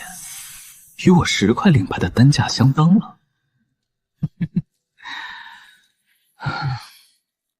虽然我有充足的资金，但不参与这场狂欢，让子弹再飞一会儿。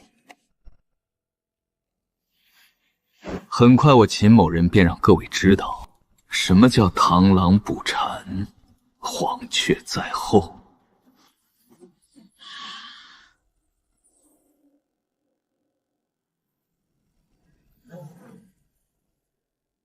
第12、13天，总共收获14枚令牌。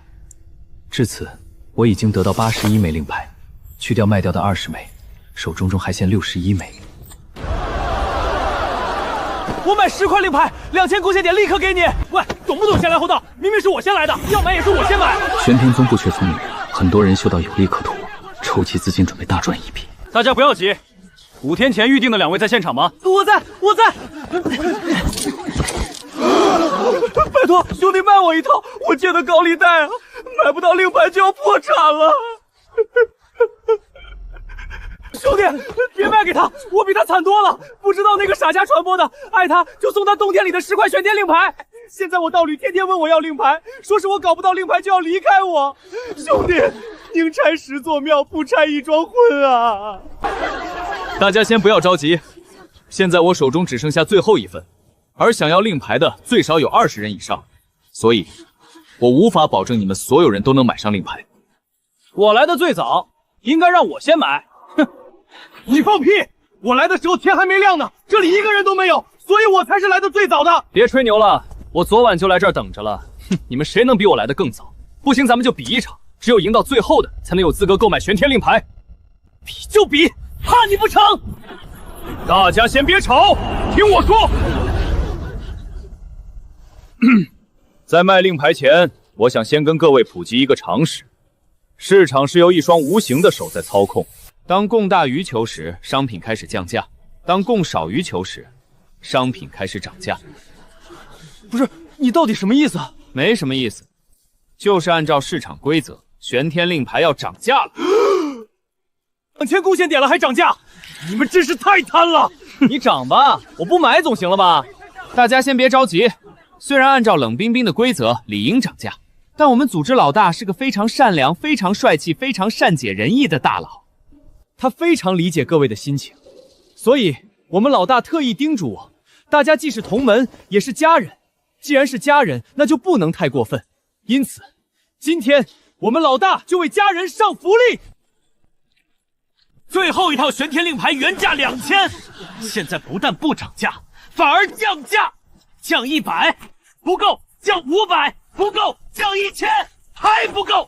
现在不要1999，不要1888，只需888，10枚令牌带回家。10枚令牌能换1000贡献点，现在只卖888，是你老东脑袋进水了，还是良心发现？这跟白送有什么差别？还能得一件令利器，你们都是刁难。各位别吵了，虽然这个福利非常劲爆。但可惜的是，我们的令牌只剩下最后1套，这一套给现场任何一个人，想必其他人都会不服气。所以呢，我绞尽脑汁想了一夜，最终想到一个绝对公平公正的解决方法，绝对让大家心服口服。上道具。这个箱子里有很多小球，小球分白色和黄色2种颜色，摸到黄色小球便可获得购买资格，每个人有1次免费摸球的机会。使用完以后，再次摸球就需要支付10贡献点。介绍5个新人来参加活动，可免费获得1次摸球机会。摸球期间禁止使用精神力探测，一经发现直接淘汰。现在想参加活动的人排好队，过来登记。植兽才挣几个钱，想挣大钱还得是搞抽奖。我们亲眼看见爵哥往箱子里倒了整整10万颗白球啊！这些排队的人，今天怕是凶多吉少了。大家先不要着急摸球，等所有人都报上名后，再统一进行。2000人报名，只有1个获奖名额。虽然中奖概率比找账牌还低，但奖励太丰厚。行了，人数已满，剩下的人可以暂时离开了。拜托，让我报个名吧，我也是你的家人啊！就是啊，你不是说这是家人的福利吗？我们也是家人啊！抱歉了各位，这次机会有限。不过以后我们组织还会继续给大家安排福利，希望下次大家还能这么积极。我交10贡献点，你让我摸1次行不行？规则就是规则，大家只能凭运气摸，禁止使用精神力以及其他手段进行作弊。没报上名的家人们可以进行监督，谁发现有人作弊，就可以顶替他，并且额外赠送3次摸球机会。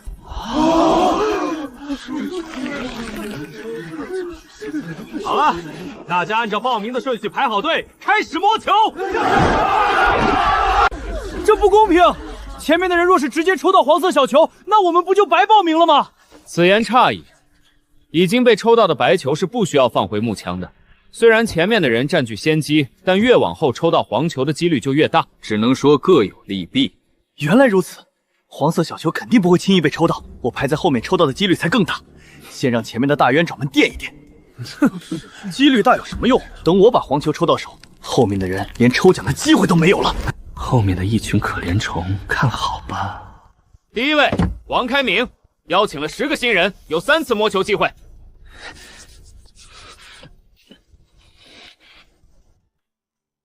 好多小球，该选哪3个呢？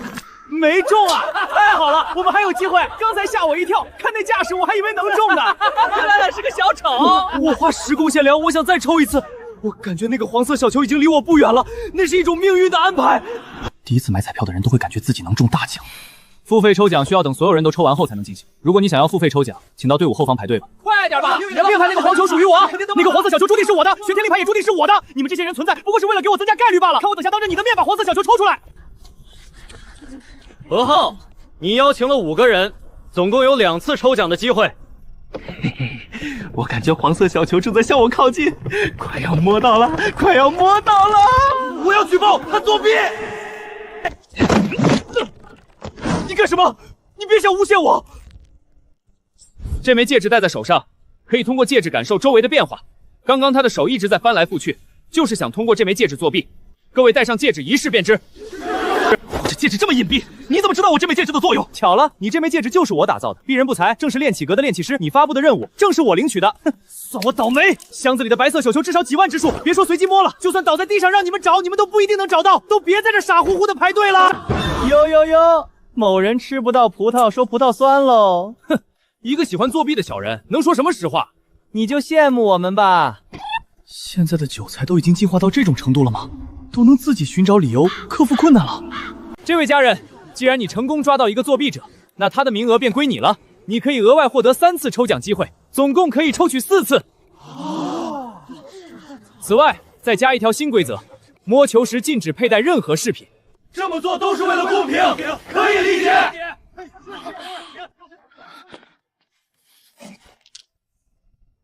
我这才是命中注定，本来都来晚了，可是，在命运的安排下，我依旧能获得站在这里的机会。这黄色小球不归我，还能归谁？我不能放弃，排队等付费摸球。下一位，你只有1次摸球机会。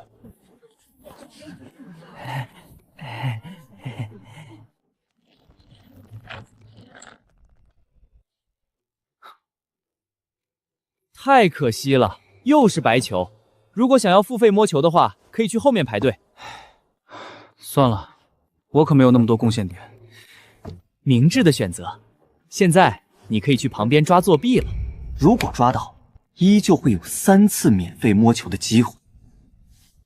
不愧是我秦某人的朋友，一眼看出这是个局，比其他人聪明。太可惜了，早知道就不乱花贡献点了，不然这次梭哈说不定能中把大的。来，下一位，后面的人要加快速度了，不然今天进行不完。我放了整整10万个白球，抽中概率只有10.01%，容易抽到我直接退出江湖。不过大家都抽不到，反而更期待。有一半人都回到队伍最后，默默算起了钱包。白球变少，概率提升，概率越大，希望就越大，钱包就越大。这真是完美的正循环。这些修仙弟子第一次遇到新世纪商业计策的降维打击，失去分析能力，只想能赚多少。我今天就给他们上一课，让他们知道天上不会掉馅饼，哪怕掉下来也是砸死你。一个个太天真，跟江湖骗子比起来，我秦某人可善良多了。最起码裤衩子我就不要了。这位家人，请问您要抽几次呢？我先抽3次吧。好的，不过这边提醒您，如果这3次没抽到，您想继续抽的话，就需要回到队伍末尾重新排队。最后再提醒家人们一句，消费需谨慎。箱子里只有1枚黄色小球，就算抽不到，贡献量也是不会退还的。这我明白，先抽3次吧。白球没了那么多，现在雷宗保佑，黄色小球盖到我手上了，我抓，给我中！又没中，前面赶快的，后面都等着呢。对啊，我的贡献点已经开始饥渴难耐了。这一定是命运的考验。如果我再多抽几次，早到手了。不能放弃，都花30点了，现在放弃血亏。我抽5次，我一把梭哈抽10次，我手上贡献点就只剩30点了，全抽了吧。都怪我实力太弱，如果强到直接开个钱庄现场借贷放款，不就能拯救这些失望的家人吗？这还是干1月才挣10点的贡献点吗？抢劫也没这么快吧？这就当学费了，提前给你们增加防骗意识。而且我不是骗，里面真有黄球，抽不到怪你们运气不好。大部分人当场破产或哭着收手。10万个前2轮总共抽出了8000个，平均每人50点，就这点人，箱里还有近9万个球。今天恐怕抽不到黄球了。已经抽出这么多白球了，怎么感觉还有那么多？这箱子里到底放了多少白球啊？放了1万颗白球吧，我觉得可能会更多一点，说不定有2万颗白球呢。哼，1/2太黑心了，估计也就1万颗左右，不过1/1000也低了。靠！我就说神秘组织怎么可能突然发善心？这就是个坑，以后再也不能信他们的鬼话了。虽然是个坑，但若谁抽到，也是一波暴富啊！哎，要是现在让加入就好了。你想的倒挺美，你现在要是加进去，前面抽奖的人不得当场发疯啊！战斗进入最终阶段，最后的胜利者就在我们之间产生。你是小王吧？我能和你合作一下吗？还能抽3次，抽不到就算了，3次太少了。这样，我再给你30贡献点，你抽6次。如果抽到利润平分，抽不到我就自认倒霉了，怎么样？行，成交。挺先进啊，这修仙界都已经学会入股了。赚不到你们的，这可是你们自己送过来的，我秦某人可就不客气了。老赵，缺贡献点吗？要不咱俩合作一下？各位，我再给家人们加个福利，如果活动进行到最后，都没人获得黄色小球，那这10枚玄天令牌将直接送给抽奖最多的家人。就这一招能把家底掏光，这就跟拍卖会叫价一样，每喊一次就要交钱。内卷起来吧，家人们！这箱子里到底有多少颗白球啊？我也不知道，这个箱子是老大给我的，我只是个干活的，冤有头债有主，待会儿你们赔光了别来打我。这次我要抽10次，抽10次就抽10次，喊这么大声干什么？不知道的还以为你要打10个呢。附上贡献点，抽吧。不是兄台，你这干嘛呢？这是我家族提升气运的法术，能够请求列祖列宗的保佑。看看我把黄色小球抽出来！这么快抽出来，我秦某人当场把脑袋拧下来给你踢！不，我终究还是一无所有了。家人，你并不是一无所有，当了这么多年的外门弟子了，想必你肯定有了自己的武器，积攒了不少丹药，比那些刚来半年的杂役弟子。我懂了，我这就去卖掉我的武器和丹药。黄色小球一定是属于我的。哎，我不是那意思。完了，这孩子魔怔了。我只是想告诉他比杂役弟子强，没必要悲伤。谁曾想他……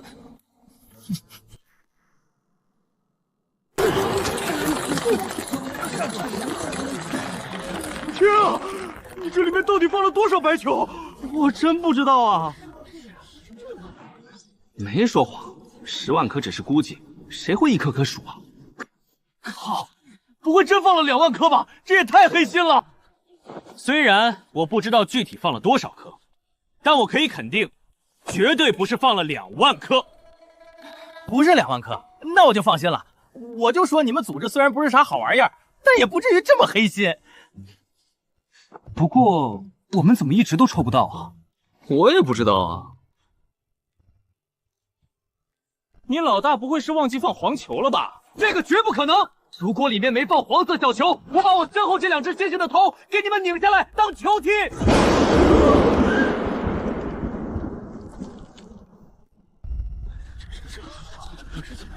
那就继续抽吧，我会继续给你们记录次数的。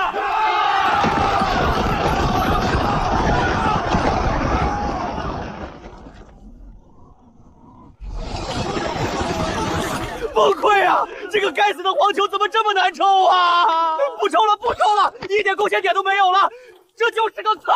我5年的积蓄全赔进去了。我要是再玩一次，我就是狗！兄台，你叫理查斯是吧？你现在的抽奖次数排名第2，离第1名只差3次。再给我来4次！这不还有点贡献点吗？后面排队去吧。要不是就在执法队门口，我这就跟你拼了！嘴虽然很硬，但身体却很诚实嘛，就喜这种有点小傲娇的样子。都让开！我要抽23次！你确定要抽吗？如果抽不到，你就要倾家荡产了。你要想好了。我只是想收点学费，没想把人整倾家荡产啊！我想好了。你确定？这箱子里有多少白球还不可知，可能只剩下1个，也可能还有几万个。现在放弃还来得及。我已经想好了，先把零头抽了，剩下的一把松崩。我愿用我好兄弟一辈子找不到道侣的代价，换我抽到黄球；我愿用我好兄弟一辈子突破不了金丹的代价，换我抽到黄球；我愿用。完了，这孩子是真魔怔了。中了，我中了，我赚大发啦！不是，概率这么低你都能抽到？看着后面排队的几十人，我心中好痛。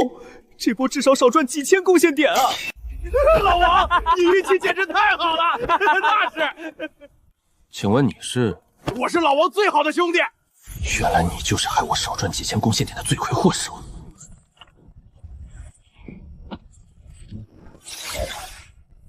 这是多少啊，爵哥？10万，虽然没有预想的高，但还算可以吧。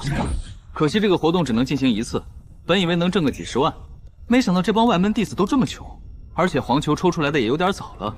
爵哥，为什么这个活动只能进行1次啊？咱们再凑10块令牌，不又可以继续进行了吗？你是不是傻啊？今天这么多人直接赔光了，以后谁还敢参加？你以为那些人都跟你一样蠢吗？小智，你去打听打听，现在都是哪些人在收购玄天令牌？咱们要进行下一步计划。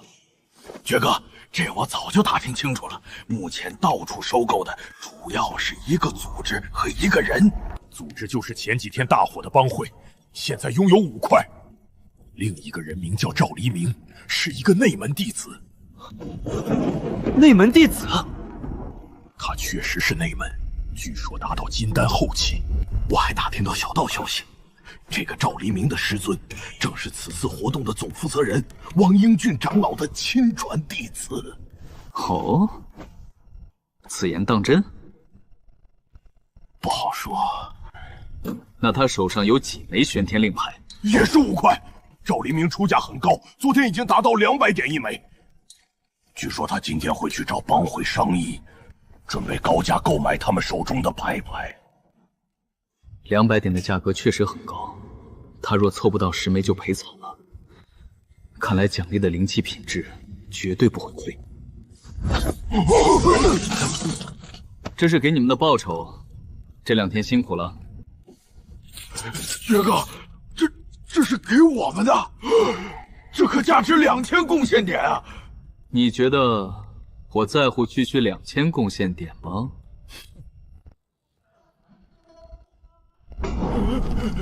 薛哥，不，一步，请收我一半！滚！赶紧滚回去恢复人身，别在这耽误我时间。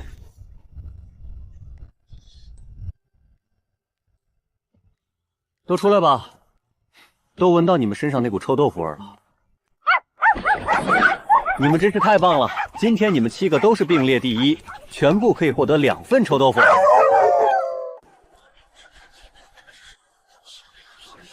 今天我们已经成功购买到10块令牌，这次一定能大赚一笔。不过现在我们手中有15枚，要想办法再搞到5枚。各位有什么办法吗？现在就李正通和智多多手里各有1枚，其余都被赵黎明收走了。该死的赵黎明，恶意抬价，扰乱市场。没有赵黎明，咱们早就集齐10枚了。我们先想办法把李正通和智多多手中的拿到手。根本没有办法，他们好不容易出来一次，也根本不理我们，转身就走，态度就好像手里根本没有令牌一样。要不咱们去找帮主吧？帮主不是认识他吗？你们就不能自己想想办法吗？天天帮主，没有帮主，咱们这个帮会就没法运转吗？没了帮主，连口号都好久没喊了，感觉帮会已经没有灵魂了。不就是喊口号吗？现在就喊，努力，努力，努力！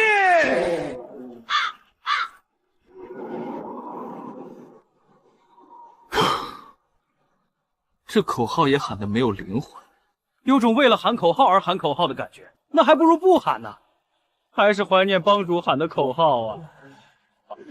我们这群人是真难伺候啊！帮主现在在闭关，不要去打扰他。如果凑不到10块，咱们高价回收的令牌就赔了。各位师弟，不如将你们手中的令牌卖给我，我保证给各位一个公道的价格。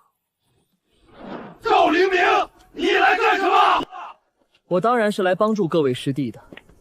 既然你们凑不够10枚了，不如现在把手上的令牌以200一枚的价格卖给我，你们不但不会赔本，反而会大赚一笔，如何？我是带着诚意来的。我们以200一颗的价格购买赵师兄手里的令牌，如何？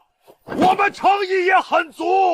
恕难从命，我是接到了一个任务，不得不来收集令牌。赵黎明，你就死了这条心吧！我们是不可能卖给你的，我们确实会赔，但你赔的更多。哼，赔的这一点贡献点对我来说无所谓，但对各位师弟来说应该不算少吧？现在整个玄天宗只有我一人会买你们的令牌，你们还有其他选择吗？谁说他们没有其他选择？你是神秘组织的人？我是谁不重要，重要的是你们可以把玄天硬牌卖给我。兄台懂不懂先来后到？做买卖嘛，人家愿意卖给谁就卖给谁呗。既然他们不想卖给你，那何必在这纠缠人家呢？哼，难道他们会卖给你？我可是听说，他们组建帮会的初衷，就是为了对抗你们组织。没有永远的敌人，只有永远的利益。高党主，你想将令牌卖给谁？压力山大，我们组建帮会就是对抗神秘组织，他们利用幻梦犬作弊是咱们的假想敌，而赵黎明是明面冲突，抢生意打价格战。两家同时要买，我该怎么选？我有个事情想说，正好听大家怎么想。你说。纠正一下，这位是我们的副帮主，不是帮主。既然你们拿不定主意，你又是副帮主，不如去问一下你们的帮主如何决定吧。不如去问一下你们帮主吧。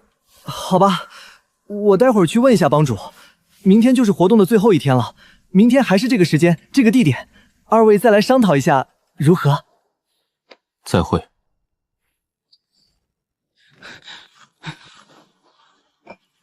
帮主在吗？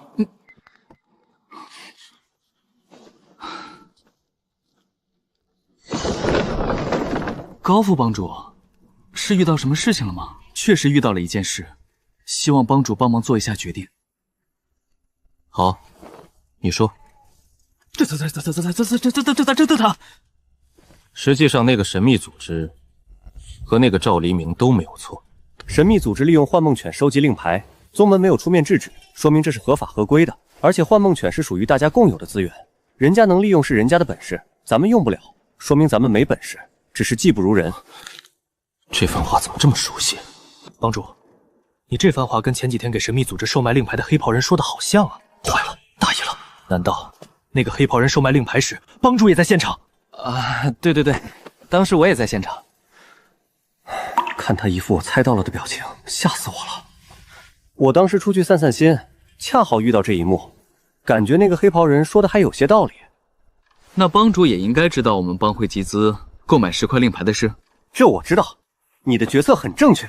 别说是2000贡献点买10块，就算是2500，也绝对血赚。再有这种机会，一定要毫不留情的拿下。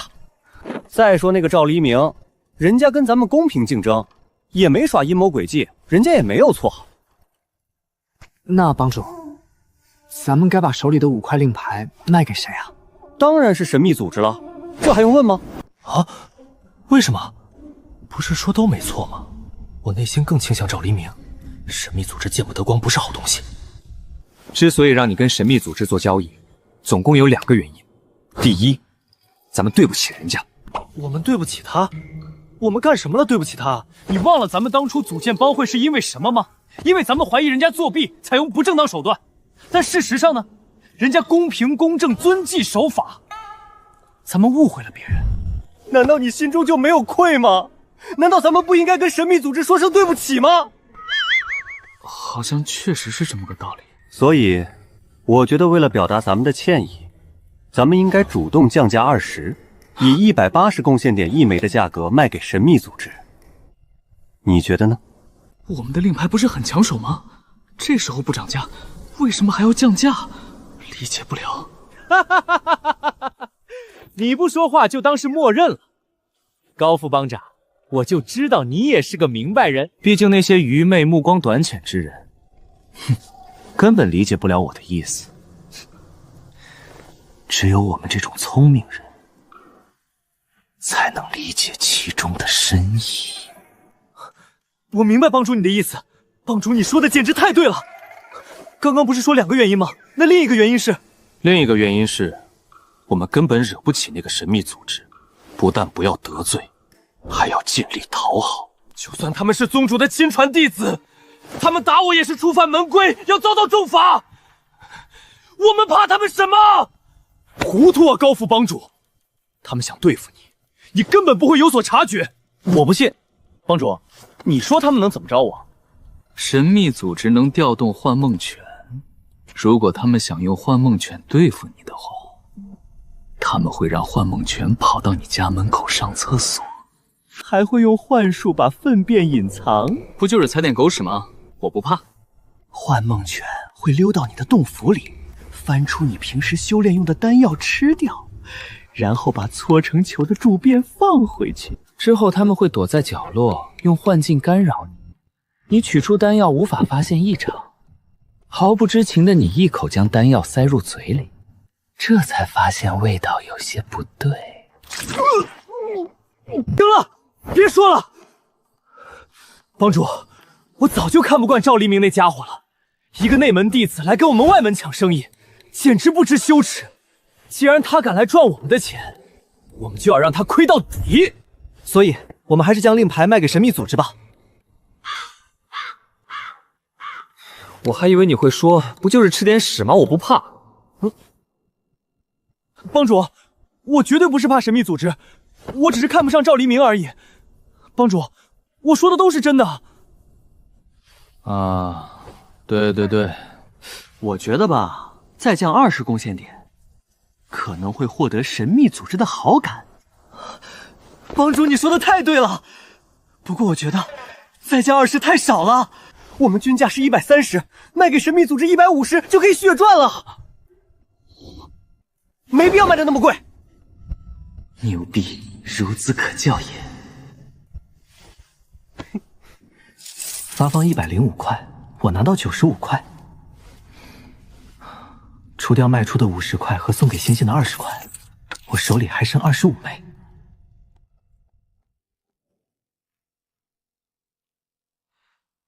我很好奇你们组织背后是谁？是内门弟子，还是宗门长老？你还没资格知道。不过，我倒是可以告诉你一件微不足道的小事。我对微不足道的小事不感兴趣，你不用说了。既然你诚心请教了，那我就必须告诉你，我们老大可是能够调动诛杀渡劫期的力量。这个玩笑并不好笑。如果我骗你，天打雷劈！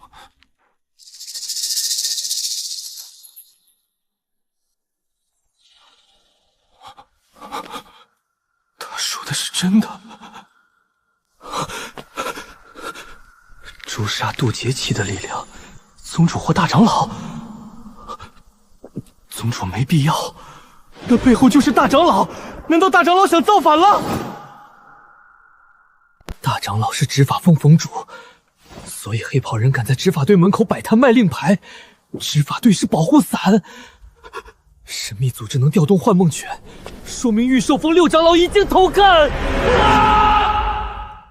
半年前3长老、9长老和6长老外门密会，随后玉寿峰全员禁闭，肯定是掩护。5长老和12长老和大长老交好，完了，12长老里一半是大长老的，加上幻梦拳，宗主凶多吉少啊！为什么他要告诉我这些？难道我的天分被认可，想要拉拢我？原来我这么重要吗？不是，我算个球啊！大长老的组织怎么可能拉拢我？他告诉我这些，肯定是想借我的口，告诉我师尊。他们是想让我师尊站队了。师尊是百年最年轻的外门长老，日后成为内门长老，一是板上钉钉，肯定有资格被大长老拉拢。幸亏我足智多谋，想到了这点，不然师尊连怎么死的都不知道。不对啊，师尊天赋不强于我，为什么他能被邀请，我却没被邀请？看来大长老的组织目光短浅啊！明明我才是修仙界的未来。等等。也有可能他们是想邀请我和师尊一起加入，这组织挺贪心啊，不过眼光倒不错。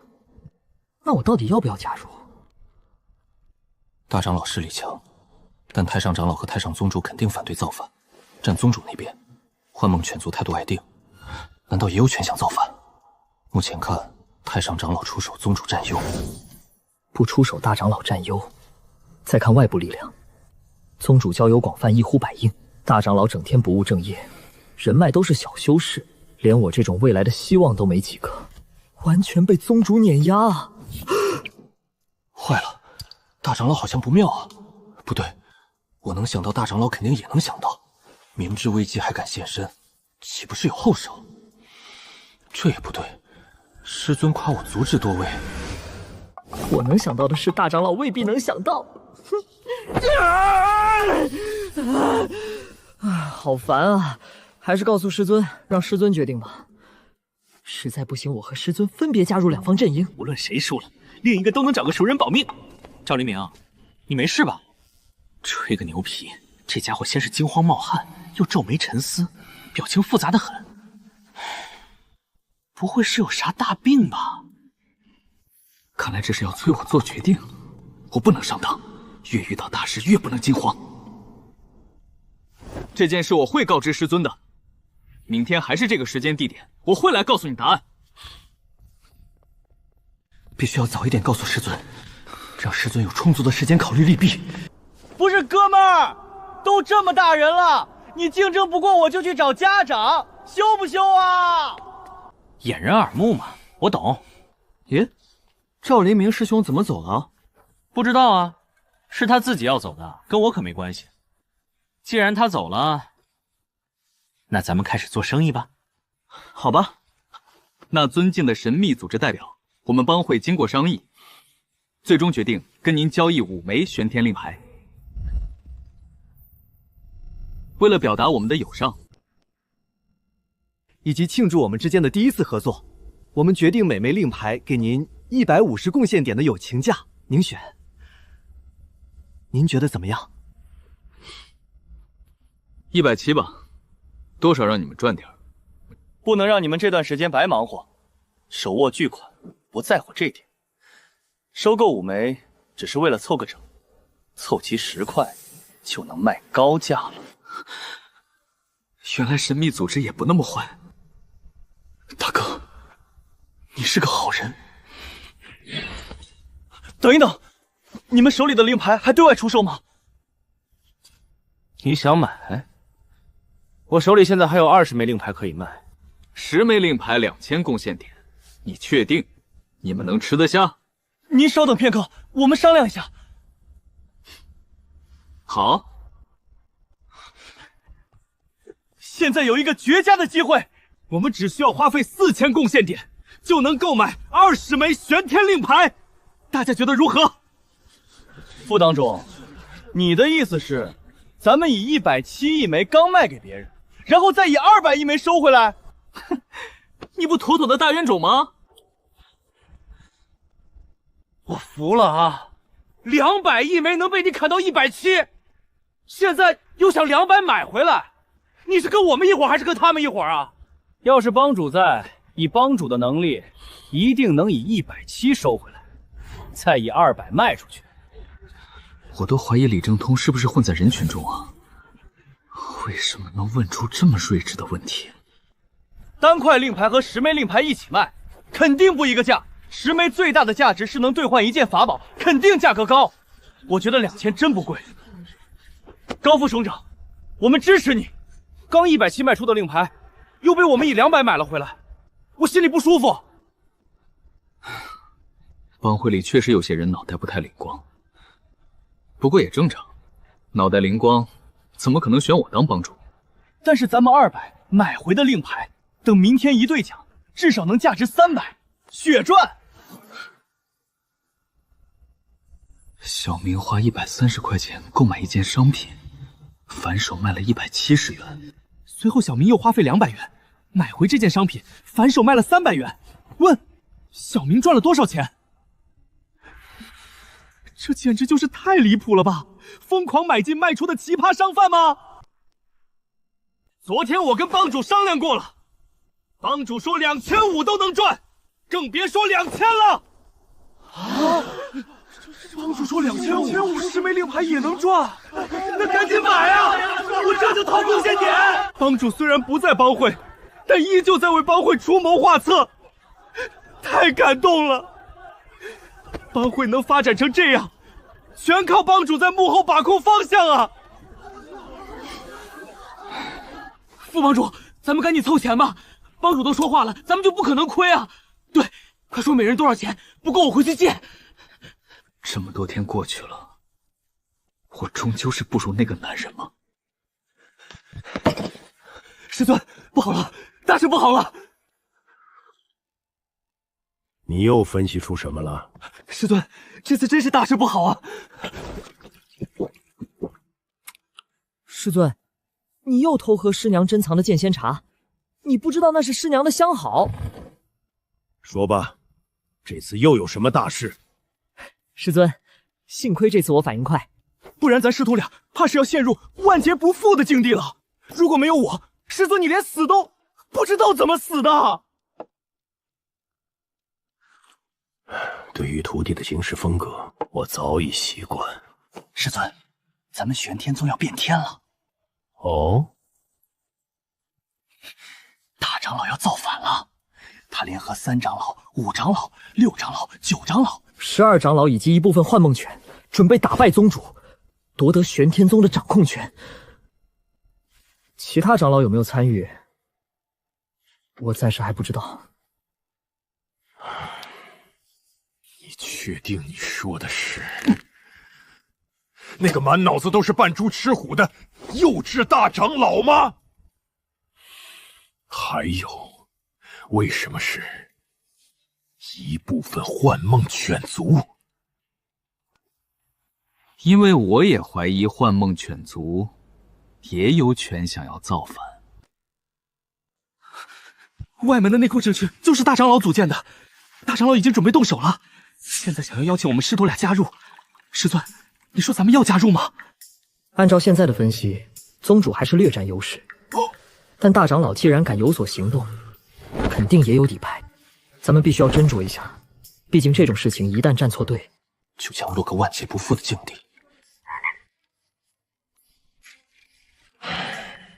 现在这个组织在干什么？在到处寻找玄天令牌，买卖玄天令牌。所以，为什么大长老要寻找玄天令牌呢？你觉得大长老会在乎这点贡献点？我觉得大长老是想通过此事控制外门。大长老控制外门有个毛用？就外门这些弟子加起来，能扛住宗主一巴掌吗？还有，你见谁拉拢人这样拉拢的？要不是宗门门规在这里摆着，就那神秘组织一出来，怕是就要被人打个半死。这是把外门向别人怀里推呀！好像是哦。那大长老让神秘组织在外门干这件事，有什么目的呢？有没有可能，神秘组织压根就和大长老没关系？如果这个组织真是大长老建立，那他收集的令牌绝对不会卖的。为什么？因为按照大长老的尿性，他会在兑奖的那一天，抱着所有令牌，在所有外门弟子前人间显圣。师尊，那就更不好了。如果这个组织不是大长老建立，那肯定是宗外势力。完蛋了，有人想要对咱们宗动手，还想拉拢咱们师徒俩做叛徒。他们在外门瞎整，肯定是为了扰乱我玄天宗的秩序，让我们从内部开始瓦解。当时怎么就瞎了眼？那么多正常同学，偏偏选了他呢？不对，外宗势力绝对不敢在咱们宗门这么高调，这个组织肯定还是咱们宗门人。虽然我这个徒弟爱胡思乱想，但还不至于太蠢。我知道，这肯定是太上宗主和太上长老整的组织，目的就是为了让玄天宗乱起来，以此表明宗主和长老治理不力，好让宗主退位，他们重新出山，这样就合理多了。太上宗主和太长老真是歹毒啊！原来是他们想造反啊！你是不是脑子进水了？太上宗主和太上长老如果想掌管玄天宗，只需要从他们闭关的洞穴里走出来就行，哪还需要这么费劲？原来如此，这样看来只剩下最后一种可能了。神秘组织是宗外势力与大长老合作的产物，有大长老罩着，他们才能在外门横行霸道，而他们的最终目的是要通过玄天宗内乱来削弱玄天宗的力量，最后一举拿下玄天宗。我就说大长老不是一个好人，竟然如此歹毒。师尊，你说咱们该如何站队？要不你和宗主一伙，我去和大长老一伙。虽然大长老行踪神秘，但我感觉宗主胜率会更大一些。师尊，你和宗主一伙，一旦我被抓，以您的地位说句话就能把我救出来。当然，如果大长老不幸获胜，那我肯定会全力营救师娘和师尊的。不过，我虽然天赋绝佳，但不得不承认实力还是有一点点低微，人微言轻，说话可能有点不好使。但是师尊您放心，我就算拼上我这条命，肯定也会把师娘救下来。至于您地位太高，可能……不过您放心，等日后我实力提高后，定会为师尊报仇的。天哪！我的命怎么就这么苦啊！我是不是要考虑再收一个弟子？明眼人都看得出这个号已经练废了。冷静，一定要冷静。这孩子虽然想法有点跳脱，但办事还是可以的。没有他，手底下连个办事的人都没有了。一定要冷静。行了，别胡思乱想了。大长老不可能背叛玄天宗的。我让你收集的令牌收了多少了？令牌没了，没了，就5块，就5块。你不知道需要10块令牌才能兑换1件法宝吗？知道啊。那为什么只有5块令牌啊？因为我觉得大长老叛变这件事更重要，没来得及购买剩下的5块令牌，便匆匆忙忙的赶了过来。不过现在回去也已经晚了，那5块令牌肯定已经被神秘组织买走了。师尊，您就死心了吧。你收购这5枚令牌花了多少贡献点啊？好像也不多，也就800、900贡献点吧。师尊，师尊，你怎么晕倒了？你没事吧？师娘，师尊他偷喝你的。小子，你赶紧闭嘴！师尊，我这不是为了让您早点醒过来吗？您怎么突然晕倒了？这是我冲击合体期失败后留下的后遗症，不碍事的。为什么是5块令牌？哪怕再多1块令牌，我也能少准备1件法宝。结果现在1件法宝没省，反而多花了300、400贡献点。关键这还是我借的贷呢，这利息该怎么还啊？师尊，您不会怪我多让您浪费了300、400贡献点吧？怎么会？区300、400贡献点，为师又怎会放在眼里？对了，你刚刚进门时先迈的哪只脚？好像是左脚。为师最讨厌进门先迈左脚的人了，你被逐出师门了。师尊，刚刚我跟您开玩笑的。当了您这么多年的徒弟，我对您的了解比对我自己都深，又怎会不知道您讨厌先迈左脚的人呢？所以刚刚我先迈的右脚。实际上，刚刚为师也是在跟你开玩笑的。太好了，师尊，我就知道您不舍得让我离开。为师实际上讨厌的是进门先迈右脚的人，所以你被逐出师门了。师娘，师尊他偷喝。好徒儿，为师跟你开玩笑的。我怎么舍得把我的好徒儿赶出门呢？师尊，都是男人，我理解你，绝对不会把这件事告诉师娘的。你理解就好。现场气氛和谐，真是师子图孝。师尊，您要是没事，那我就先走了。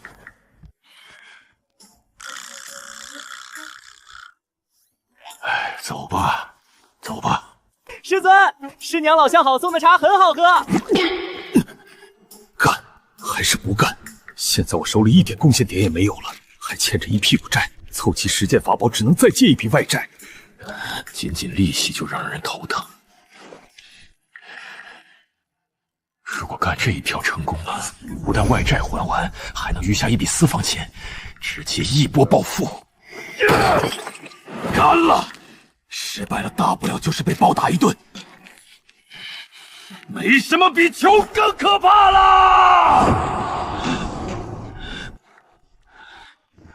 各位弟子，大家好，我是……咦，王英俊长老脸上怎么青一块紫一块啊？师尊昨天不知道怎么想的，半夜想偷师娘的武器出去卖钱，结果被师娘发现了，于是就被打成这样子了。唉，以后还是不找道比为妙。好大的杀气啊！那为什么王英俊长老不把脸上的伤势恢复一下呢？师尊想偷的那件法宝名为气血符纸，戴在手上可以大大提高攻击力，同时那法宝有一个特性，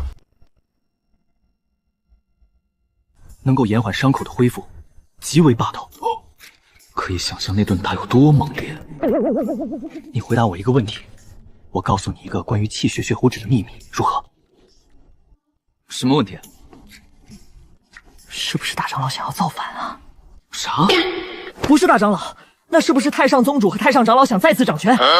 不用装了，我都已经知道了。这都什么跟什么？你都知道啥了？第一次遇到完全看不懂的人。兄台，你为何这么问啊？你不是说你们老大能调动斩杀渡劫期的力量吗？是啊，但这和大长老、太上长老有什么关系？我只是随口装个逼而已啊！能斩杀渡劫期的宗门里，也就只有宗主、大长老以及太上长老和太上宗主。难道你真的是外面的入侵势力？什么和什么？我说的力量是幻梦犬族啊！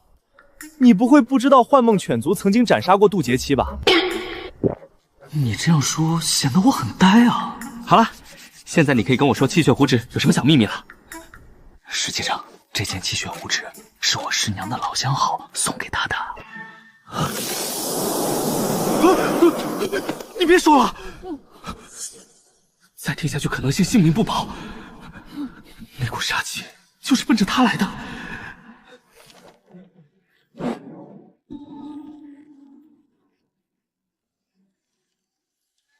别说话，写下来，详细点。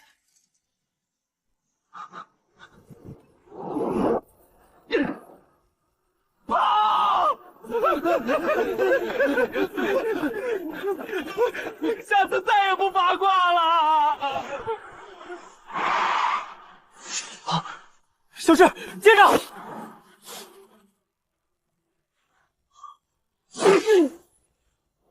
臭小子，什么都敢往外说啊你！快接着！别扔给我！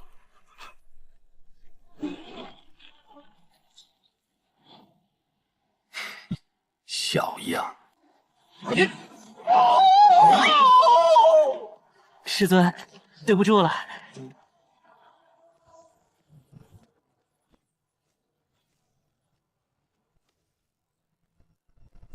哎，总算摆脱王长老了。